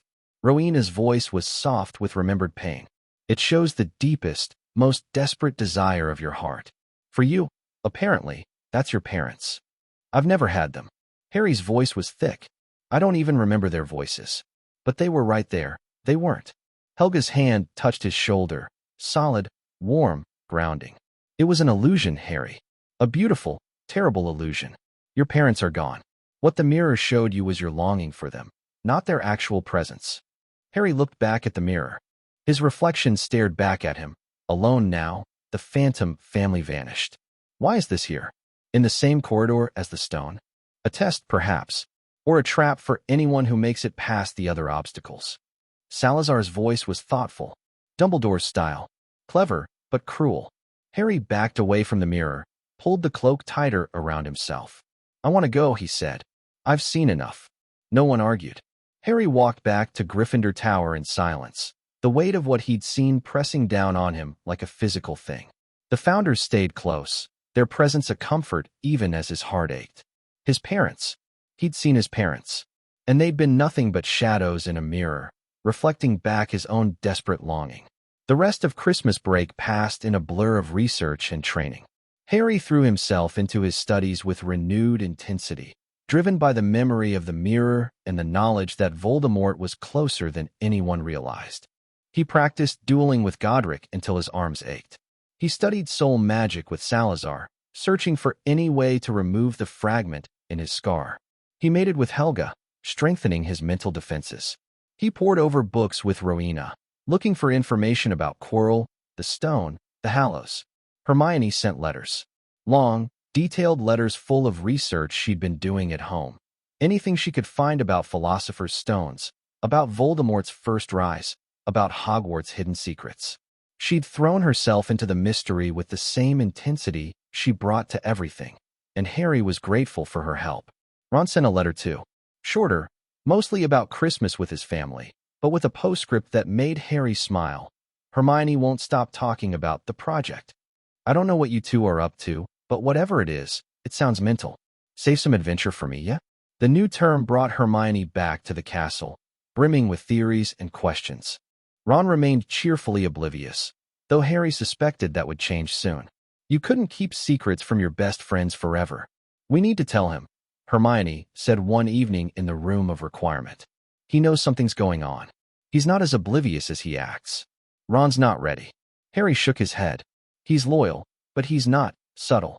He'd want to confront Quirrell directly, or tell a professor, or do something dramatic that would get us all killed. You don't give him enough CR. I give him exactly enough CR. He's brave and he's kind and he'd die for either of us without hesitation. But this situation needs patience and planning, not Gryffindor charges. Hermione looked troubled but didn't argue. January faded into February. The match against Hufflepuff came and went. Another Gryffindor victory, with Harry catching the snitch in under 10 minutes. Classes continued. Homework piled up. Life at Hogwarts seemed almost normal. Until the night Harry's scar exploded with pain. He was in bed, just drifting off to sleep, when it hit. A lightning bolt of agony straight through his forehead. He gasped, clutching at his head, and saw a dark room. A pale face. Red eyes, burning like coals. A high, cold voice whispering promises of power, of immortality, of revenge. Harry wrenched himself free of the vision with a scream that he barely managed to muffle. Harry! Godric was there instantly. Harry, what happened? I saw him. Harry's voice was shaking. Voldemort. He was in someone's head. Talking to them. Planning something. The connection. Salazar materialized, his expression grim. It's stronger than we thought. He's not just a passive passenger anymore. What do you mean? The soul fragment in your scar. It's connected to Voldemort's main soul, wherever that is. When he feels strong emotions, or when he deliberately focuses, you can see through his eyes. Salazar paused. And he can probably see through yours. Harry felt cold. He knows what I know? Possibly. Probably not everything. The connection seems to require intense emotion or deliberate effort. But if he's actively looking, we need to teach you occlumency, Rowena said urgently. Mental defenses. Walls around your mind that will block the connection. Can we do that without removing the fragment? We can try. It won't be perfect, but it might be enough to keep him out of your head. Harry nodded, still shaking. Then let's start. Tonight. The occlumency training was brutal. Salazar had the most experience with mind magic, so he took the lead. The process involved Harry clearing his mind, building mental walls, and then enduring Salazar's attempts to breach them. It felt like having his brain scraped with sandpaper. Again, Salazar said after Harry's defenses collapsed for the dozenth time. You're relying too much on brute force. Your walls need to be flexible, adaptive. They need to redirect intrusion, not just block it. I'm trying. Try harder. Voldemort won't stop because you're tired. Harry gritted his teeth and rebuilt his defenses. It took weeks. Weeks of nightly sessions, weeks of headaches and nightmares, and the constant fear that Voldemort was watching through his eyes. But slowly, gradually, his walls grew stronger. His mind became quieter. The connection faded from a screaming presence to a distant whisper. Better, Salazar finally said one night in late February. Not perfect, but better. He'll have to work much harder to get through now. Good enough to hide what I know. Good enough to buy time. The soul fragment makes complete blocking impossible. Some leakage will always occur. But you should be able to keep your active thoughts private. It was the best they could hope for. March brought spring rains and the final piece of the puzzle. Harry was in the library, researching ancient artifacts, when Hermione burst in with a look of triumph on her face. I found it, she whispered urgently. The last protection. The one Dumbledore set up personally. How do you know? I talked to Hagrid. Hermione looked slightly guilty. He's not very good at keeping secrets. I just asked the right questions, and he told me everything. What did he say? There are 7 protections for the stone. The Cerberus, that's Fluffy, by the way, Hagrid named him, is just the first. Then there's Devil's Snare, a key room, a chess puzzle, a troll, a logic puzzle with potions, and finally the mirror. The Mirror of Ariste. Yes, and here's the important part. Dumbledore enchanted the mirror so that only someone who wants to find the stone, but not use it, can actually get it. Anyone who wants the stone for themselves won't be able to take it from the mirror. Harry processed this. So Quirrell can't get the stone. Not by himself. He wants to use it for Voldemort. That desire will block him. Unless he finds someone else to get it for him. Someone who doesn't want to use it. They stared at each other. He's going to use a student, Harry said slowly. Someone he can manipulate or control. Someone who'll think they're protecting the stone while actually delivering it. Or someone under the Imperius curse. Or confounded. Or me. Hermione's eyes went wide. You? Think about it. I'm famous. I'm connected to Voldemort already, and everyone would believe that Harry Potter was trying to protect the stone, not steal it. If Quirrell could control me somehow, the soul fragment. Hermione's voice was barely a whisper. If Voldemort's already in your head, then he could theoretically take control. Use me as a puppet. Harry felt sick. That's why the connection matters so much. That's why they wanted to strengthen it. But you've learned occlumency, basic occlumency, against a full possession attempt. Harry shook his head. I don't know if it would be enough. The weight of it settled over them. All this time, Harry had thought he was the hunter. Now he realized he might be the weapon. We need to stop him, Hermione said. Before he can try anything. Agreed. But how? We can't just attack a professor. We need evidence. Proof that Quirrell is working for Voldemort. Then we get proof. Hermione's jaw set with determination. We watch him. Follow him. Find out exactly what he's planning and when. Harry looked at her, this brilliant, stubborn, impossibly brave girl who'd chosen to stand with him against the darkest wizard in history. You know this could get you killed. I know. She didn't flinch. But I'm not leaving you to face this alone. Harry smiled despite everything. Okay, he said. Let's get to work. The surveillance operation began that night. Harry used his invisibility cloak to follow Quirrell after hours, tracking his movements through the castle. Hermione researched his background, looking for anything that might explain his connection to Voldemort. The Founders monitored from the spirit realm, watching for magical signatures and dark energy. What they found was disturbing. Quirrell spent hours in the Forbidden Forest, meeting with figures that Harry couldn't see clearly. He visited the third-floor corridor almost nightly, studying the door, testing the wards. He'd somehow acquired a detailed map of the obstacle course below, complete with notes on how to bypass each protection. He's close, Salazar said after reviewing the intelligence. Another few weeks, and he'll have solutions for everything. The only thing stopping him is the mirror. And me? Harry said grimly. And you. Which means he'll make his move soon. Before you get too strong to control. When? End of term, most likely. When the castle is distracted with exams and departures. When security is at its lowest. Harry nodded. Then we beat him to it. What? We go down there first. Get the stone before Quirrell can. Hide it somewhere he'll never find it. Harry, that's insane. Godric's voice was sharp. You're an 11-year-old, no matter how well we've trained you. The protections down there were designed to stop adult wizards. They were also designed to be passed by a determined first year. Dumbledore set it up as a test, a challenge. He wants someone to try. Harry's voice was flat. I'm not saying it will be easy. I'm saying it might be our only option. Or we could tell Dumbledore, Helga suggested. Let him handle Quirrell. And then what? Quirrell gets arrested, Voldemort finds a new host, and we're back to square one. Harry shook his head. No. We end this here. We get the stone, we expose Quirrell, and we make sure Voldemort can't use him again. The Founders were silent. He's right, Salazar finally said. I hate it, but he's right. Dumbledore's approach is containment, not elimination. He'll handle the immediate threat and leave the underlying problem intact. So we do it ourselves. Godric's voice was resigned. When? Before Quirrell makes his move. But after we've had time to prepare. Harry looked at each of the Founders in turn. Godric's fierce loyalty, Salazar's calculating intelligence, Rowena's sharp wisdom, Helga's steady compassion. His family. His teachers. His allies. We have until the end of June, he said. Let's make it count. Chapter 5. Hogwarts Letters. The spring term accelerated into a blur of preparation. Harry trained harder than ever, pushing his limits until Godric started expressing concern about burnout. He mastered spells that most third years struggled with, learned to duel while maintaining occlumency shields, and practiced navigating obstacles blindfolded in case the protections below included magical darkness. Hermione threw herself into research with equal intensity.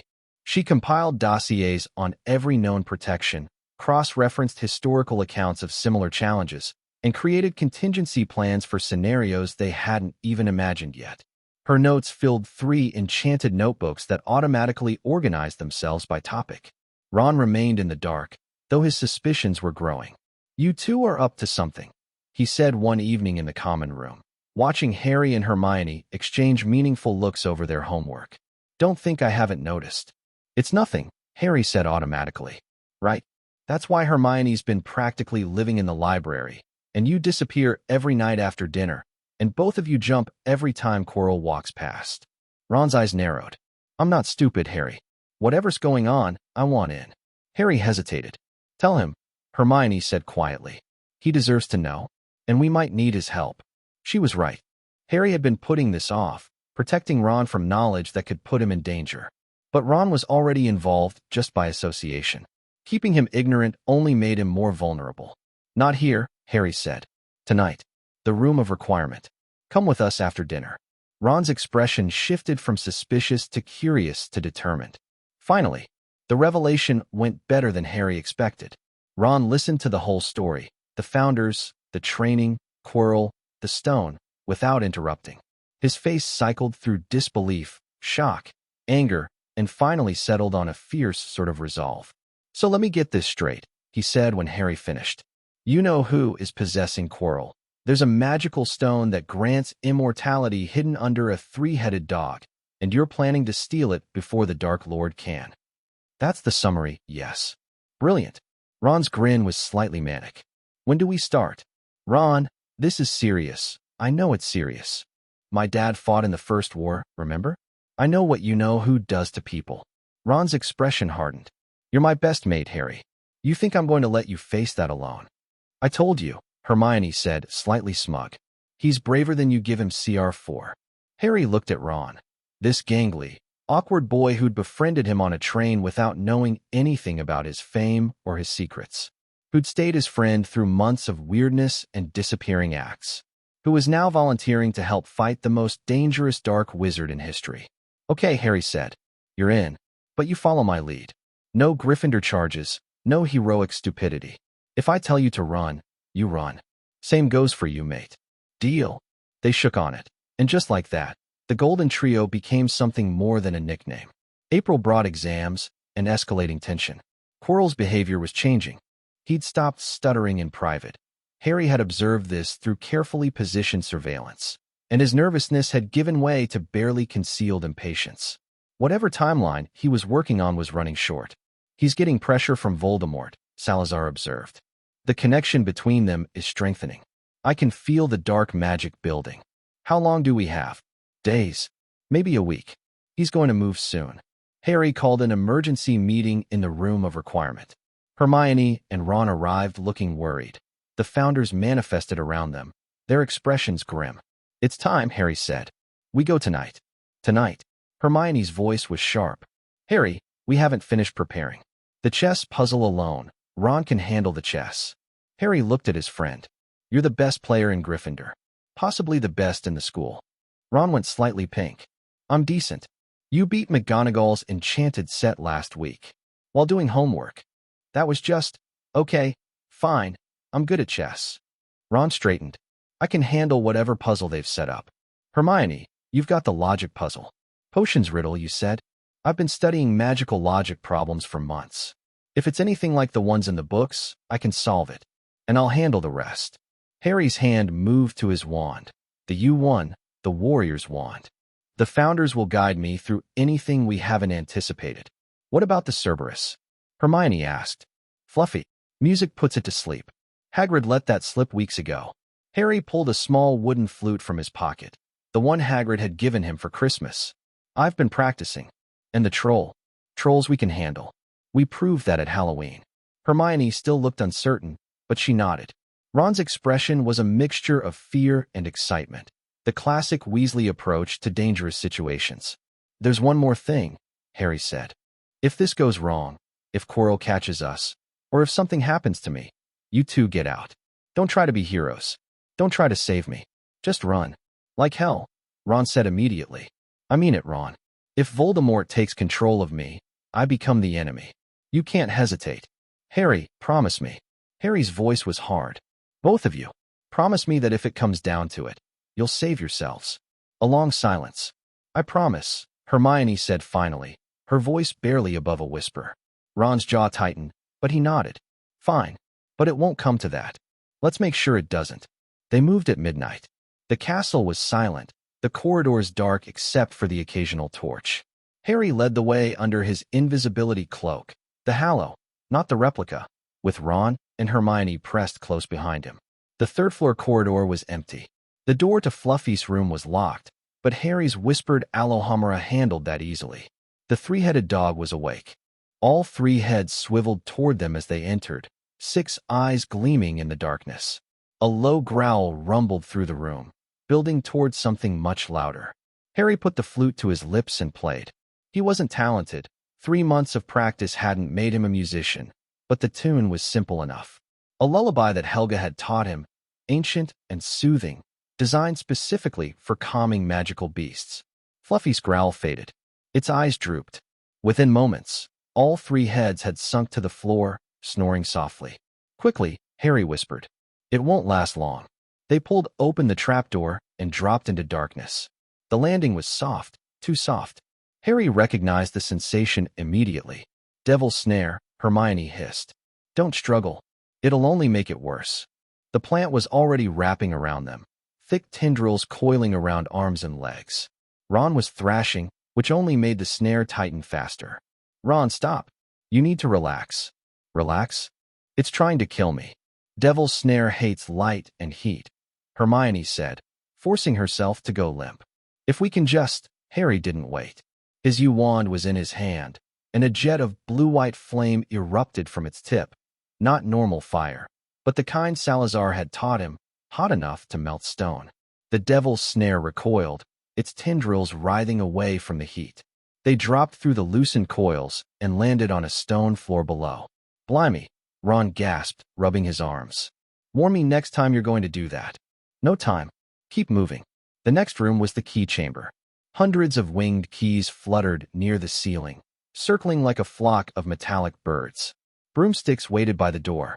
We need to find the right key, Hermione said, studying the lock. Old-fashioned, silver, probably with a bent wing from previous attempts. Harry was already in the air. Flying was instinct by now. He wove through the swarm of keys, ignoring the ones that tried to attack him, his seeker's eyes scanning for the one that didn't quite fit. There, a large silver key with bright blue wings, one of which was crumpled like it had been grabbed before. He caught it in one smooth motion and dove back to the door. That was fast, Ron said, impressed. Seeker reflexes. Harry jammed the key into the lock. Let's go. The chess room was exactly what they'd expected, a massive board with life-sized pieces, the white set waiting on the opposite side. My turn, Ron said, cracking his knuckles. Everyone take a position. Harry, you're the bishop. Hermione, you're the castle. Rook, Hermione corrected automatically. Whatever. Let me work. Ron was brilliant. There was no other word for it. He commanded the black pieces like a general, sacrificing strategically, positioning for attacks that the white set couldn't counter. Harry watched with growing awe as his friend dismantled the puzzle piece by piece. Knight to h3, Ron called out, his voice tight with concentration. Check. The White King removed its crown and threw it to the ground. The game was over. Ron, that was incredible, Hermione breathed. It was just chess. But Ron was grinning, the flush of victory on his cheeks. Come on. What's next? The troll room was anticlimactic. The creature was already unconscious. Someone had been here before them, apparently, and dealt with it. Quirrell, Harry said grimly. He's already started. They ran. The potions room stopped them short. 7 bottles on a table, a riddle in flames, and beyond the flames, a doorway leading to whatever lay ahead. Logic puzzle, Hermione said, snatching up the parchment. Her eyes scanned the riddle rapidly, her lips moving as she worked through the implications. Okay, I've got it. The smallest bottle lets you go forward. The round one lets you go back. Only 1 dose each, Harry noted, examining the bottles. Not enough for all of us. Then I'll go forward alone, Hermione said. You two go back, get help. No. Harry's voice was flat. I'm the one with the training. I'm the one who has to face Quirrell. Harry, Hermione, please. He met her eyes. You've done incredible work tonight. All of you have. But this part has to be me. Hermione's jaw tightened. For a moment, Harry thought she was going to argue. Then she threw her arms around him in a fierce hug. Don't you dare die, she whispered. I'll do my best. Ron clapped him on the shoulder. Give him hell, mate. Harry nodded, took the smallest bottle, and drank. The potion was ice cold, spreading through his veins like liquid winter. He stepped through the flames and found himself in the final chamber. Quirrell was already there. The mirror of Ariste stood in the center of the room, its ornate frame gleaming in the torchlight. Quirrell stood before it, his back to Harry, his turban slightly askew. I wondered when you'd arrive, Quirrell said. His voice was different. No stutter, no nervousness. Just cold, calm certainty. The boy who lived, come to play the hero. Where's Voldemort? Quirrell laughed. Closer than you think. He turned, and Harry saw his face. Pale, twisted, eyes gleaming with something that wasn't entirely human. The Dark Lord has been with me since Albania. Guiding me. Strengthening me. Quirrell's smile was terrible. He's very eager to meet you properly.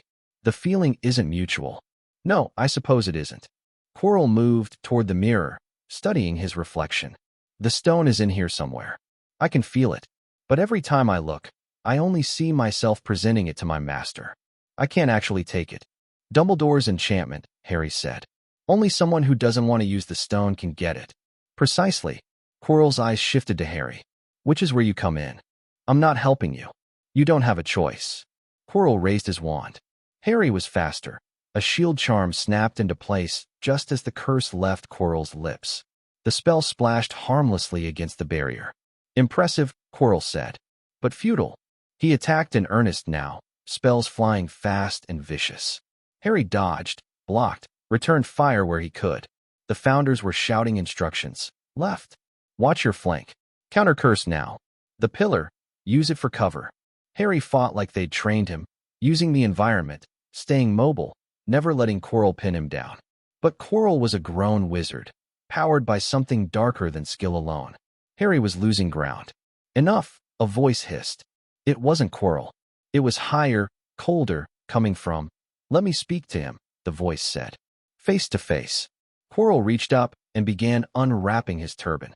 Harry's scar exploded with pain. The face on the back of Quirrell's head was barely human. Chalk white, red-eyed, with slits for nostrils like a snake. It was the face from Harry's nightmares, the face from his visions, the face of the thing that had murdered his parents. Harry Potter, Voldemort whispered. At last. Voldemort. Harry forced the word out through the agony in his skull. You know what I want. Give me the stone, and I'll let you live. I might even let your friends live. A small price for immortality, wouldn't you say? I'd rather die. That can be arranged. The red eyes glittered. But first, let's see what your heart truly desires. Quirrell lunged forward, grabbing Harry by the arm and forcing him in front of the mirror. Harry saw his reflection and gasped. He saw himself, older and stronger, standing with the founders behind him. He saw his parents, smiling with pride.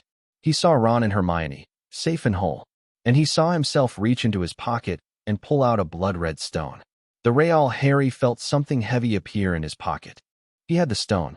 Dumbledore's enchantment had worked. Because Harry didn't want to use it, only to protect it, the mirror had given it to him. What do you see?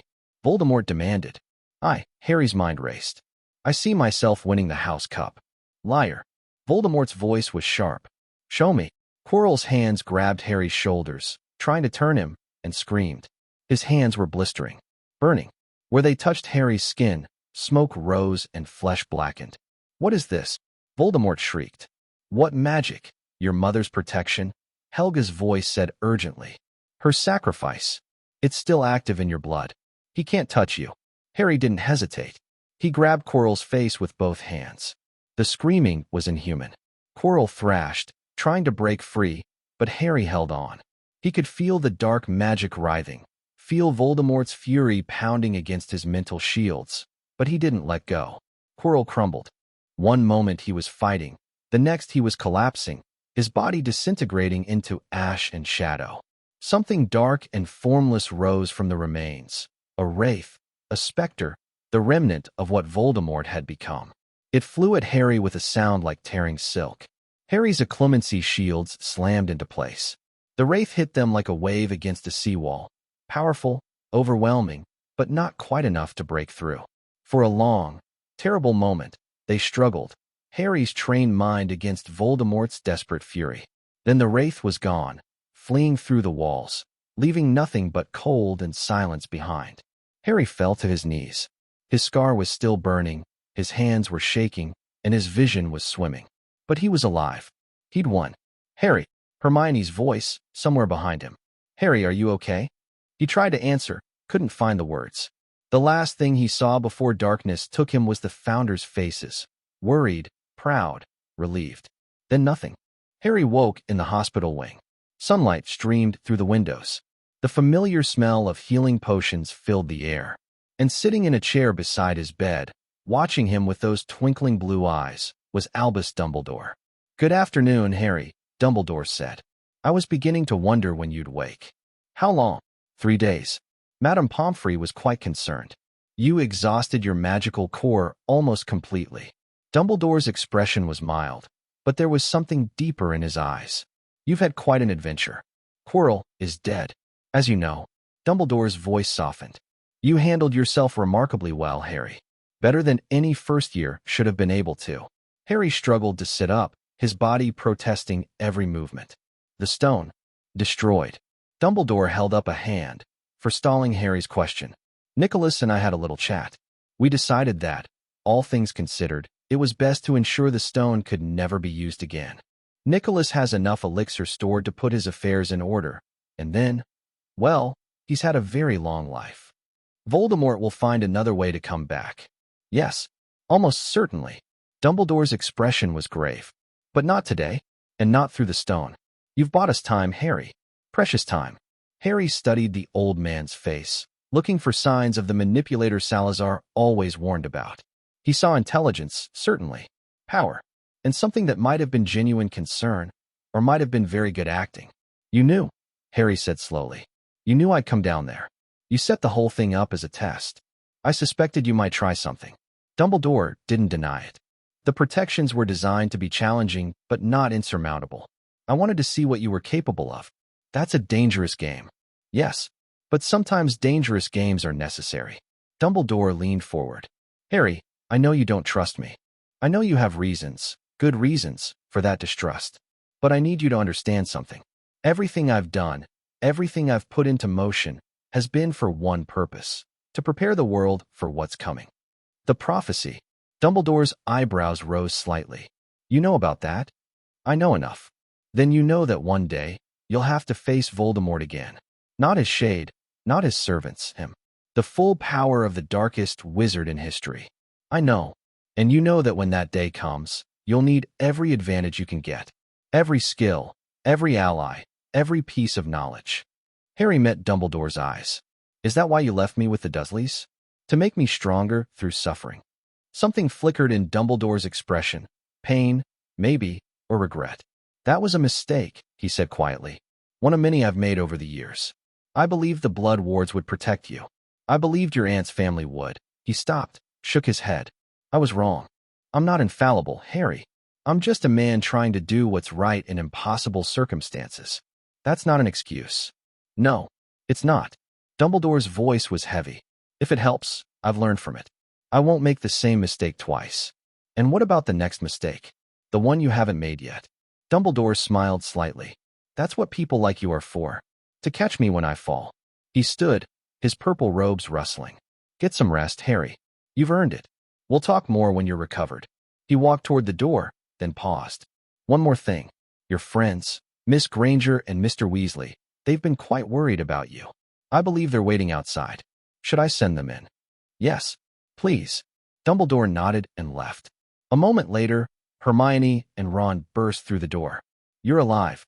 Hermione practically tackled him, her arms wrapping around his neck. "We were so worried. Dumbledore wouldn't tell us anything. We thought you might be." "I'm fine," Harry said, though his ribs were protesting Hermione's enthusiasm. "A bit sore, but fine. A bit sore." Ron was grinning, but there was real relief in his eyes. Mate, you killed a professor. He was possessed by Voldemort. Still counts. Ron dropped into the chair Dumbledore had vacated. You're going to be a legend. More of a legend. Whatever. The point is, you were brilliant. We were brilliant, Harry corrected. I couldn't have gotten through without you two. True. Ron's grin widened. But you're the one who actually faced the Dark Lord. We just played chess and solved riddles. Essential chess and riddles. If you say so. Hermione finally released Harry and sat on the edge of his bed, her eyes still wet. Don't ever do that again. Don't ever sacrifice yourself. I didn't sacrifice myself. I survived. Barely. Hermione's voice cracked. The Founders told us what happened. The Wraith, the possession attempt, your shields almost breaking. Harry, you came this close to dying. But I didn't. Harry took her hand, squeezed gently. I'm still here. We won. This time. Hermione's expression was troubled. But what about next time? Voldemort will come back. You said it yourself. And when he does, we'll be ready. Harry looked at both of them. His friends, his first real friends. The people who'd followed him into danger without hesitation. We have time to prepare. Years, probably. By then, I'll be stronger. We'll all be stronger. You really believe that? I have to. Harry smiled slightly. It's either that or give up. And I'm not really the giving up type. Ron snorted. Understatement of the century. The tension broke. Hermione laughed despite herself, and even Harry managed a genuine smile. They sat together in the warm afternoon light, three children who had faced a nightmare and survived. Whatever came next, they'd face it together. The end of term arrived with surprising speed. Harry spent a week recovering in the hospital wing, then returned to classes for the final stretch before exams. His classmates looked at him differently now, not just with the awe of the boy who lived, but with a new respect. Word had spread about what happened beneath the school, growing more exaggerated with each retelling. I heard you fought a dragon, Seamus Finnegan said at breakfast one morning. It was a three-headed dog, actually. And then a dragon? No dragons. Just a troll, and Quirrell, and Voldemort. Seamus went pale at the name. You really aren't afraid to say it. Fear of a name increases fear of the thing itself. Harry shrugged. Something a very wise witch once told me. He glanced at Hermione, who was trying to hide a smile behind her book. Exams came and went. Harry did well. Not perfectly, but well enough to satisfy even Rowena's exacting standards. Hermione topped most of their classes, to no one's surprise. Ron scraped by, more interested in celebrating their survival than worrying about grades. The end-of-year feast was a celebration. Gryffindor won the House Cup, thanks in part to the points Dumbledore awarded for outstanding courage in the face of extreme danger. The Great Hall erupted in red and gold, and Harry found himself swept up in the joy despite everything that had happened. This was what Hogwarts was supposed to be, a place of learning and friendship, of triumph and belonging. For one night, at least, Harry let himself forget about prophecies and dark lords and the weight of his destiny. He was just a student, celebrating with his friends. It wouldn't last. He knew that. But for now, it was enough. The train ride home was quiet. Harry sat in a compartment with Ron and Hermione, watching the Scottish countryside roll past the window. The Founders were invisible, giving them privacy for what might be their last conversation until September. So what happens now? Ron asked. Back to your aunt and uncle? No. Harry's voice was firm. I'm staying at Hogwarts for the summer. The Founders have arranged it with Dumbledore. Won't that be lonely? I'll have them. And the house elves. And Hagrid, probably. Harry smiled slightly. It'll be fine. Better than the alternative. Hermione looked troubled. What about us? How will we keep in touch? I'll post. And I'll try to visit, if I can get away. There's still a lot to figure out. The Horcruxes, the connection to Voldemort. What's actually going on with my scar? Harry paused. I might need your help with research. Always. Hermione's response was immediate. Send me a list of topics, and I'll see what I can find in the Muggle libraries. Sometimes they have information that wizarding sources miss. And I'll ask Dad about the First War, Ron added. He doesn't talk about it much, but maybe there's stuff that could help. Harry felt a warmth spread through his chest. 3 months ago, he'd been alone, an abuse victim rescued by ghosts, facing an impossible future with no one but ancient spirits for company. Now he had friends, real friends, who'd proven themselves in fire. Thank you, he said quietly. Both of you. For everything. That's what friends are for, Ron said. What he said. Hermione squeezed Harry's hand. We're in this together. Whatever comes next. The train slowed as it approached London. Outside, the mundane world waited. King's Cross Station, the barrier to platform 9 3/4, the families gathering to collect their children. Harry stood, gathering his trunk. I'll see you in September, he said. Stay safe. You too, mate. Ron clapped him on the shoulder. Hermione hugged him one last time. Right, every week. I mean it. I will. He stepped off the train and into the chaos of the platform. Families reunited, children shouted, owls hooted in their cages. Somewhere in the crowd, Draco Malfoy was sneering at a group of Muggleborns while his mother looked on with cold approval. Harry watched for a moment, then turned away. Ready? Godric's voice came from beside him. Ready. They walked through the barrier together, Harry and the Founders, heading back to the castle that had become his home. Behind them, the train whistle blew, and another year at Hogwarts came to an end. But Harry knew this was just the beginning. Summer at Hogwarts was different. Without students, the castle felt larger, emptier, somehow more alive. The magic that normally focused on maintaining classes and controlling adolescents was free to express itself in other ways. Staircases moved more frequently, paintings chatted more freely, and the room of requirement seemed to appear almost eagerly whenever Harry approached. The Founders used the time to accelerate his training. We have 3 months, Salazar said on the first day of summer. 3 months without classes, without distractions, without the constant need to hide what you can do. We're going to use every minute of it. They did. Mornings were dedicated to combat, dueling practice with Godric, tactical exercises with Salazar, obstacle courses that combined physical and magical challenges. Harry learned to fight in ways that his professors would have called impossible for a first year. He learned to use the environment as a weapon, to anticipate enemy movements, to switch between wands mid-battle without losing momentum. Afternoons were for theory, advanced magical principles with Rowena, healing arts with Helga, the deep history of the magical world that modern curricula had forgotten. Harry studied soul magic and protective enchantments, warding theory and curse-breaking, every subject that might help him understand and eventually remove the Horcrux in his scar. Evenings were for practical application. Harry practiced his occlumency, strengthening his mental shields against the whispers that still came through his scar. He worked on his wandless magic, pushing past the limits of what should have been possible for someone his age. He mated, connecting with the castle's magic, learning to feel Hogwarts as an extension of his own power. You're progressing faster than I expected, Rowena admitted one night in late July. Your magical core has nearly doubled in capacity since you arrived. Your control has improved exponentially. Is that normal? Nothing about you is normal, Harry. Rowena's smile was wry. The soul fragment in your scar seems to be acting as a catalyst of sorts.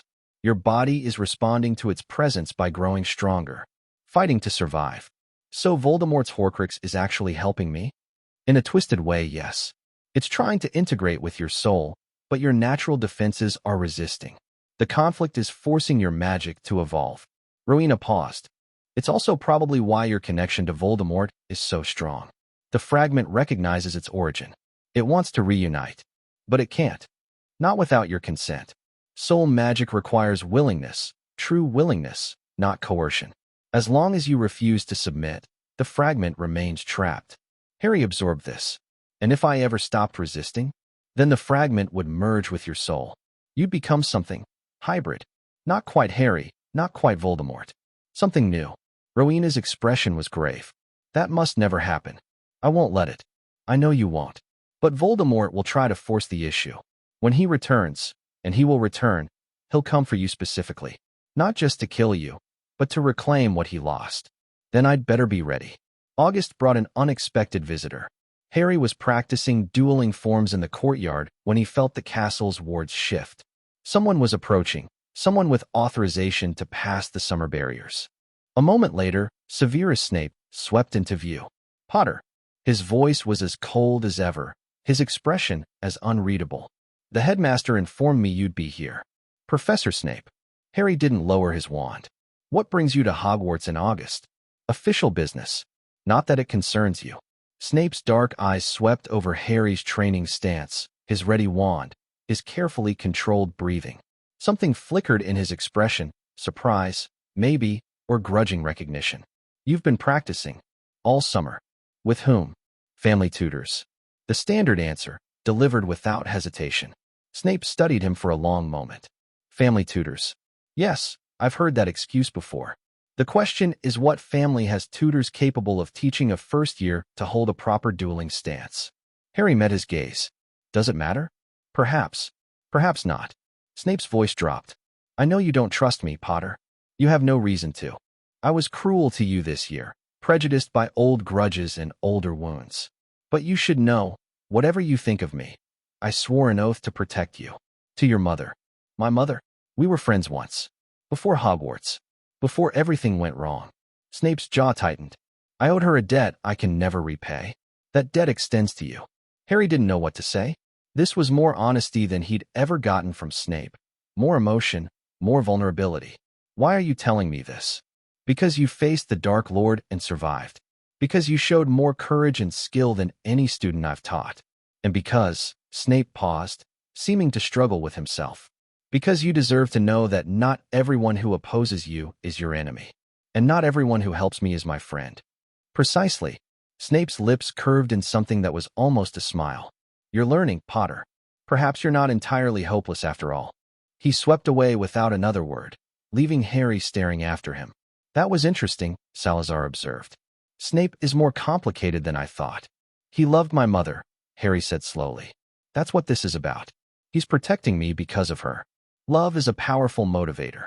Perhaps the most powerful. Salazar paused. It doesn't mean you should trust him completely, but it does mean he has reason to be loyal. Harry nodded, filing the information away. Another piece of the puzzle, another potential ally in the war to come. The summer continued.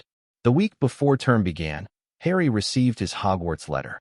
It was routine, book lists, supply requirements, train tickets, but it felt like a marker. 1 year down, 6 to go. One confrontation with Voldemort survived. Who knew how many more ahead?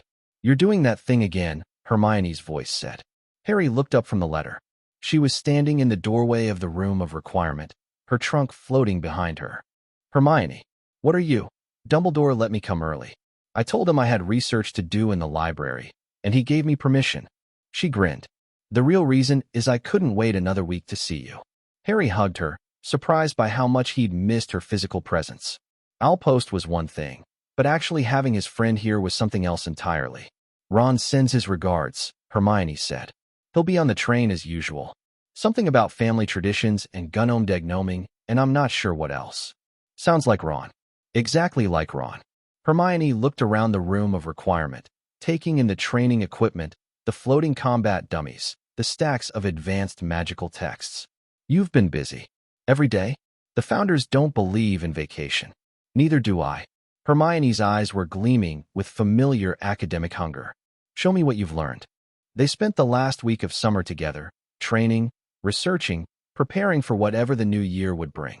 Hermione absorbed information like a sponge, picking up theory from Rowena and healing basics from Helga with remarkable speed. She's exceptional, Rowena admitted. In another era, she could have been a founder herself. She's my friend, Harry said. The best friend I could ask for. The two aren't mutually exclusive. On September 1st, they took the train to Hogwarts together, or pretended to, since they were already there. The charade was necessary to maintain appearances, so they fled to the leaky cauldron and joined the crowd at King's Cross like everyone else. Ron found them in their usual compartment. Harry, Hermione. His grin was enormous. Blimey, it's good to see you. You wouldn't believe the summer I've had. Fred and George nearly blew up the garden shed. Ginny won't stop asking about you. And Dad brought home an enchanted car that Mum absolutely hates. He talked for the entire train ride, catching them up on Weasley chaos with infectious enthusiasm. Harry listened, laughed, felt something settle in his chest. This was his life now. Training and danger, yes, but also friendship and belonging. Ancient spirits and deadly enemies, but also chess games and chocolate frogs and a boy with red hair who talked too much and too fast about everything. The train pulled into Hogsmeade Station as the sun set over the mountains. Harry stepped onto the platform and looked up at the castle, his home, his fortress, the place where everything had begun. Ready for year 2? Ron asked. Harry smiled. Ready for anything. Chapter 6. The sorting second year began with whispers. Harry noticed them the moment he stepped into the great hall for the welcoming feast. Students at every table were leaning together, shooting glances in his direction, their conversations dying whenever he passed too close. They're talking about last year, Hermione murmured, sliding onto the bench beside him. The story's gotten more exaggerated over the summer.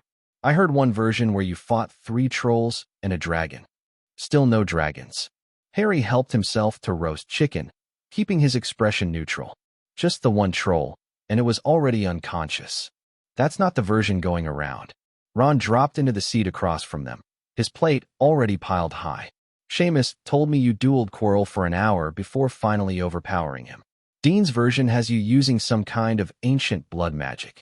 The ancient blood magic part is actually true. Ron choked on his potatoes. What? My mother's protection. It's still active in my blood. Quirrell couldn't touch me without burning. Harry shrugged. The dueling for an hour part is nonsense, though. The whole fight was maybe 10 minutes. Only you would correct the timeline on your legendary Dark Lord battle, Hermione said dryly. Harry smiled and returned to his meal. The whispers would die down eventually, replaced by whatever new drama the school year brought. He had more important things to worry about. The sorting began. Harry watched with mild interest as the new first years stumbled up to the stool, their faces pale with nerves. He remembered that feeling, the uncertainty, the fear of being found wanting. It seemed like a lifetime ago now. Abbot Sarah, a tiny girl with blonde pigtails, was sorted into Hufflepuff. Bones Edgar, a stocky boy, joined Gryffindor. The names rolled on. Harry's attention drifted until Weasley, Ginevra. Ron sat up straighter. Ginny. Finally, a small girl with flaming red hair approached the stool. Her eyes found Harry's for a moment, wide, startled, almost frightened, before she looked away and sat down. The hat took longer than usual. Harry could see Ginny's lips moving, apparently arguing with the ancient artifact. Finally, it shouted Gryffindor, and she scurried to join her brothers with obvious relief. Thank Merlin, Ron breathed. Mum would have had kittens if Ginny ended up anywhere else. Ginny slid into a seat further down the table, surrounded by other first years. She kept glancing at Harry, then quickly looking away whenever he noticed. Your sister seems nervous, Hermione observed. She's been like that all summer. Ever since she found out Harry would be on the train. Ron rolled his eyes. She's got a massive crush. It's embarrassing. Harry filed that information away. An admirer in the Weasley family could be useful or problematic, depending on how the situation developed. For now, he had other concerns, like the new defense against the dark arts professor. Gilderoy Lockhart was everything Harry despised in a wizard. Handsome, vain, and utterly convinced of his own importance, he swept into the great hall wearing robes of eye-watering turquoise and a smile that seemed designed for cameras. The staff table's reaction was telling. McGonagall looked pained, Snape looked murderous, and even Dumbledore's twinkle seemed slightly strained. Our new defense professor, Dumbledore announced during the start of term notices. I'm sure you'll all make Professor Lockhart feel welcome. The female portion of the student body burst into enthusiastic applause. The male portion looked significantly less impressed. Ron muttered. Mum made me read all his books. They're complete rubbish. They're not rubbish, Hermione said, though she sounded uncertain. He's won Witch Weekly's Most Charming Smile award 5 times. That's not a qualification for teaching defense against the dark arts. Neither is being possessed by Voldemort, apparently, but they hired Quirrell. Ron didn't have a response to that. Harry studied Lockhart throughout the feast, looking for signs of hidden competence. He found none. The man's magical signature was weak, barely above average for a wizard his age. His movements showed no combat training. His eyes, when they weren't scanning for admirers, held nothing but shallow self-satisfaction. He's a fraud, Salazar murmured. Those accomplishments, he claims, impossible for someone of his magical ability. So what did he actually do? That's the question, isn't it? Someone did those things. Someone faced those dark creatures and survived. If it wasn't Lockhart. Harry nodded slightly. Another mystery to unravel, though a less urgent one than Voldemort's eventual return. The feast ended. Students filed toward their common rooms. Harry walked with Ron and Hermione, half listening to their debate about Lockhart's books, his mind elsewhere. Second year. New challenges, new opportunities, new dangers. He was ready. The first defense against the dark arts lesson dispelled any remaining doubts about Lockhart's incompetence. The classroom had been redecorated with portraits of the professor himself, smiling, winking, tossing his hair in endless loops. The man himself stood at the front, beaming at his captive audience. Welcome, welcome. Let me introduce you to your new defense against the dark arts teacher, me. Gilderoy Lockhart, Order of Merlin, 3rd class, honorary member of the Dark Force Defense League, 5-time winner of Witch Weekly's Most Charming Smile Award, but I don't talk about that. I didn't get rid of the Bandon Banshee by smiling at her. He waited for laughter. A few students obliged nervously. Now, I thought we'd start with a little quiz, just to see how well you've absorbed my books. The quiz had nothing to do with defense against the dark arts. Every question related to Lockhart himself, his favorite color, his secret ambition, his ideal birthday gift. Harry answered them at random, more interested in observing his professor's teaching style than playing along with his ego. Tut, tut. Hardly any of you remembered that my favorite color is lilac. I say so in Year with the Yeti. And a few of you need to read Wanderings with Werewolves more carefully. I clearly state in Chapter 12 that my ideal birthday gift would be harmony between all magic and non-magic peoples, though I wouldn't say no to a large bottle of Ogden's Old Fire Whiskey. He winked. Parvati and Lavender giggled. Now, let's see what you're really made of. Lockhart reached for a covered cage on his desk. Be warned. It is my job to arm you against the foulest creatures known to wizard kind. You may find yourselves facing your worst fears in this room. Know only that no harm can befall you whilst I am here. All I ask is that you remain calm. He whipped off the cover to reveal Cornish pixies. Seamus burst out laughing. Freshly caught Cornish pixies. Lockhart corrected. Devilish, tricky little blighters, let me tell you. The pixies were about 8 inches high, electric blue, with pointed faces and voices like fingernails on a chalkboard. They looked more annoying than dangerous. Lockhart opened the cage. Let's see what you make of them. Chaos erupted. The pixies swarmed out in a shrieking cloud, immediately attacking everything in sight. They grabbed Neville by the ears and hoisted him toward the ceiling. They threw books at anyone who tried to dodge. They seized Lockhart's wand and tossed it out the window. Come on now, round them up. Round them up, they're only pixies. Lockhart rolled up his sleeves, flicked his spare wand, and bellowed, Pesca pixie pesternami. Nothing happened. The pixies, if anything, seemed energized by the failed spell. Lockhart looked around at the mayhem, at Neville dangling from a chandelier, at students ducking under desks and fleeing toward the door, and his smile didn't even falter. Well, I'll let you all get some experience with them. He grabbed his bag and headed for the exit. I'll just be in my office. Stack the books neatly when you're done. He fled. I've got this, Harry said quietly. He raised his wand, focused his intent, and spoke a word in a language that had died before Latin was born. Every pixie in the room froze. Not stunned, frozen. Suspended in midair like insects in amber, their wings still vibrating but unable to move. The classroom went silent. What? Ron stared at the nearest pixie, inches from his face. What did you do? Old magic. Harry waved his wand, and the pixies began drifting back toward their cage in a neat line. Something Professor Lockhart wouldn't know about. That was incredible, Hermione breathed. That wasn't in any of the textbooks. That wasn't even in any of the advanced books I've read. No, it wouldn't be. Harry sealed the cage with a complicated gesture, adding wards that would keep the pixies contained regardless of what Lockhart did. Some magic isn't written down. The classroom was staring at him. Neville, still clinging to the chandelier, was gaping with open awe. Even the Slytherins who'd been watching from the back looked impressed. Harry lowered his wand. Someone should probably help Neville down. Word spread quickly. By dinner, half the school knew that Harry Potter had single-handedly defeated Lockhart's pixie swarm using unknown ancient magic. The story grew with each telling. By the next morning, he'd allegedly spoken to the pixies in their own language and commanded them to surrender. You're becoming a legend, Ron said through a mouthful of bacon. Again, I'd rather be competent than legendary. Harry pushed eggs around his plate. Lockhart's going to be a problem. Because he's useless? Because he's useless in a position of authority. Defense against the dark arts is the most important class for what's coming. And we're stuck with a fraud who can't cast a proper freezing charm. We could learn on our own, Hermione suggested. The library has plenty of defensive magic books.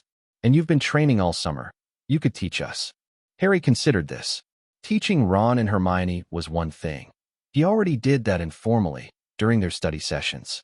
But expanding beyond his immediate circle. A study group, he said slowly. Students who want to learn actual defense, meeting outside of class. Like a secret society? Ron perked up. That sounds brilliant. It would have to be quiet. Lockhart would take offense if he found out we were supplementing his lessons. The other professors might object too. The room of requirement, Hermione said immediately. It's perfect.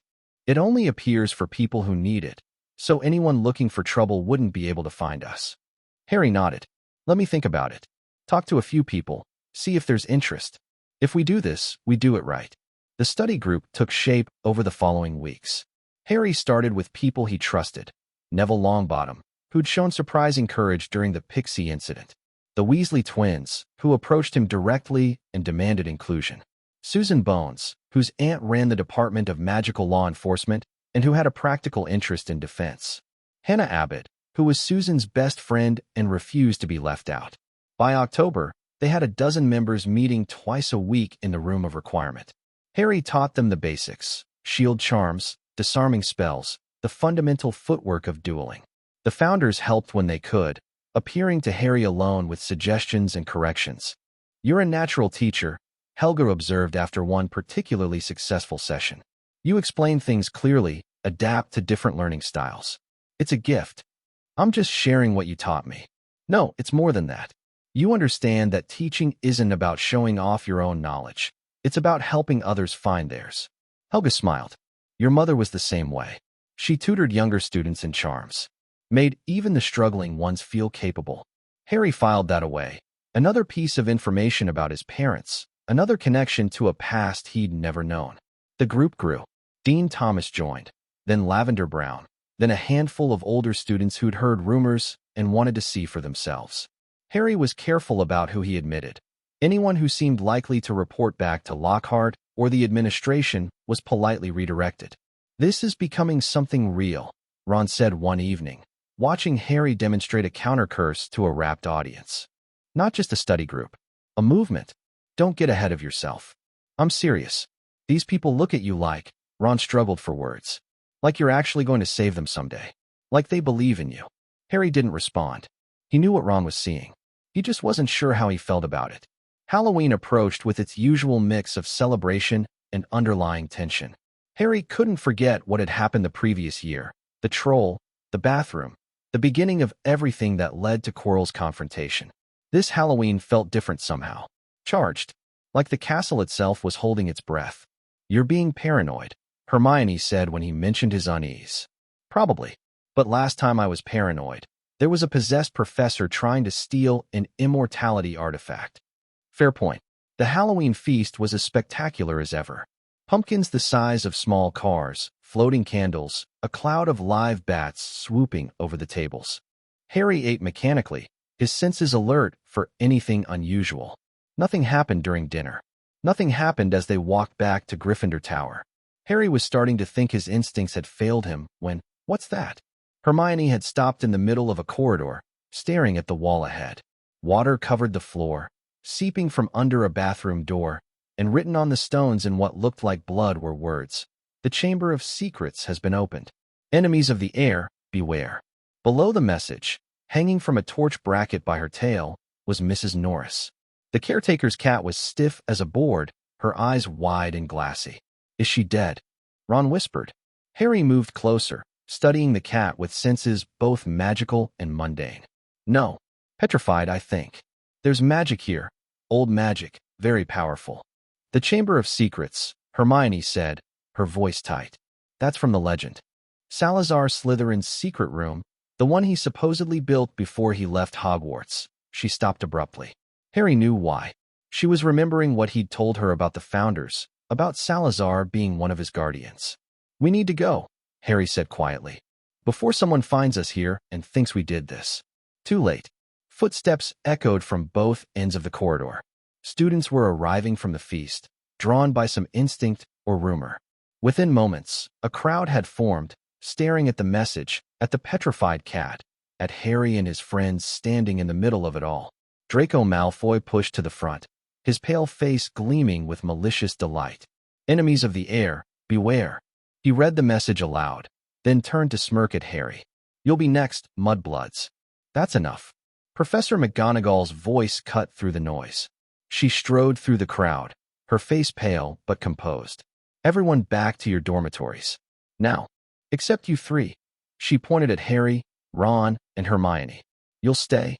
The crowd dispersed reluctantly. Dumbledore arrived moments later, followed by Snape, Lockhart, looking incongruously cheerful, and Filch, who took one look at his petrified cat and began to wail. My cat! My cat! What's happened to Mrs. Norris? She's been petrified, Dumbledore said after a brief examination. Not killed, Argus. She can be revived when the mandrakes mature. Petrified? How? Filch rounded on Harry, his face twisted with grief and rage. You did this. You killed my cat. I didn't. I saw him at the feast. He left early. Harry was with us the entire time, Hermione interrupted. We only just arrived here. The message was already written when we came around the corner. Dumbledore's blue eyes studied Harry's face. Is that true, Harry? Yes, sir. We were walking back from the feast when we found this. Albus. Lockhart stepped forward, his chest puffed with importance. I can take it from here. I have extensive experience with curses, as you know. My book, Gilderoy Lockhart's Guide to Household Pests, has an entire chapter on. Thank you, Gilderoy, but I believe I can handle this. Dumbledore's voice was mild, but Lockhart subsided immediately. Harry, you and your friends may return to your dormitory. I'll speak with you tomorrow if necessary. Yes, sir. Harry walked away with Ron and Hermione, very aware of the eyes following him. Snape's gaze was particularly intense, calculating, suspicious, but also something else. Something that looked almost like concern. The Chamber of Secrets, Harry said once they were safely in the Room of Requirement. Tell me everything. The founders had materialized fully, their expressions grave. Salazar stood apart from the others, his face unreadable. It exists, Rowena said. We all knew it existed. Salazar built it in secret, beneath the castle, as a sanctuary for Slytherin students if the school was ever attacked. That's not what the legends say. They say he built it to house a monster. A weapon to purge the school of Muggle-borns. Silence. The legends are partially true, Salazar said finally. His voice was quiet, controlled, but Harry could hear the tension underneath. I did build the chamber. I did place a guardian inside. A basilisk, king of serpents, bound to my bloodline. But it was never meant as a weapon against students. Then what was it for? Defense. Last resort. Salazar's jaw tightened. In my time, the threat of Muggle attack was constant. I wanted a failsafe, something that could protect the school if all other measures failed. The basilisk was supposed to be awakened only by a true heir of Slytherin, in case of existential threat. But someone opened the chamber before, Harry said slowly. The message said it's been opened again. 50 years ago. Dumbledore's voice had mentioned old school records. A girl died. The school was almost closed. Voldemort, Salazar said. It had to be. He's descended from my line. I confirmed that years ago when we first heard his name. If anyone had the ability to open the chamber and command the basilisk, it was him. So what happened 50 years ago? If someone died, if the school was almost closed, someone was blamed. Expelled. But the attack stopped, so the matter was dropped. Salazar's expression darkened. I don't know the details. I was dormant then, trapped in the sleep that bound us to the castle. But if the chamber was opened once and the basilisk was used as a weapon against students, then it can be opened again. Harry's mind was racing. Voldemort's not here himself. He's still recovering from last year. But if someone else is doing this for him, someone with access to his power or knowledge, we need more information, Rowena said. The school records from 50 years ago, the identity of whoever was blamed, the circumstances of the previous opening. Hermione can research that. She's better at library work than I am. Harry paused. But there's something else. Something that's been bothering me since we found the message. What? I could feel the magic. The petrification curse, whatever caused it. I could sense it. And it felt. He struggled for words. Familiar. Like something inside me recognized it. The founders exchanged glances. The soul fragment, Helga said softly. It's connected to Voldemort. If Voldemort is somehow connected to these attacks, then I might be able to track the source. Harry nodded.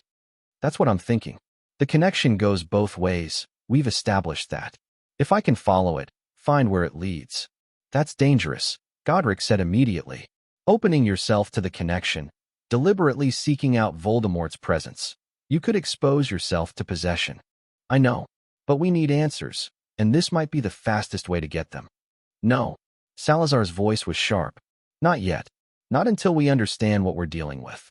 The basilisk alone is deadly. Its gaze kills instantly. Its venom is one of the most potent poisons known to magic. If it's roaming the castle, looking for victims, we need to be prepared before we confront it. Then how do I prepare for something I can't see without dying? You're a Parselmouth. Salazar's eyes met Harry's. The basilisk responds to the language of snakes. If you can speak to it, command it, you might be able to stop it without fighting. I'm a what? A Parselmouth. A speaker of Parseltongue, the language of serpents. Salazar paused. You didn't know? I've never spoken to a snake in my life. But you could. The ability passes through bloodlines. It's one of the gifts of my house. As my heir, you carry the potential. Salazar moved closer. We should have taught you this earlier. My oversight. But we can begin now. Harry stared at him. You're going to teach me to talk to snakes. I'm going to teach you to command them. There's a difference. Salazar's smile was thin. The basilisk is bound to obey the heir of Slytherin. If you can speak its language, claim your birthright, you can order it back to sleep, or command it against whoever's been using it. That's a lot of ifs. Welcome to the magical world. Parseltongue lessons began that night.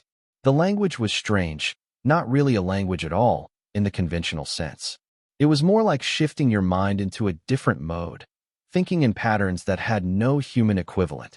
Harry struggled at first, producing sounds that made Ron wince and Hermione cover her ears. It's like gargling broken glass, Ron said. That's because he's doing it wrong.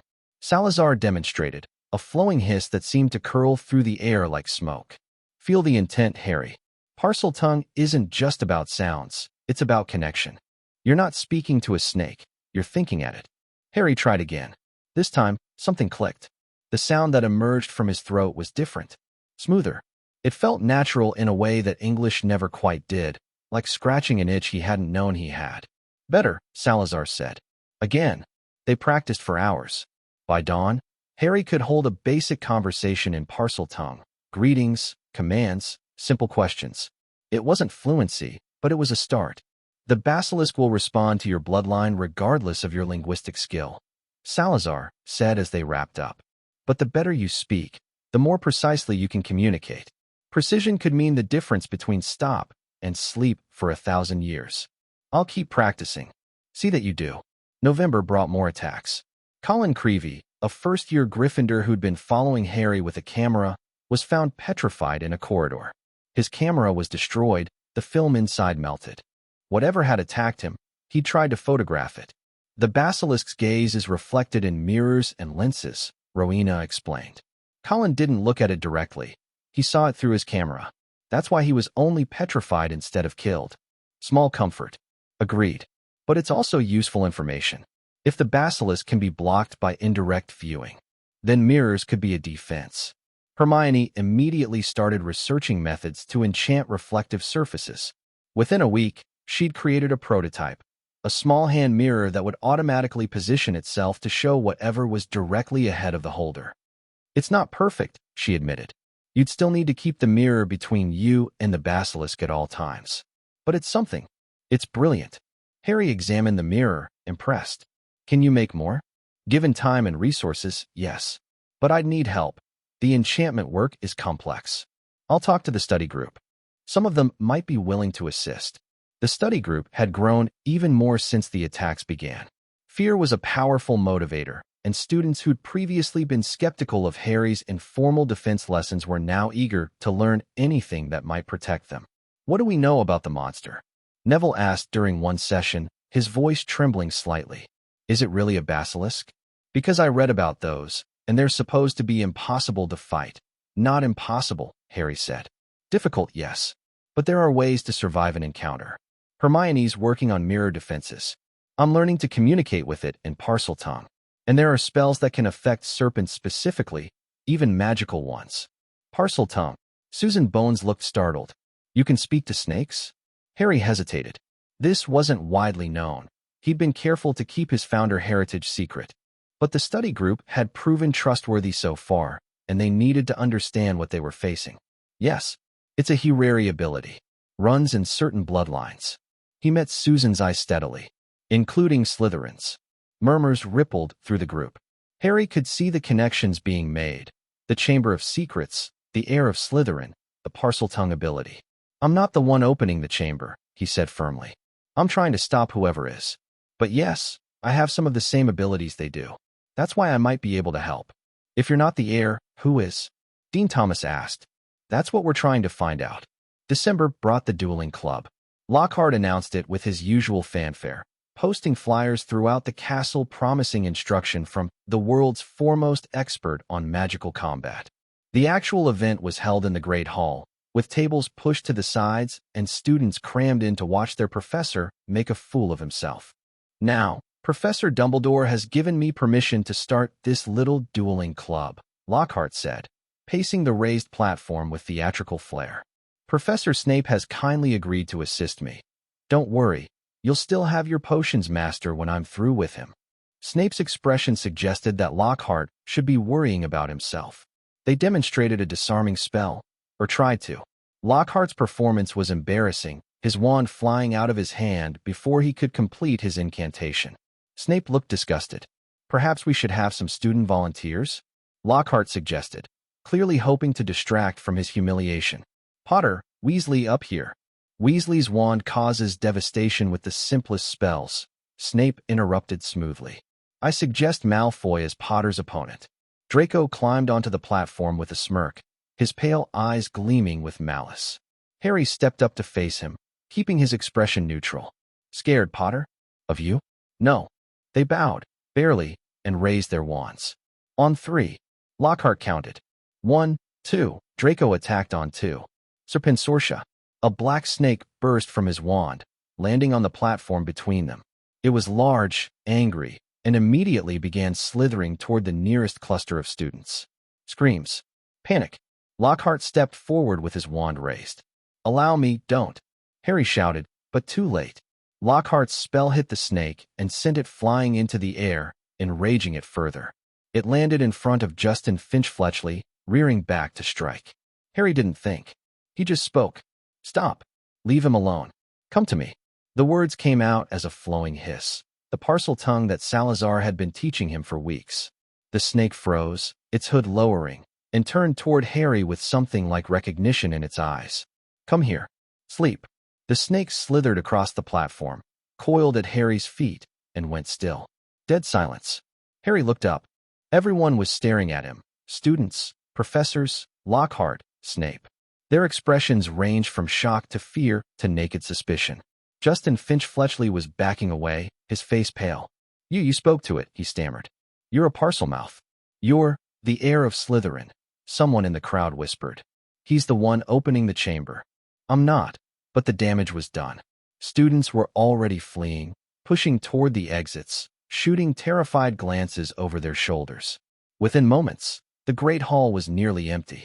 Harry stood alone on the platform, the sleeping snake at his feet, and felt his carefully constructed reputation crumbling around him. It's not that bad, Ron said unconvincingly. They were in the common room, empty because everyone else had fled to other parts of the castle. Hermione sat beside Harry, her hand on his arm in silent support. The entire school thinks I'm the heir of Slytherin, Harry said flatly. They think I'm petrifying students. They're idiots. You've been trying to stop the attacks, not cause them. They don't know that. They just know I can talk to snakes, the same ability that lets someone control the monster in the chamber. Then we tell them the truth, Hermione said. About the founders, about your training, about what you're actually trying to do. And if they don't believe me? If they think I'm lying to cover my tracks? Harry shook his head. No. The more I try to defend myself, the guiltier I'll look. We need to find the real heir, prove who's actually behind this. How? The diary. They both looked at him. Ginny's been acting strange all year, Harry continued. Pale, withdrawn, jumping at shadows. And she's been carrying a black book everywhere. A diary, I think. I've seen her writing in it obsessively. Lots of girls keep diaries, Hermione said slowly. This one writes back. I saw it once, when she didn't know I was watching. The ink disappeared into the pages, then new words appeared. It's enchanted. Ron's face had gone white. Ginny? You think Ginny's the one. I think someone's using her. The diary might be a conduit, a way to control her actions without her knowledge. Harry's voice was gentle. She's your sister, Ron. If she's in danger, we need to help her. But how do we get the diary? She never lets it out of her sight. We don't get it. I do. Harry stood. I'm going to talk to her. Alone. If I can convince her to show me the diary, maybe I can figure out what it really is. And if you're wrong? If she's not being controlled, if she's actually the heir? Then at least we'll know. Harry met Ron's eyes. I don't think I'm wrong. Ginny's not evil. She's an 11-year-old girl who got caught up in something she doesn't understand. The question is whether we can save her before it's too late. He found Ginny in the Ollery, alone except for the birds. She was staring out the window at the falling snow, her small figure silhouetted against the gray sky. The diary was clutched to her chest like a lifeline. Ginny. She spun around, her eyes wide with fear. Harry. I didn't see you. I need to talk to you. About what's been happening. I don't know anything about the attacks. I know you don't. Not consciously. Harry moved closer, keeping his voice calm. But something's been controlling you, Ginny. Something in that diary. Her face went even paler. How do you? I've been watching. I've seen how you act around it. How you can't let it go even for a moment. Harry held out his hand. Let me help you. Let me see what it is. I can't. Ginny's voice was barely a whisper. He won't let me. Who? Tom. Tom Riddle. A tear slid down her cheek. He's been my friend. The only one who understands. But lately he's been asking me to do things, terrible things, and I can't remember doing them, but I know I must have because who else could? She dissolved into sobs. Harry caught her before she collapsed, holding her steady while the diary slipped from her fingers and fell to the floor. It landed open to a blank page. As Harry watched, words appeared in elegant script. Hello, Harry Potter. I've been waiting to meet you. Harry felt the temperature drop. The writing was continuing, filling the page with flowing sentences. Ginny has told me so much about you. The boy who lived. The one who defeated Lord Voldemort. I must admit, I'm curious how a baby managed to destroy the greatest wizard of the age. Then again, perhaps you didn't really destroy him. Perhaps you just postponed the inevitable. Harry picked up the diary carefully, treating it like the dangerous artifact it was. Who are you? He asked aloud. Words appeared. I told you. I'm Tom Riddle. A memory, preserved in these pages for 50 years. Waiting for someone to set me free. A memory. Harry's mind was racing. 50 years. The previous opening of the chamber. You're the one who opened the chamber before. You're the heir of Slytherin. Very good. Ginny told me you were clever. What do you want? What do all memories want? To become real again. To live. The diary pulsed with dark magic. Harry could feel it, cold and hungry, reaching for him. He slammed his occlumency shields into place. You're a Horcrux, he breathed. A piece of Voldemort's soul. The writing stopped. For a long moment, nothing appeared on the page. Then, how do you know that word? Harry smiled grimly. I know a lot of things, Tom. More than you might expect. He closed the diary and tucked it into his robes. Ginny was still crying, slumped against him, barely conscious. Come on, he said gently, helping her to her feet. Let's get you to the hospital wing. And then we're going to end this. Chapter 7. Old Stones. New blood. Ginny slept for 3 days. Madame Pomfrey called it magical exhaustion, but Harry knew better. The diary had been feeding on her life force for months, draining her energy to strengthen the memory within. By the time Harry had taken it from her, she'd been barely alive. She's lucky you found her when you did, Pomfrey said grimly, adjusting the potions on Ginny's bedside table. Another few weeks, and the damage might have been irreversible. Ron hadn't left his sister's side since they'd brought her in. His face was pale, his eyes red-rimmed from lack of sleep. Every time Ginny stirred, he'd lean forward with desperate hope, only to slump back when she settled again. She's going to be okay, Hermione said quietly, sitting beside him. Madame Pomfrey said she just needs rest. She almost died. Because of a bloody diary. Ron's voice cracked. How did she even get it? Where did it come from? Lucius Malfoy. Harry had pieced that together from fragments of Ginny's delirious muttering. He slipped it into her cauldron at Flourish and Blots, back before the school year started. She didn't even know where it came from. Thought it was just a blank book someone had dropped. Malfoy. Ron's hands clenched into fists. I'll kill him. You'll do nothing. Not yet. Harry's voice was calm but firm. We don't have proof that would stand up in court, and Malfoy's got connections throughout the ministry. If we accuse him without evidence, he'll bury us. So we just let him get away with it? For now? But his time will come. Harry's eyes were cold. I promise you that. The diary sat in the room of requirement, contained within a circle of salt and silver that Rowena had helped Harry construct. Even dormant, it radiated malevolence, a dark pressure that made the air feel thick and cold. It's definitely a Horcrux, Salazar confirmed, studying the artifact from a safe distance.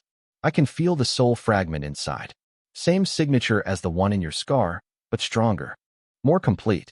Can we destroy it? In theory, Horcruxes are vulnerable to a few specific things. Basilisk venom, fiendfire, certain dark artifacts. But destroying this one won't be simple. The soul fragment will fight back.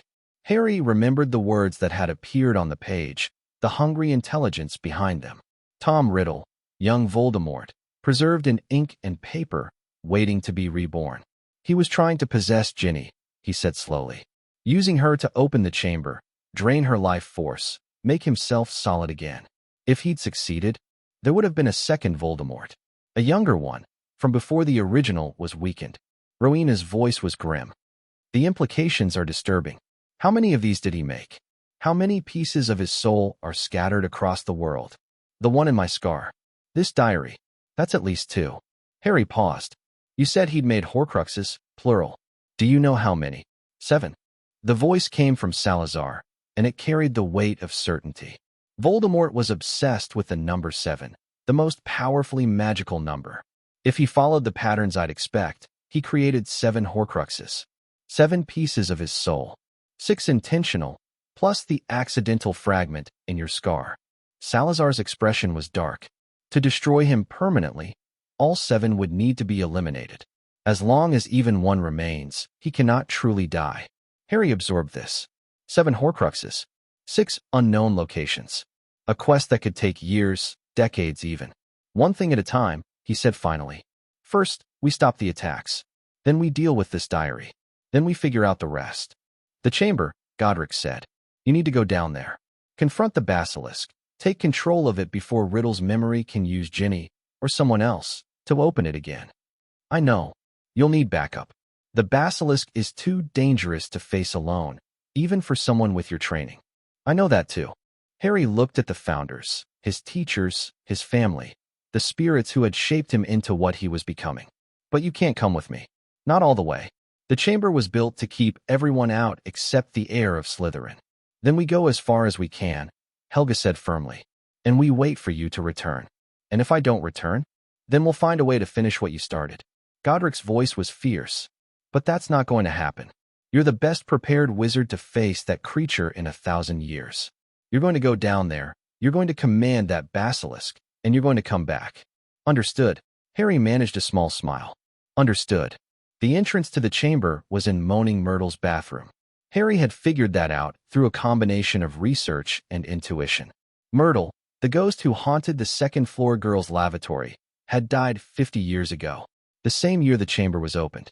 The same year Tom Riddle framed Hagrid for the attacks. It was right here, Myrtle said, gesturing vaguely at the row of sinks. I was crying in one of the stalls, and then I heard someone come in. A boy. He was making strange sounds, hissing like a snake. And then there was a horrible voice, and I saw these great big yellow eyes. And then she trailed off dramatically. I died. Thank you, Myrtle. That's very helpful. No one ever thanks me. The ghost sniffled. No one ever talks to me. They all think I'm just Moaning Myrtle, boring old Myrtle who haunts the bathroom. Harry tuned her out, examining the sinks. On the side of one, barely visible, was a tiny snake etched into the copper. He leaned close and spoke in Parseltongue. Open. The sink began to move. It sank into the floor, revealing a large pipe, wide enough for a person to slide down. Cold, damp air wafted up from the darkness below, carrying the smell of age and neglect. Harry. Hermione's voice came from behind him. She and Ron were standing in the bathroom doorway, their faces pale but determined. We're coming with you. No. Harry. The chamber is keyed to Parseltongue. If I get trapped or hurt, you won't be able to help me. You'll just be trapped too. Harry met her eyes. Stay here. Guard the entrance. If I'm not back in 2 hours, go to Dumbledore. And tell him what? That you went alone into a legendary death trap. Tell him whatever you need to. But don't come after me. Promise. Hermione looked like she wanted to argue. Ron's jaw was tight with frustration. But they both knew Harry was right. 2 hours, Hermione said finally. And then I'm coming down whether you like it or not. Fair enough. Harry lowered himself into the pipe and let go. The slide was longer than he'd expected, twisting, turning, plunging deeper and deeper beneath the castle. He finally shot out into a dark tunnel, landing on something that crunched under his feet. Bones. Small animal bones, thousands of them, forming a carpet across the stone floor. Harry lit his wand and looked around. The tunnel stretched ahead into darkness, wet and slippery, carved from solid rock. This was Salazar's work. He could feel the ancient magic in the stones, the same signature that permeated the castle above. Can you hear me? He said aloud. Barely. Salazar's voice was faint, distorted by distance. The chamber's wards are blocking our connection. You're mostly on your own from here. I figured. Harry started walking. Any last advice? Don't look the basilisk in the eyes. Don't let it bite you. And remember, you have every right to be here. You're an heir of Slytherin, just as much as Riddle ever was. The chamber will recognize you. Comforting. The tunnel wound on. Harry passed through a door carved with serpents, then another, each one responding to his Parseltongue commands. The magic grew stronger as he descended, thrumming in his bones, ancient and vast. Finally, he emerged into the chamber itself. It was enormous, a cathedral of stone, stretching so far that the far end was lost in shadow. Massive pillars lined the walls, carved in the shapes of coiled serpents. At the center of the chamber, reflected in a pool of dark water, was a giant stone face, Salazar Slytherin, his expression stern and watchful. And in front of the face, lying in wait, was the basilisk. Harry had known it would be big. He hadn't been prepared for how big. The snake was easily 60 feet long, its scales dark green, its body as thick as an oak tree. Its eyes were closed, sleeping, or perhaps just patient, but even dormant, it radiated danger. Harry took a breath and stepped forward. Wake, he said in Parseltongue. I command you to wake. The basilisk's eyes opened. They were yellow, bright, poisonous yellow, and they fixed on Harry with an intelligence that was decidedly not animal. The great head rose, swaying slightly, tasting the air. Who speaks? The voice was a hiss, but Harry understood it perfectly. Who commandest the guardian of Salazar? I am Harry Potter, heir of all 4 founders. I claim the right of blood and bind you to my will. The basilisk studied him. Its tongue flickered out, sampling his scent. You speak the true tongue. You carry the blood. But another has already claimed me. Its voice held something like amusement. The memory boy. The one who woke me from my long sleep. The memory boy is a thief and a pretender. His claim is false. Is it? The basilisk's head lowered until it was level with Harry's chest. He carries the blood of Salazar. He speaks the true tongue. How is his claim different from yours? Harry felt his heart pounding, but he kept his voice steady. Because I don't want to use you as a weapon against innocent children. He does. Children die. It is the nature of things. Not in my school. Not while I'm here. The basilisk was silent for a long moment. Its great eyes, which Harry was carefully avoiding looking directly at, seemed to pierce him, reading something in his soul. You are strange, it said finally. Different from the others who have come. You do not stink of fear. I was trained by the founders themselves. They taught me not to fear. And yet you should. I am the king of serpents. My gaze kills. My venom dissolves flesh and bone. I have waited 1,000 years for a worthy master. The head swayed closer. Are you worthy, Harry Potter? Test me and find out. The basilisk struck. Harry was already moving, rolling aside, his wand slashing through the air. He didn't try to attack the snake directly. Instead, he conjured a wall of mirrors between them, each one positioned to reflect its deadly gaze back at itself. The basilisk recoiled, hissing with surprise. Clever. But mirrors will not stop me. It lunged again, faster this time. Harry dodged, conjured more obstacles, kept moving. He wasn't trying to win through force. He was demonstrating competence, showing the creature that he wasn't easy prey. I'm not your enemy, he called out in Parseltongue. I'm not trying to kill you. I'm trying to prove myself. The basilisk paused mid-strike. Prove yourself? You asked if I was worthy. I'm showing you. Harry lowered his wand slightly, a calculated risk. I could have come down here with an army. Could have tried to destroy you with fire and poison. Instead, I came alone. Talked to you. Treated you like what you are. A guardian, not a monster. Many have called me monster. Many don't understand. Harry took a step forward. Salazar created you to protect this school. You've been sleeping for centuries, waiting for someone who would use you properly. Riddle woke you and twisted your purpose. Made you hunt students instead of defend them. The basilisk's eyes narrowed. The memory boy commanded me. I had no choice. I know, but I'm offering you one now.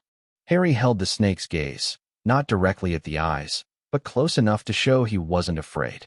Serve me, and I'll give you what Riddle never could, a true purpose. A place in the world. Protection for the school you were created to guard. And if I refuse, then we fight, and one of us dies. Harry's voice was steady. But that's not what either of us wants, is it? The basilisk studied him for a long, tense moment. Then, slowly, it lowered its head to the ground. A serpent's bow, acknowledging submission. You are worthy, it said. More worthy than the memory boy ever was. I accept your claim, Harry Potter. I am yours to command. Harry let out a breath he hadn't realized he was holding. Then your first command is this. Return to your sleep. Stay here, in the chamber, until I call for you. No more hunting. No more killing. The students above are under my protection. As you command. The basilisk began to coil, preparing to settle. But know this, the memory boy will not accept defeat. He has other plans. What plans? I do not know. But he is patient. Cunning. The great eyes began to close. Be wary, heir of Salazar. The true battle has not yet begun. Harry emerged from the chamber 2 hours and 14 minutes after he'd entered. Hermione was halfway down the pipe when she heard him coming, and she had to scramble back up to avoid being knocked over as he climbed out. Harry, thank Merlin. We were just about to. I'm fine. Harry pulled himself out of the opening, dripping with tunnel water and chamber dust. The basilisk is contained. It won't attack anyone else. You fought it. Not exactly. We negotiated. Ron was staring at him with a mixture of relief and disbelief. You negotiated with a giant murder snake. Technically, she's a guardian serpent who was being misused. Harry brushed off his robes. But yes, negotiation was involved. Bloody hell. The sink slid back into place, sealing the entrance. Harry felt the chamber's wards settle, recognizing his claim, accepting him as master. There's more, he said. The diary, the Horcrux, it's more dangerous than we thought. The basilisk warned me that Riddle has other plans. What kind of plans? I don't know, but we need to destroy that diary before he can execute them. Harry started toward the door. Come on. We have work to do. Destroying the Horcrux turned out to be more complicated than expected. Harry's first instinct was to use the basilisk venom that Salazar had mentioned. The snake had agreed to provide some, carefully extracted and stored in a magically sealed container. But when he brought it to the room of requirement, Rowena stopped him. Wait. If we destroy the diary now, we lose our best source of information about the other Horcruxes. Information? The diary contains a piece of Voldemort's soul. His memories, his knowledge, his secrets. Rowena's eyes were bright with scholarly interest. If we could interrogate it, extract information before destroying it, we might learn the locations of the other soul fragments. It's too dangerous, Godric argued. That thing almost killed Ginny. If we give it any opportunity to escape, to influence someone else, we take precautions. Multiple containment wards. Strict protocols for interaction. Rowena looked at Harry. You've already communicated with it once. You resisted its influence. If anyone can safely interrogate it, it's you. Harry considered. The risk was real. He'd felt the diary's hunger, its desire to possess and consume. But Rowena had a point. Hunting Horcruxes blindly could take years. If the diary held information that could accelerate that process. Salazar, what do you think? Salazar had been quiet throughout the discussion, his expression troubled. Now he spoke slowly, choosing his words with care. The diary contains a piece of my descendant's soul. A twisted, corrupted piece, but connected to my bloodline nonetheless. He paused. I may be able to interface with it. Not safely, exactly, but with less risk than any of you. How? Soul magic recognizes patterns. The diary knows Slytherin blood, responds to it. If I approached it spirit to spirit, fragment to fragment, I might be able to extract information without giving it an opening to attack. And if you're wrong, then I've existed for 1,000 years, and perhaps it's time to take a risk for something that matters. Salazar's eyes met Harry's. I helped create this mess, Harry. My bloodline, my legacy twisted into something monstrous. Let me help fix it. Harry looked at the other founders. Godric was shaking his head slowly. Helga looked worried. Only Rowena seemed to support the plan. If you're sure, Harry said finally. I'm sure. The interrogation took place that night. Harry sat outside the containment circle, his occlumency shields at full strength, ready to intervene if anything went wrong. The diary lay open on a pedestal, its pages blank and waiting. Salazar materialized fully, more solid than Harry had ever seen him, burning through reserves of power that would take weeks to rebuild. His form flickered as he approached the circle's edge. Hello, Tom, he said softly. Or should I say, hello, fragment of myself. Words appeared on the diary's pages. Who are you? Salazar Slytherin. Your ancestor. The founder of your house. The builder of your chamber. The creator of the guardian you've been abusing. A pause. Then, that's impossible. Salazar Slytherin died 1,000 years ago. Death is relative for those who know how to prepare. Salazar's smile was thin. I've watched you, Tom. Watch what you became. I must say, I'm disappointed. All that potential, all that power, wasted on fear and hatred. I am the greatest wizard who ever lived. You're a broken soul hiding in a teenager's diary, afraid to truly die because you can't face what comes after. Salazar's voice hardened. I know fear, Tom. I was afraid once. Afraid that magical children would be hunted to extinction, that our world would be destroyed by Muggle violence. But I never let that fear turn me into a monster. You left Hogwarts. You abandoned your ideals. I left because I was wrong about how to protect our people. Not wrong to want to protect them, wrong about the methods. Salazar leaned closer. You could have been so much more. You had the intelligence, the charisma, the magical power. You could have led our world into a new era of strength and unity. Instead, you chose terror, torture, murder. I chose survival. You chose cowardice. Salazar's form flickered with intensity. You ripped your soul apart because you were afraid to die. You created monsters, these Horcruxes, and scattered them across the world like landmines, waiting to destroy anyone who stumbled across them. That's not survival, Tom. That's infection. That's making sure your disease spreads, even if your body fails. The diary's pages rustled, and Harry felt a surge of dark magic push against the containment wards. You know nothing of what I've sacrificed, what I've endured. The Muggles who killed my father. Your father was a Muggle who was raped by your mother using love potion. Salazar's voice was ice. I know the story, Tom. Your grandfather was a madman. Your mother was a victim. And your father was a confused young man who fled as soon as he regained his free will. There were no Muggle murderers. Just tragedy. And a child who grew up choosing to blame everyone but himself.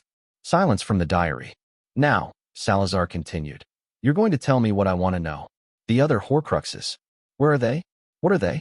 Why would I tell you anything? Because if you don't, I'll let Harry destroy you right now. And you'll be gone. Truly gone.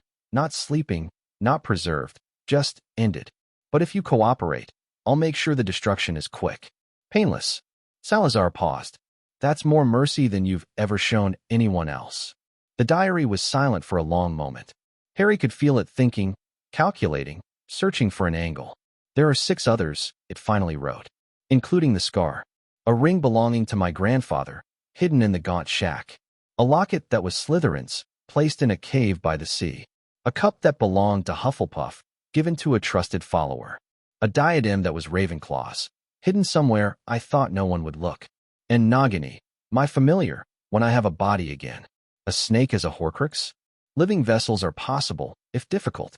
Nagini will be the last, created after my resurrection. Salazar glanced at Harry. That matches what we suspected. 7 fragments, including the one in your scar. Harry nodded slowly. The locations. The Gaunt Shack, the cave, the followers. We need specifics. And why should I provide them? So you can destroy every piece of my soul? Yes, Harry said flatly. That's exactly why. The diary's pages rustled again. For a moment, Harry thought it would refuse. Then, the Gaunt Shack is in Little Hangleton, near the Riddle family home. The ring is hidden beneath the floorboards, protected by curses that will kill anyone who wears it. The cave is near the orphanage where I grew up, an ocean cave accessible only by magic, guarded by Inferi and a poisonous potion. The cup was given to Bellatrix Lestrange, who placed it in her vault at Gringotts. The diadem. A pause. The diadem is at Hogwarts. In the room where everything is hidden. The room of requirement, Rowena breathed. He hid it here, in our own castle. Where else would I hide something precious? Hogwarts was the first place I ever felt at home. There was something almost wistful in the words. For a moment, Harry could see the child Tom Riddle must have been. Brilliant, lonely, desperate for belonging. That child had become a monster, but he'd started as just another orphan seeking family. Thank you, Harry said. That's useful information. Will you keep your promise? Quick and painless. Harry looked at the diary, the fragment of soul that had nearly killed Ginny, that would have unleashed terror on the school if it had succeeded. It deserved no mercy, but he'd made a promise. Yes. He picked up the container of basilisk venom. Close your eyes if you can. I'm a book. I don't have eyes. Figure of speech. Harry uncorked the container and let a single drop of venom fall onto the diary's pages. The effect was immediate. The diary screamed, a psychic shriek that made Harry's head pound and his scar burn with sympathetic agony. Ink bubbled up from the pages, black and thick, like blood from a mortal wound. The paper curled and blackened, consuming itself from the inside out. And then it was over. The diary lay silent and still, a burned husk that no longer radiated any magic at all. 1 down, Harry said quietly. 6 to go. The news of the basilisk's containment spread quickly through the school. Harry didn't explain the details, just that he'd found the entrance to the chamber, confronted the monster within, and convinced it to stop attacking students. The story was met with a mixture of relief, skepticism, and renewed suspicion. He's a Parselmouth who controls a giant snake, someone muttered in the hallway. That doesn't make him less creepy. He saved us, someone else countered. Whatever else he is, he saved us. Harry ignored the whispers and focused on what mattered. Ginny recovered slowly, her strength returning over the following weeks. Ron barely left her side, and when he did, it was usually to find Harry and thank him again. I know I already said it, but thank you for saving her. She's family, Harry said simply. Your family, which makes her mine too. Ron's eyes were suspiciously bright. Yeah, it does. The rest of the school year passed in a blur of classes, training, and planning. Hermione threw herself into research on the remaining Horcruxes, compiling everything she could find about Little Hangleton, Bellatrix Lestrange, and the mysterious cave by the sea. Ron joined the effort with surprising dedication, his earlier reluctance to study apparently overcome by the need to do something useful. The Lestrange Vault at Gringotts is one of the most heavily guarded locations in the magical world, Hermione reported during one of their planning sessions. Even the goblins don't go in there without permission. Breaking in would be virtually impossible. We'll find a way, Harry said. Maybe not now, but eventually. And the ring? The cave? The ring will require careful handling. The diary said it's curse protected. We'll need to research curse breaking before we attempt it. Harry paused. The cave might be doable sooner. It's isolated, probably less heavily guarded than the vault. And the diadem? The one hidden here at Hogwarts. Harry smiled slightly. That one I might be able to handle over the summer. Summer arrived with the promise of warmth and renewal. Harry said goodbye to Ron and Hermione at King's Cross, promising to write, to keep them informed, to be careful in his continued training and Horcrux research. Don't do anything stupid without us, Hermione warned, hugging him tight. Define stupid. Breaking into Gringotts. confronting Death Eaters, or entering any more legendary underground chambers. I'll do my best. Ron clapped him on the shoulder. Take care of yourself, mate. And write to Ginny occasionally. She'd appreciate it. I will. He watched them go, their families swallowing them up in the crowds. Then he turned and walked back through the barrier, toward the castle that waited for him. Second year was over. The diary was destroyed. The basilisk was contained. And Harry had a list of targets, a roadmap to destroying Voldemort permanently. The war wasn't over. If anything, it was just beginning. But for the first time, Harry felt like they had a real chance to win. The Room of Requirement appeared as a vast storage space. Miles of towering junk, centuries of accumulated debris piled in mountains that stretched to a ceiling lost in shadow. The Room of Hidden Things, Rowena murmured, looking around with an expression of mixed wonder and dismay. I had no idea it had gotten this bad. How do we find the diadem in all this? Harry asked. Carefully. The diadem will have a magical signature. Ravenclaw's work is distinctive. But there's so much clutter here that finding anything specific will take time. Harry started walking, his senses extended, searching for anything that felt like founder magic. The room was eerily silent, the only sound his footsteps on the dusty floor. He passed broken furniture, old textbooks, confiscated items from 1,000 years of troublemaking students. A cabinet that hummed with dark magic. A tiara that sparkled too brightly. A bust of an ugly old warlock wearing a wig and what looked like a... Harry stopped. The diadem was sitting on the warlock's head, almost invisible among the accumulated junk. A silver tiara set with sapphires, its delicate craftsmanship unmistakably ancient. Found it, he breathed. He reached out, carefully, not touching, just feeling the magic that emanated from the artifact. It was definitely a Horcrux. The same dark signature as the diary, the same cold hunger. But there was something else underneath. Something older, purer. That's my work, Rowena said softly, materializing beside him. My diadem. The one Helena stole. Her voice cracked slightly. I never thought I'd see it again. I'm sorry. Don't be. It was lost long before you were born. Rowena composed herself. Can you destroy it? Harry had brought the basilisk venom, secured in its magic-proof container. One drop had destroyed the diary. One drop should destroy this as well. But something made him hesitate. The diary talked to us. Gave us information. Harry looked at the diadem. This one might know things too. Things about the other Horcruxes, about Voldemort's plans. Harry, no. Godric's voice was sharp. We already pushed our luck with the diary. The diadem is older, stronger. It's had 50 years to grow, to feed on ambient magic.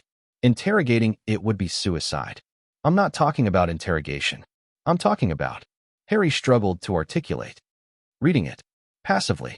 Just absorbing whatever information it's willing to share without engaging directly. Is that even possible? Salazar? Salazar appeared, his expression thoughtful.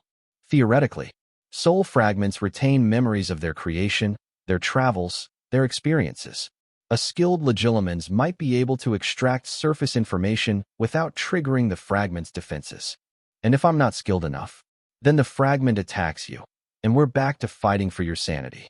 Salazar paused. But you've been training occlumency for over a year now. Your shields are strong. If you approach carefully, stay defensive, don't let it draw you in. It might work. Harry looked at the diadem again. The sapphires seemed to pulse slightly, as if aware of his attention. 5 minutes, he said. If I can't get anything useful in 5 minutes, I destroy it. Harry, Godric started. This is my choice. My risk. Harry met the older founder's eyes. Trust me. Godric held his gaze for a long moment. Then, slowly he nodded. 5 minutes. Not a second more. Harry sat cross-legged in front of the diadem, his shields fully raised, his mind as calm and empty as he could make it. Slowly, carefully, he reached out. The diadem's magic was different from the diary's. Colder, more ancient, less interested in communication. Where the diary had been eager to engage, to manipulate, the diadem simply waited. Harry didn't push. He let his awareness brush against the surface of the Horcrux, absorbing whatever impressions floated to the top without trying to dig deeper. Images flickered through his mind. A young Tom Riddle, handsome and charming, manipulating a ghost into revealing the diadem's location. The same Riddle, older now, traveling to Albania, finding the diadem in a hollow tree. The moment of creation, pain, ecstasy, the tearing of soul from soul. And then years of waiting, hidden in the room of hidden things, gathering dust, gathering power. More recent memories. A presence returning, wearing a professor's body like a badly fitted suit. Conversations in the dark, plans laid and abandoned, frustration at being so close to the diary but unable to reach it. Quirrell. Voldemort had been aware of the diadem while possessing Quirrell, had considered retrieving it, but decided it was safer where it was. And something else. A sense of connections, thin threads stretching out from this Horcrux to others. The diary, now severed, a raw wound in the network. The ring, pulsing with dark energy, protected by terrible curses. The locket, submerged in poison and darkness. The cup, buried in gold and dragonfire. The snake, not yet created, but the space for it already reserved. And Harry himself. The unintentional Horcrux, the flaw in Voldemort's design, the piece of soul that didn't belong. The 5 minutes ended. Harry pulled back, gasping, his head pounding with the aftereffects of the mental contact. "I'm okay," he said before anyone could ask. "I'm okay, and I know more now." "What did you see?" "The network. The Horcruxes are connected to each other, not strongly, but there's a thread linking them. When we destroyed the diary, the others felt it. The ring, especially, it reacted, got more defensive." "That's concerning," Rowena said. "If destroying one Horcrux alerts the others, then we need to be faster. Hit them before they can respond." Harry stood, his legs slightly unsteady. The ring is the next priority. It's the most reactive, the most likely to cause problems if we leave it. And the diadem? Harry looked at the silver tiara, still sitting innocently on the warlock's bust. "Destroy it," he said. "We got what we needed." He uncorked the basilisk venom and let a drop fall onto the metal. The diadem screamed, a sound like breaking glass, like tearing metal, like every nightmare Harry had ever had. The sapphires cracked and blackened. The silver warped and melted. Dark smoke poured from the ruin, forming shapes that might have been faces before dissipating into nothing. And then it was over. 2 Horcruxes destroyed. For more to go. Harry picked up the ruined diadem and tucked it into his bag. "Let's go," he said. "We have work to do." Chapter 8. Shadows and Serpents. The summer between 2nd and 3rd year was the most productive of Harry's life. With 2 Horcruxes destroyed and detailed information about the remaining 4, Harry threw himself into preparation with renewed intensity. The Founders pushed him harder than ever, recognizing that the stakes had risen beyond anything they'd originally anticipated. "The ring will be the most dangerous," Salazar said during one of their strategy sessions. "The diary mentioned curses that kill anyone who wears it. That suggests blood magic, probably tied to the Gaunt family line. Can we bypass the curses without triggering them? Possibly. Curse breaking is a specialized field, but I have some knowledge. The key will be identifying the specific protections before we attempt removal." Harry nodded, making notes. "And the cave? The locket? That one concerns me more." Rowena's voice was troubled. "The diary described inferi, reanimated corpses, and a poison that must be drunk to reach the Horcrux. Even if we could fight through the inferi, forcing someone to drink an unknown poison is problematic. I'll drink it myself if necessary." "Absolutely not." Helga's voice was sharp. "You're too valuable to risk on a suicide mission. We'll find another way." "There might not be another way. Then we'll create one." Godric's hand landed on Harry's shoulder. "We didn't spend 3 years training you just to watch you throw your life away on the first real obstacle." Harry accepted the rebuke with a nod. They were right. Charging in blindly wasn't strategy, it was desperation. He needed to be smarter than that. "The Gringotts Vault," he said, moving on. "That's the biggest challenge. Even with the diary's information, breaking into a high-security vault seems nearly impossible." "Nearly impossible isn't impossible," Salazar countered. "Gringotts has been breached before, rarely, but it's happened. The question is whether we can find a method that doesn't get you killed or imprisoned." "The goblins might help," Hermione's voice suggested. Harry turned. She and Ron had arrived via Floo, joining the summer planning sessions as they'd agreed. "If we could convince them that the cup is dangerous, that it poses a threat to their institution." "Goblins don't care about danger to wizards," Ron said. "They care about their gold and their honor. We need to offer them something they want." "What do goblins want?" Historically, the return of goblin-made artifacts that wizards have claimed, recognition of their rights, an end to the restrictions on wand ownership. Salazar's voice was thoughtful. If we could offer something along those lines. That's a political negotiation beyond our current capabilities, Rowena said. File it away for later. For now, we focus on what we can actually accomplish this summer. The ring, Harry decided. We start with the ring. Little Hangleton was a small village in the English countryside, picturesque in a faded sort of way. The Riddle House, Tom Riddle Sr.'s former home, stood on a hill overlooking the village, abandoned and decrepit. Harry approached from the opposite direction, heading for the woods where the gaunt shack was supposed to be located. The founders drifted alongside him, visible only to his eyes. The wards start here, Salazar murmured, gesturing at an invisible boundary. Can you feel them? Harry extended his senses. Yes, there was something there. A subtle pressure, a warning to turn back. And underneath, darker magic. Compulsion charms designed to make intruders forget why they'd come. I feel them. Good. Now watch how I break them. Salazar talked Harry through the process, identifying the ward anchors, analyzing their structure, finding the weak points where careful pressure could unravel the whole system. It was delicate work, more like surgery than combat, requiring precision and patience. An hour later, the outer wards fell. The shack was exactly as Harry had imagined, a tiny, rotting structure barely standing among the overgrown vegetation. The door hung off its hinges. The windows were thick with grime. More protections inside, Salazar warned. And the ring itself will be trapped. Don't touch anything until we've analyzed it. Harry moved carefully through the doorway. The interior was dark and foul-smelling, decades of neglect evident in every corner. Animal droppings, rotted furniture, the remnants of a life lived in squalor and madness. There, Godric pointed to a loose floorboard near what had once been a fireplace. The magical signature is concentrated there. Harry knelt beside the floorboard, his wand illuminating the space. Even without touching it, he could feel the dark magic radiating from beneath, powerful, malevolent, hungry. The curse the diary mentioned, Rowena said quietly. It's tied to the ring directly. Anyone who puts it on will die, slowly, painfully, their life force drained to feed the Horcrux. Can we destroy it without touching it? Basilisk venom should work from a distance.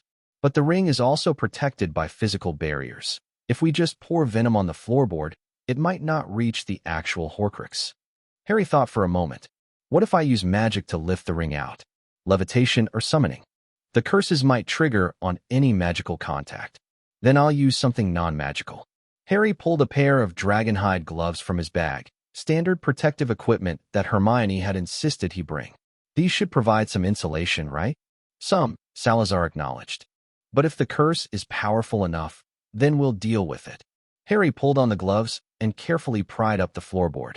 The ring sat in a small hollow beneath, glinting gold in his wand light. It was set with a black stone, cracked down the middle, carved with a strange symbol that Harry didn't recognize. The resurrection stone, Rowena breathed. The what? The stone in that ring. It's one of the Deathly Hallows. Like your cloak. Rowena's voice was awed. Voldemort made a Horcrux out of a Hallow without even realizing what he had. Harry stared at the ring with new eyes. A Hallow. Another piece of the legendary set, sitting in a rotted shack, corrupted by the darkest magic known to wizard kind. Does that change how we destroy it? It might make the destruction more difficult. Hallows are resistant to damage. Rowena paused. But basilisk venom should still work.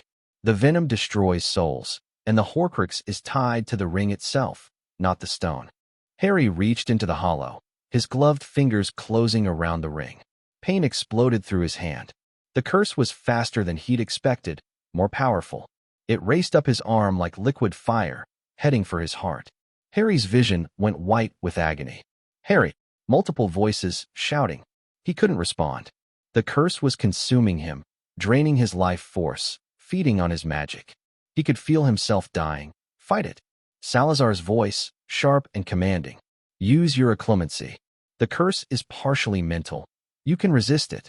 Harry threw everything he had into his mental shields.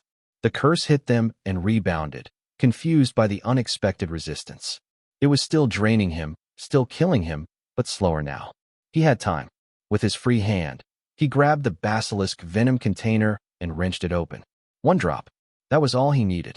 The venom fell onto the ring, and the world exploded. Harry woke in the Hogwarts hospital wing. His right hand was bandaged, the flesh underneath blackened and dead.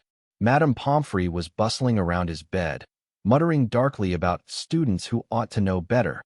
"The curse damage is extensive," she said when she noticed he was awake.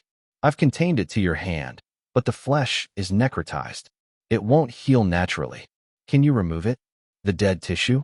"Yes, but you'll lose mobility." The curse ate into the tendons and bone. Pomfrey's expression was grim. "You're lucky to be alive at all, Mr. Potter. Another few seconds and the curse would have reached your heart." Harry looked at his bandaged hand. The pain was distant now, numbed by potions, but he could feel the wrongness underneath. The curse had left its mark. "The ring," he said. "What happened to it?" "Destroyed." Salazar's voice came from beside the bed. The founder looked exhausted, more faded than Harry had ever seen him. "The basilisk venom worked. The Horcrux is gone. And the stone? The Hallow?" "Intact, surprisingly. The venom destroyed the soul fragment, but left the artifact itself undamaged." Salazar paused.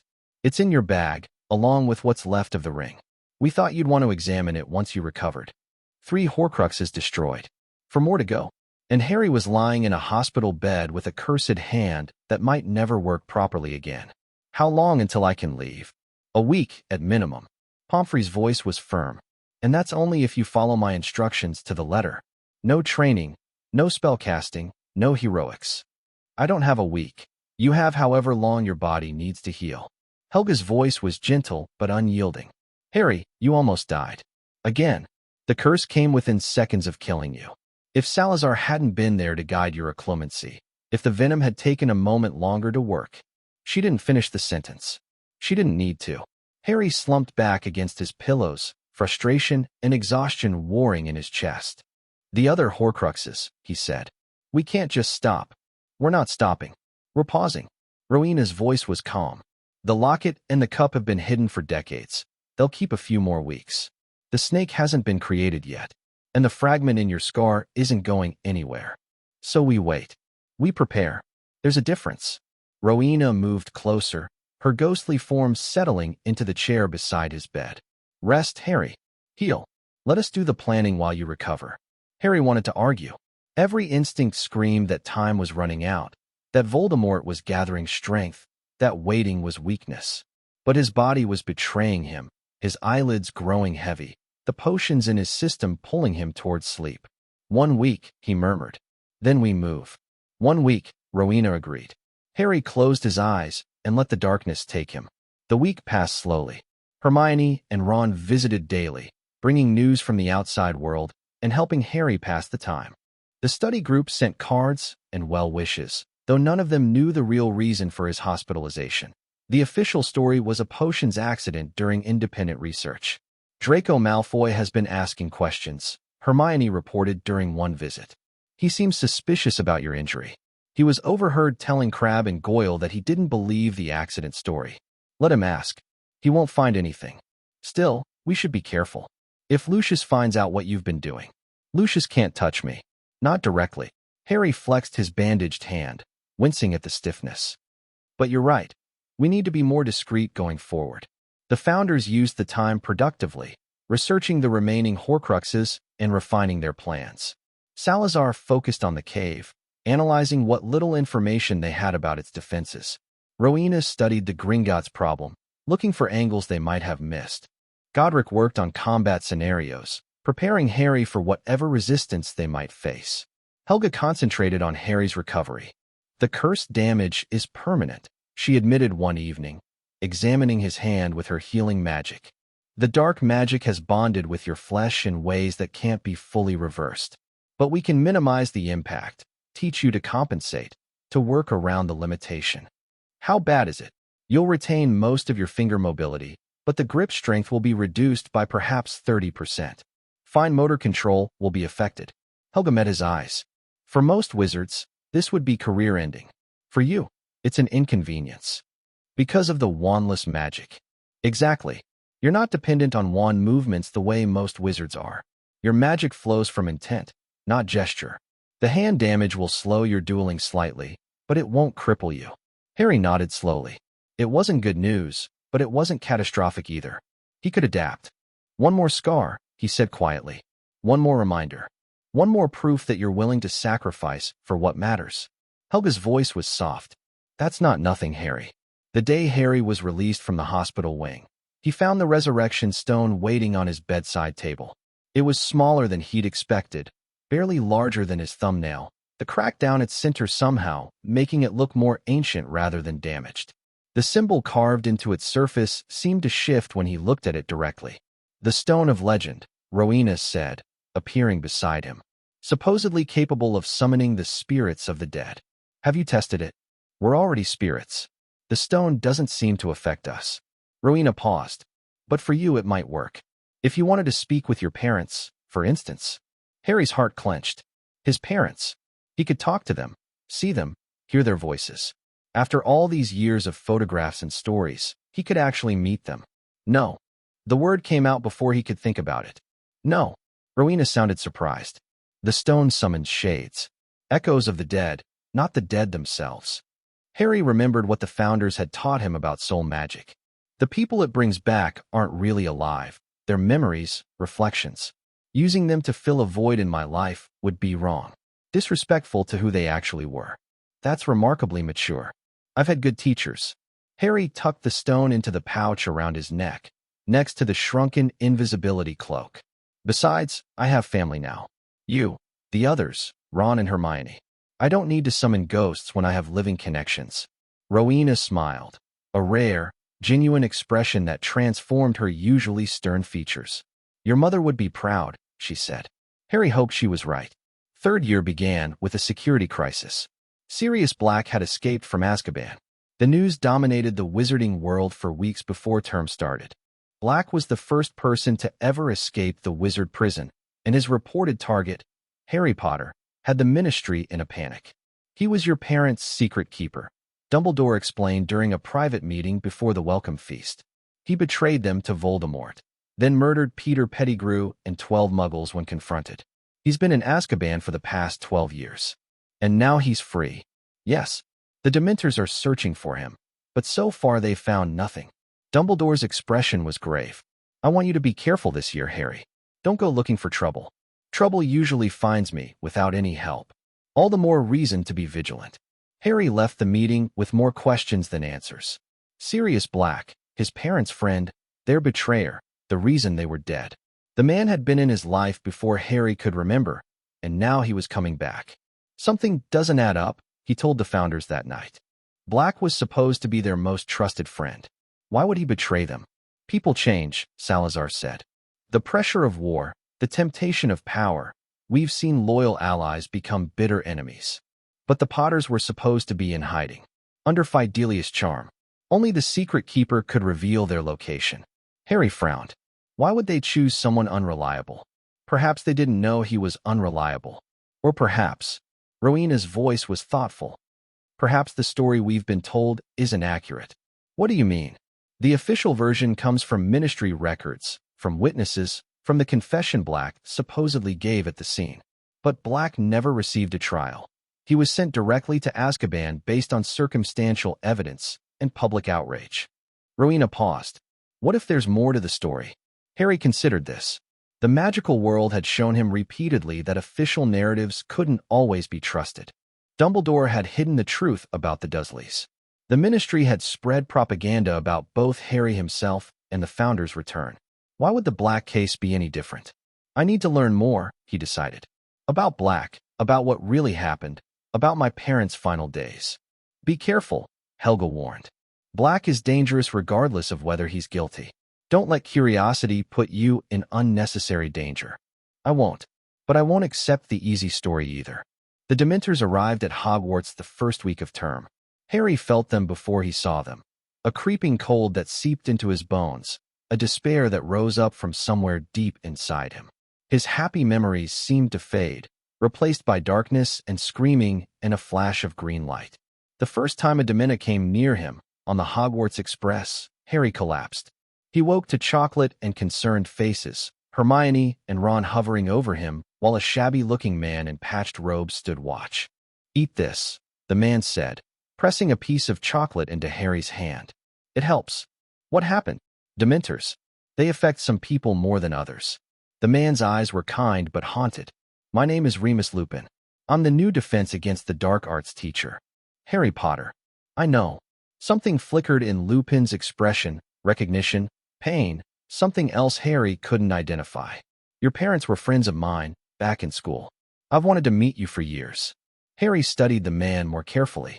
Tired, scarred, prematurely aged. But underneath the wear, there was intelligence and warmth. "You knew my parents?" "Very well. James was one of my closest friends. And Lily." Lupin's voice softened. "Lily was exceptional. I see a lot of her in you.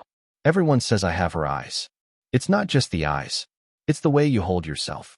The way you seem to be thinking 3 steps ahead of everyone else." Lupin smiled slightly. "She was like that too. Always watching, always planning." Harry felt something loosen in his chest. Here was someone who had actually known his parents, not the legend, but the people. Someone who could tell him stories, share memories, help him understand who they really were. "I'd like to talk to you more," Harry said. "About them. About the past." "I'd like that too." Lupin's expression grew serious. "But first, we need to address your reaction to the Dementors. That collapse on the train was concerning. If they affect you that strongly, I can learn to resist them." "Can you?" "I'll have to." Harry thought about Black, about the prison he'd escaped from, about the creatures guarding every entrance to Hogwarts. "Teach me whatever I need to know to fight them." Lupin studied him for a long moment. "There's a spell," he said finally. "Advanced magic beyond Newt level. It's called the Patronus Charm. If you're serious about learning." "I'm serious." "Then we'll start next week." Lupin stood, gathering his things. "Get some rest, Harry, and eat all of that chocolate. It really does help." The Patronus lessons began in an empty classroom, late in the evening when no one else was around. "The Patronus is a projection of positive emotion," Lupin explained, demonstrating the wand movement. "To cast it successfully, you must concentrate on a happy memory, the happiest you can find. The spell transforms that emotion into a guardian that will protect you from Dementors." "What if my happy memories aren't strong enough?" "Then we work on finding stronger ones." Lupin's expression was sympathetic. "I know your childhood wasn't easy, but you must have some happy moments to draw on." Harry thought about it. His childhood at the Dursleys was a wasteland of misery, but since then, there had been moments. The day the Founders first appeared, learning that he was a wizard, catching his first snitch, destroying the diary, Hermione and Ron, standing by him through everything. "I have some," he said. "Good. Focus on the strongest one. Hold it in your mind like a shield. Then speak the incantation, Expecto Patronum." Harry raised his wand, concentrated on the memory of his first real Christmas at Hogwarts, presents, friends, the Founders' warmth, and spoke, Expecto Patronum. Silver mist erupted from his wand, forming a vague shape that dissolved almost immediately. "Excellent first attempt." Lupin actually clapped. "Most students can't produce anything visible for weeks. You've got a natural affinity." "It wasn't strong enough." "Not yet, but strength comes with practice." Lupin pulled out a trunk and set it on the desk. "And here is a boggart. When I release it, it will transform into a Dementor, or rather, a Dementor-shaped manifestation of your fear. It won't be as powerful as the real thing, but it will help you practice under pressure." Harry nodded, steadying himself. Lupin opened the trunk. Cold flooded the room. The boggart Dementor rose from the trunk, its hooded form gliding toward Harry with horrible purpose. The despair hit him like a wave. Memories of the cupboard, of Vernon's fists, of green light, and screaming. "Happy memory." Lupin shouted. "Focus." Harry fought through the darkness. Found the warmth. Gripped it with everything he had. Expecto Patronum. Silver light exploded from his wand. Not mist this time, but something more solid. A shape, forming, taking on detail. For legs. A proud head. Antlers. A stag. The Patronus charged the boggart Dementor, driving it back into the trunk. Lupin slammed the lid shut, and the cold immediately began to fade. "A stag," Lupin breathed. His face had gone white. "Your Patronus is a stag. Is that significant?" "James." Lupin's voice cracked. "Your father's Patronus was a stag. He was an animagus, could transform into one at will. He stared at Harry with something like wonder. You carry more of him in you than you know. Harry looked at his wand, where the silvery afterimage of the stag still lingered. His father's form, his mother's eyes, the Founder's training. He was becoming something new, not just the sum of his influences, but his own person, shaped by everything he'd experienced and everyone who had helped him. Again, he said, I want to make it stronger. Lupin smiled through his tears. Again. The weeks passed in a blur of classes, training, and investigation. Harry's lessons with Lupin continued, his Patronus growing stronger with each attempt. But he was also pursuing another line of inquiry, the truth about Sirius Black. There are gaps in the official record, Hermione reported during one of their research sessions. The Ministry files mention witnesses to Pettigrew's murder, but only vague descriptions. No names, no detailed testimony. And no trial, Ron added. Dad mentioned that once. Said it was unusual, even for the war period. What about the secret keeper angle? Harry asked. Is there any way to verify who was actually the Potter's secret keeper? The Fidelius charm leaves traces, Rowena said, appearing beside them. But after the deaths and the explosion, there wouldn't be much left to examine. The evidence would have been scattered. So we have no way to prove anything. Not easily. But there might be other approaches. Rowena paused. The Marauder's map. The what? An artifact created by your father and his friends. A map of Hogwarts that shows everyone in the castle, regardless of invisibility or disguise. Rowena's eyes gleamed. If Black is trying to infiltrate the school, the map would reveal him. And if there are other secrets being hidden, it might reveal those too. How do I find this map? Rumor has it, it was confiscated by Filch years ago.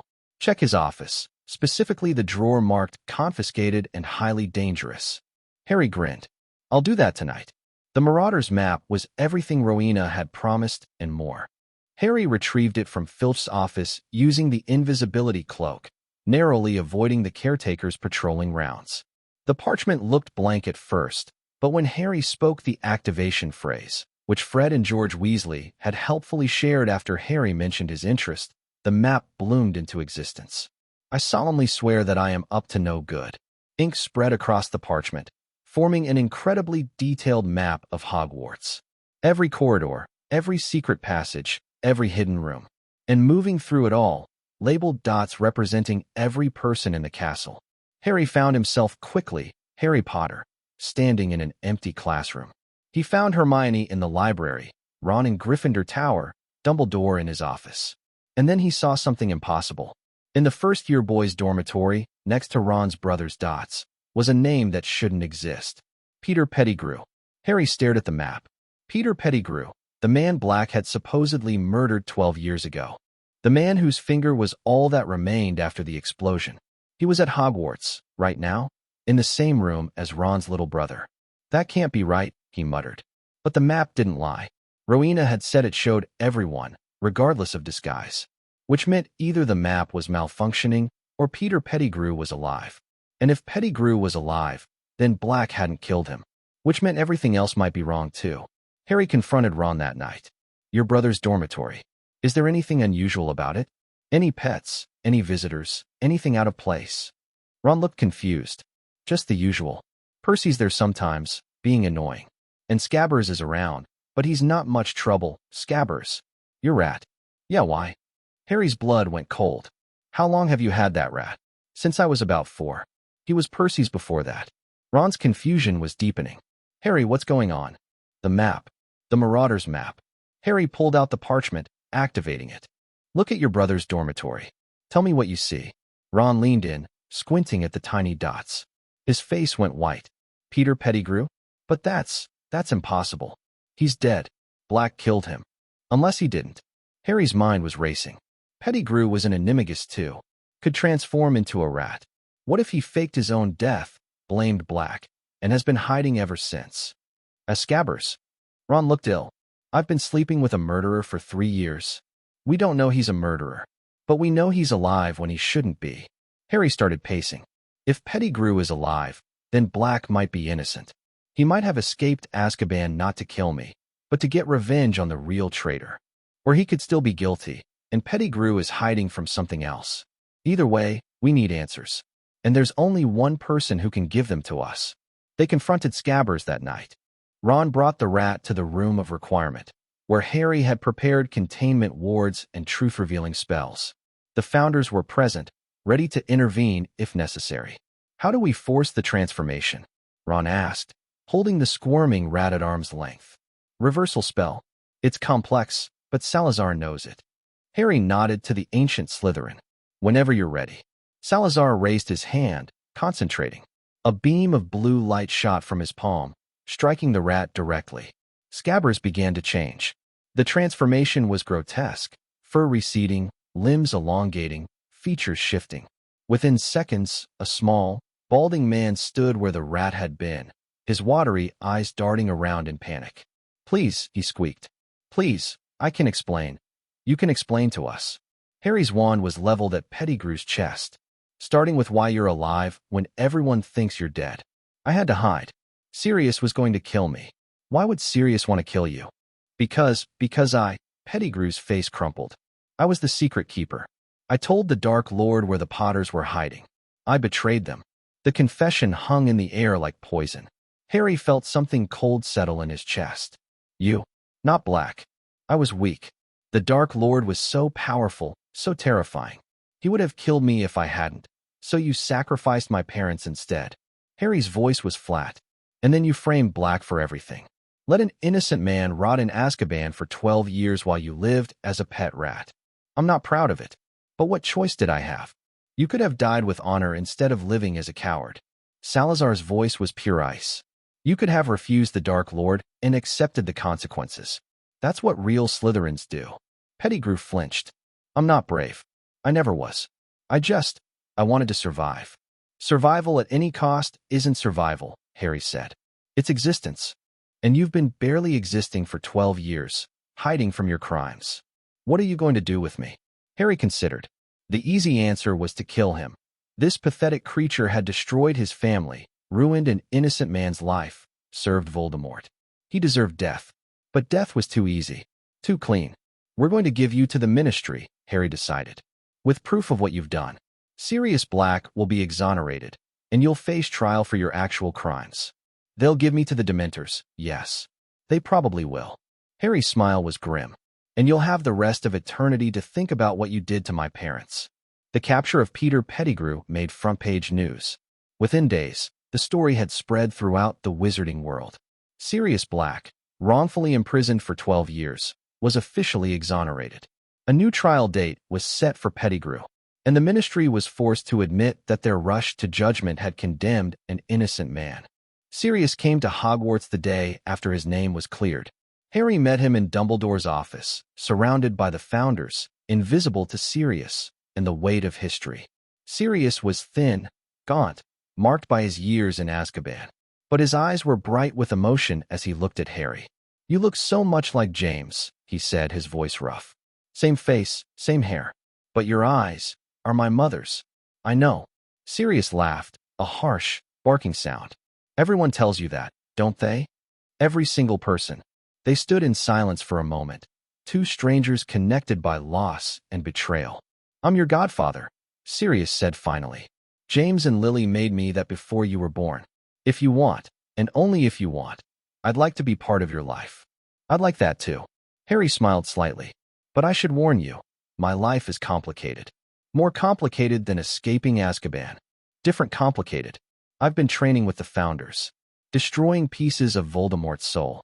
Preparing for a war that most people don't even know is coming. Sirius's eyebrows rose. The Founders?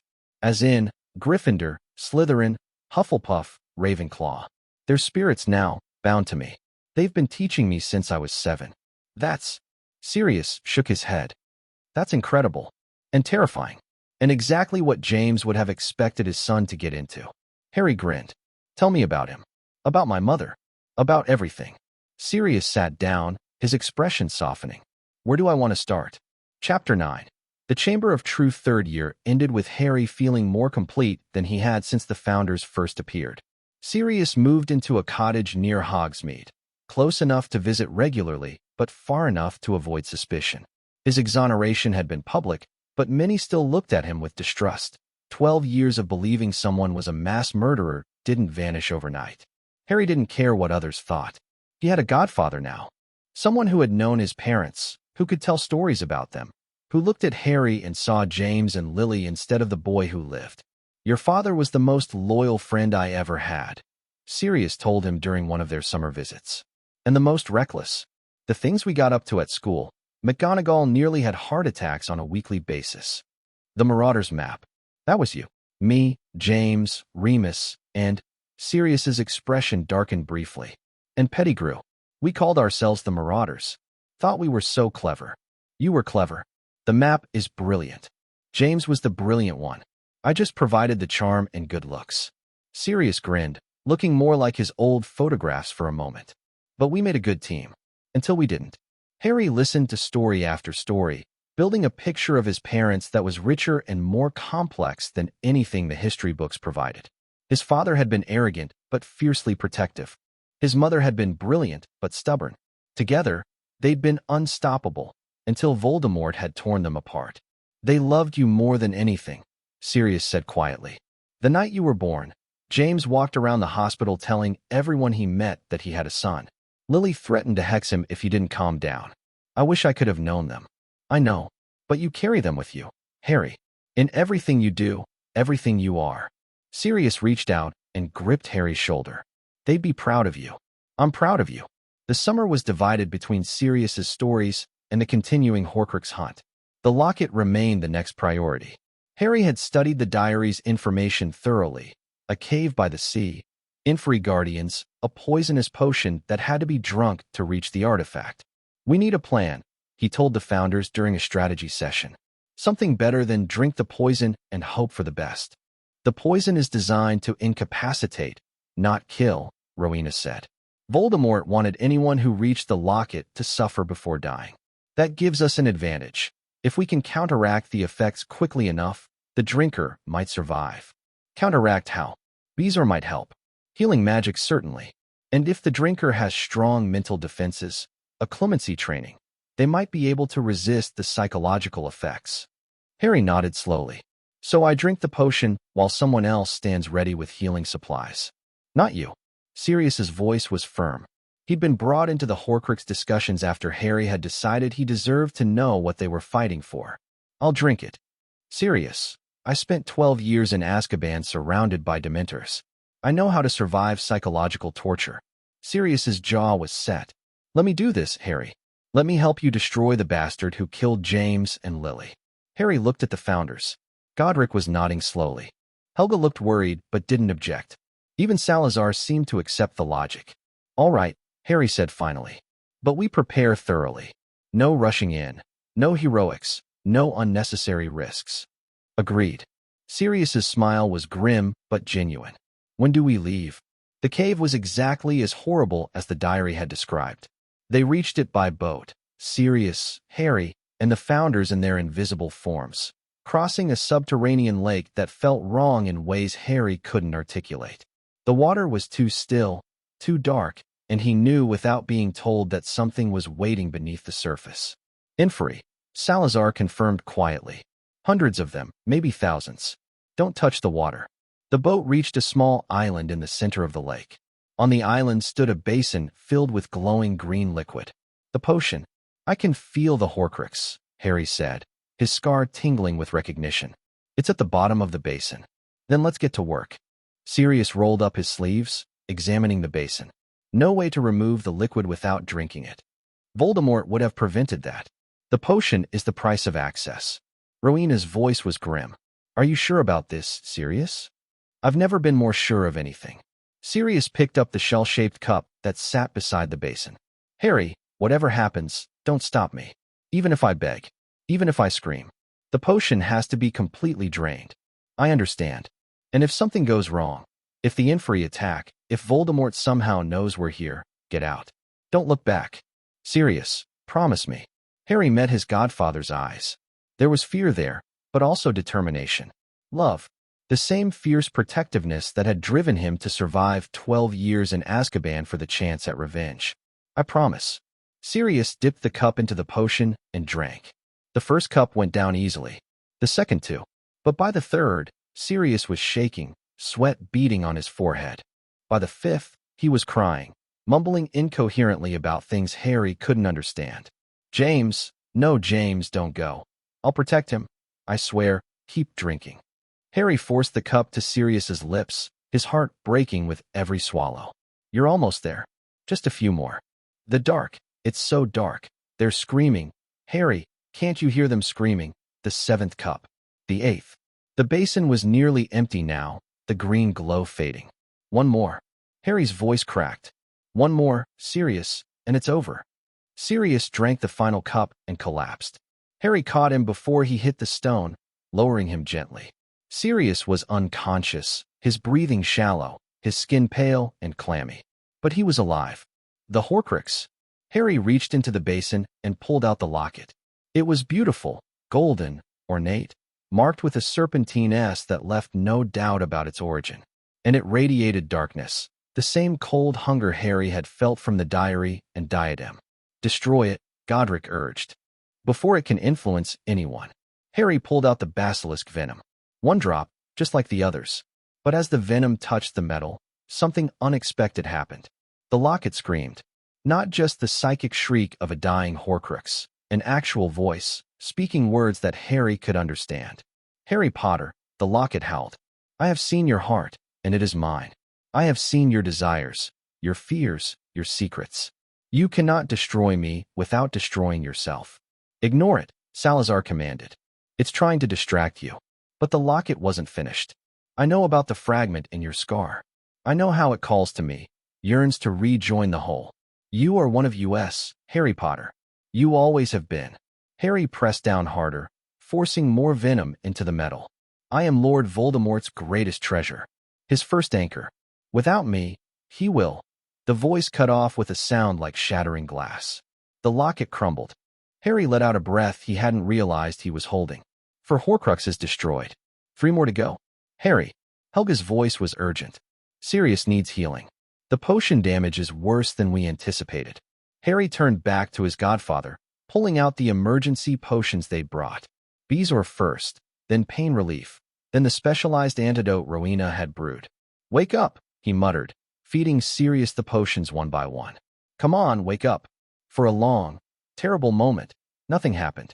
Then Sirius coughed, his eyes flickering open. Did we get it? We got it. Harry's voice was thick with relief. It's destroyed. Good. Sirius managed a weak smile. Then it was worth it. The journey back across the lake was complicated by the Inferi.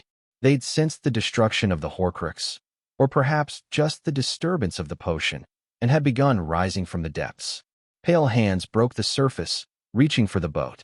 Fire, Godric commanded. Inferi fear fire. Harry raised his wand and conjured flames. Not ordinary fire, but the intense magical blaze that Salazar had taught him. The Inferi recoiled, their rotting faces twisting in something that might have been fear.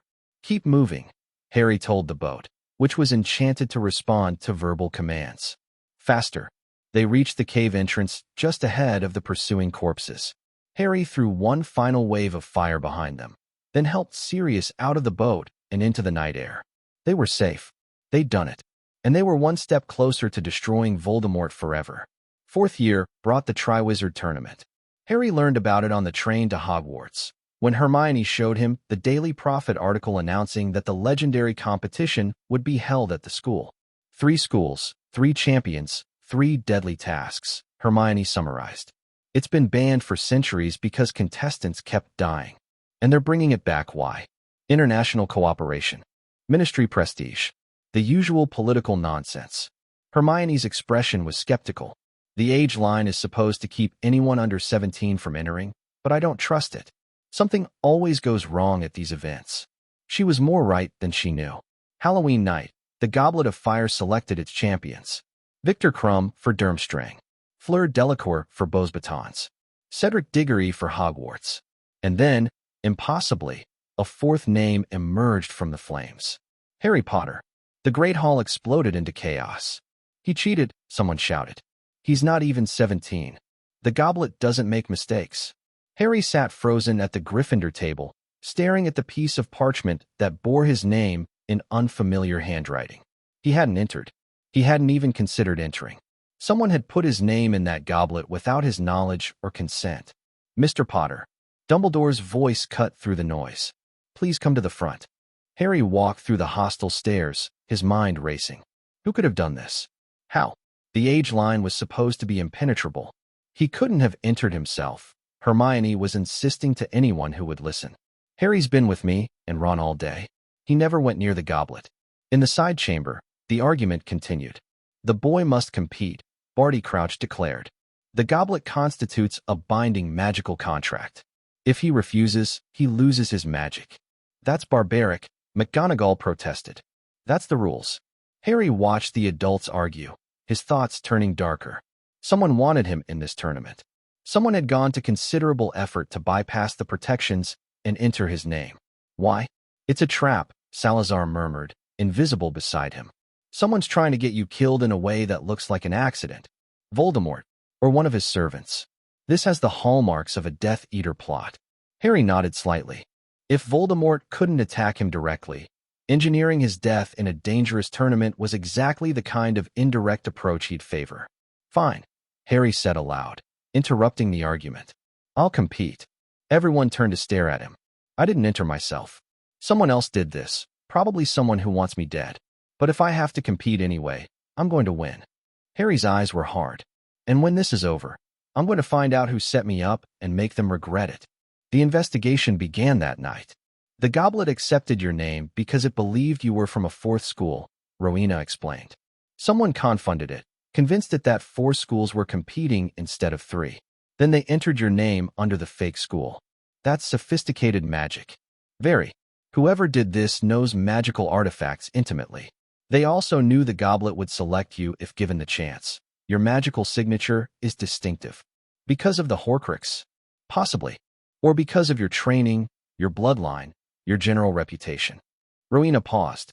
The more important question is who? Who has the skill, the access, and the motive? Harry considered the possibilities. Lucius Malfoy had connections, but probably not the magical expertise. Pettigrew was in Azkaban. Voldemort himself was still without a body. There's a new professor, he said slowly. Mad-Eye Moody, the defense teacher. The famous Auror. He says he's the famous Auror, but something about him feels wrong. Harry had been watching Moody since term started, noting the inconsistencies. He drinks from a flask constantly. Claims it's because of paranoia, but what if it's Polyjuice potion? That would require maintaining the transformation constantly. Exhausting, but possible. Salazar's voice was thoughtful.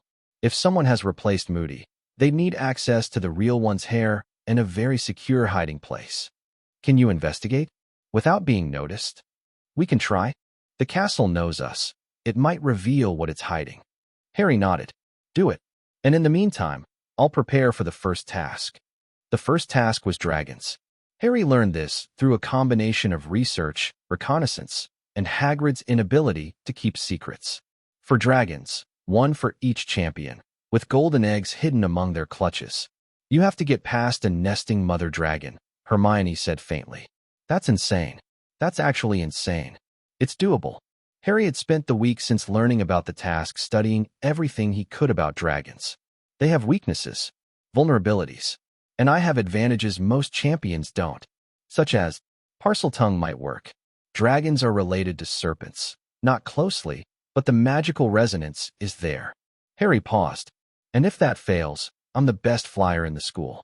You're going to outfly a dragon? If I have to. The day of the task arrived gray and cold. Harry drew the Hungarian Horntail, the most dangerous of the 4, because of course he did. He walked into the arena with his wand in one hand and his firebolt summoning charm ready on his lips. The dragon roared.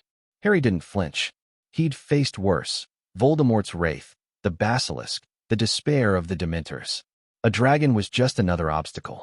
He tried Parseltongue first. Peace. I mean no harm to your young. The dragon hesitated, not understanding exactly, but recognizing something in the magical vibrations. I only want the false egg. The golden one. Your real eggs are safe. The Horntail's head tilted, considering.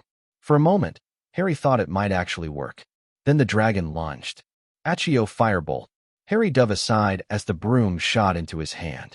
He mounted in one fluid motion and kicked off, spiraling up and away from the dragon's flames. The chase was on. The horntail was fast, but Harry was faster and more maneuverable. He wove through the rocks and barriers of the arena, leading the dragon away from its nest, creating an opening. When the moment was right, he dove. The golden egg was in his hands before the dragon even realized he'd changed direction. Harry shot upward, triumphant, the crowd's cheers washing over him like a wave. Fastest time of all 4 champions. The judges awarded him first place. But Harry wasn't celebrating. His mind was already on the next task, the next challenge, the identity of whoever had set this trap. The game was only beginning. The investigation bore fruit in December. Moody's office has a concealed trunk, Godric reported. 7 locks, each opening to a different compartment. The deepest one holds a prisoner. The real Moody? Alive but incapacitated. Someone's been keeping him sedated and harvesting his hair for polyjuice. Who's the imposter? We couldn't get close enough to identify them. The fake Moody has excellent security. Magical eye sees through walls, probably detects our presence. Harry considered his options. He could expose the imposter now, alert Dumbledore, have the fraud arrested. But that might not reveal the full extent of the plot. Whoever was behind this had gone to enormous effort, replacing an Auror, entering Harry in the tournament, maintaining a year-long deception. They had a larger plan, and Harry wanted to know what it was. We wait, he decided. Let them think they're succeeding. When they make their final move, we'll be ready. That's risky. Everything is risky. But if we act too soon, we might never learn what Voldemort's actually planning. The Yule Ball was a welcome distraction. Harry attended with Parvati Patil, a pleasant enough arrangement, though neither of them was particularly invested. His attention was divided between the social requirements of the evening and his ongoing surveillance of the fake Moody. You're distracted, Parvati observed during a dance. Sorry, I've got a lot on my mind. The tournament, among other things. Parvati nodded, seemingly satisfied with the explanation. Harry felt guilty for using her as cover, but he couldn't explain the real reason for his preoccupation. Across the room, he spotted Hermione dancing with Viktor Krum. She looked radiant, different from her usual bookish self, dressed in elegant robes with her hair actually cooperating for once. Ron was sulking in a corner, too proud to admit he was jealous. Harry sighed. His friend's romantic entanglements were another complication he didn't need.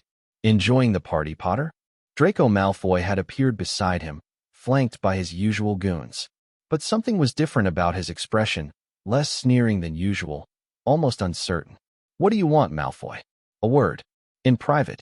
Harry raised an eyebrow, but followed Draco to a quiet alcove. The founders drifted along, invisible and watchful. I know what my father did, Draco said without preamble. With the diary. Ginny Weasley. Harry went very still. And? I didn't know. Not then. I found out last summer, after Pettigrew's capture. Draco's jaw tightened. My father served the Dark Lord. He never stopped serving, not really. And he nearly got an innocent girl killed to further his master's plans. Why are you telling me this? Because I'm not my father. Draco met Harry's eyes. I was raised to believe certain things. About blood purity, about Muggleborns, about you. But I'm starting to think. He stopped, seeming to struggle with himself. I'm starting to think I was wrong about some of it. Harry studied the Malfoy air. This wasn't a trick. He could read the sincerity in Draco's posture, the confusion in his eyes. This was a boy questioning everything he'd been taught, reaching out to the last person he should trust. That's a dangerous position to take, Harry said carefully. Your father won't approve. My father doesn't have to know. Draco's voice hardened. I'm not asking to be your friend, Potter. I'm just letting you know where I stand. In case it matters later. It might. Draco nodded once, sharply, then walked away without another word. Harry watched him go, filing the conversation away. An unexpected ally, or at least a potential one. The war was creating strange bedfellows. The second task came in February. Harry figured out the clue from the golden egg quickly. Mermish song describing something precious taken, an hour to recover it from the lake's depths. The precious things turned out to be people. Ron for Harry, Hermione for Krum, Cho Chang for Cedric, and Fleur's little sister for the Beauxbatons champion. Harry used gillyweed to breathe underwater, a solution he'd found through research rather than hints from the fake Moody. He didn't trust anything that imposter suggested. The lake was dark and cold, full of Grindylows and mere people and the constant pressure of water. Harry found his way to the mermaid village using a combination of direction spells and Parseltongue communication with the few water snakes he encountered. Ron was tied to a statue, unconscious but apparently unharmed. Harry cut him free and began swimming toward the surface. But Fleur's sister was still there. Fleur herself was nowhere in sight. She'd apparently failed to reach the village. Harry hesitated. The rules said each champion rescued their own hostage. Leaving an innocent girl at the bottom of the lake went against everything he believed in. Harry, don't. Salazar's voice was urgent. The founders could communicate with him even underwater. You'll lose points. Fall behind in the standings. I don't care about points. Harry grabbed the little girl and swam. The hour ended just as he broke the surface. He'd been the first to return, and the only one to bring back 2 hostages. The judges were conflicted. Technically, he'd broken protocol, but his moral fiber earned him 2nd place overall, tied with Cedric. Harry didn't care about the standings. He cared that he'd done the right thing, and that the fake Moody was watching him with an expression that combined frustration and reluctant respect. Spring brought the 3rd task and the final confrontation. The maze was enormous, its hedges shifting and reshaping, filled with creatures and challenges that would stop most champions cold. Harry entered last, based on his standings, but the delay didn't matter. He knew exactly where he needed to go. The Triwizard Cup was at the center. The imposter's plan, whatever it was, required Harry to touch it. Be ready, Harry murmured to the founders as he navigated the maze. This is where they spring the trap. He encountered blast-ended Scroots, Boggots, and something that might have been a Sphinx. He dealt with each efficiently, his training paying dividends. At one point, he came across Cedric struggling with a giant spider. Stupefied, Harry blasted the creature aside. You okay? Fine. Thanks. Cedric looked embarrassed. I owe you one. Let's just get to the cup. Together. They ran through the final stretch of maze side by side, arriving at the center just ahead of Victor Krum, who had been imperious, Harry noted, another sign of the conspiracy. The Triwizard Cup gleamed in the moonlight. Ready? Cedric asked. Wait. Harry held up a hand. The cup's been tampered with. It's a portkey. How do you know? I've been investigating since the beginning. This whole tournament has been a setup. Someone entered me against my will, and they want me to touch that cup. Harry met Cedric's eyes. You should take it alone. Win fair and square. And let you face whatever trap they've set by yourself. Cedric shook his head. Not a chance. We take it together. Cedric, together, Harry. Or not at all. Harry looked at the older boy, brave, honorable, foolish Cedric, who had no idea what he was getting into. If Harry let him touch that cup, he'd be dragged into a conflict that wasn't his. But the alternative was facing whatever came alone. Together, Harry agreed. They grabbed the cup simultaneously. The world dissolved. The graveyard was cold and dark. Harry recognized it immediately from the information Pettigrew had provided.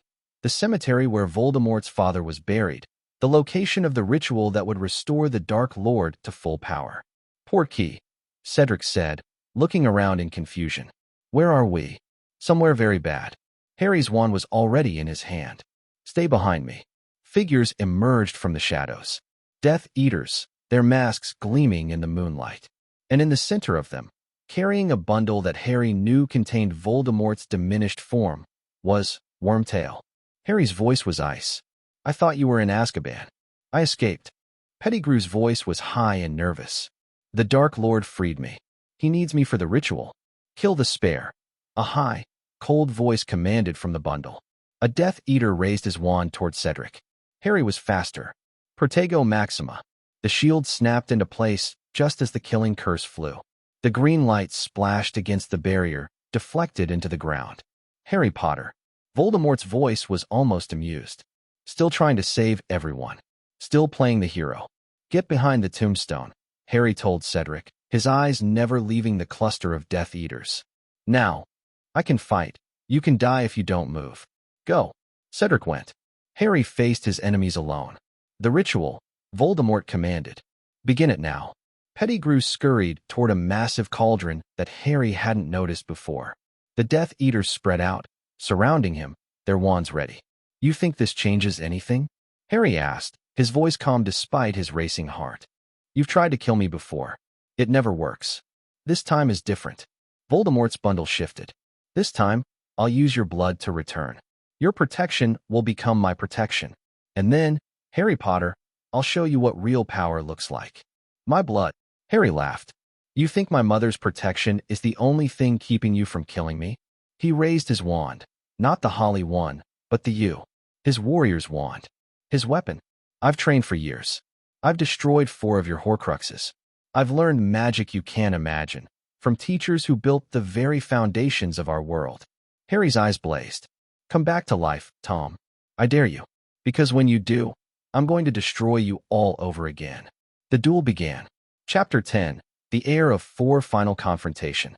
Quirrell/Voldemort makes his move for the stone. Harry, with the Founder's guidance, moves to stop him. The battle in the chamber. Harry facing Voldemort's wraith alone when the Founders are temporarily banished. Victory through love, sacrifice, and the unique magic of being claimed by all 4 Founders. Aftermath. The year ends, but Voldemort will return. Harry now has family, purpose, and the training to face what's coming. Romance set up for future development. At 11, Harry is too young for romance, but seeds are planted. Daphne Greengrass, a Slytherin who doesn't buy into blood purity, intrigued by Harry's Slytherin connections. Susan Bones, Hufflepuff whose aunt heads the DMLE, drawn to Harry's strength and kindness. Hermione Granger, the intellectual equal who challenges him. Relationships develop through genuine interaction, mutual respect, and shared experiences, not forced mechanics. World-building elements. Founders' magic. Ancient magical techniques lost to time. Soul speech. Elemental manipulation. True legitimacy. Harry learns fragments of each. The spirit bond. The Founders aren't ghosts. There's something new. Anchored to Harry rather than Hogwarts. Able to interact with the physical world in limited ways. Political landscape. The sacred 28 families. The Ministry's corruption. The undercurrents of Voldemort's first rise still influencing everything. Magical theory. How the Founders understand magic versus modern, wand-waving, and silly incantations. Ready to begin Chapter 1 when you give the word. The opening will drop us directly into the moment of crisis. Vernon's raised fist, Harry's terror, and the shattering of a 1,000-year seal. Now, make it detailed and engaging.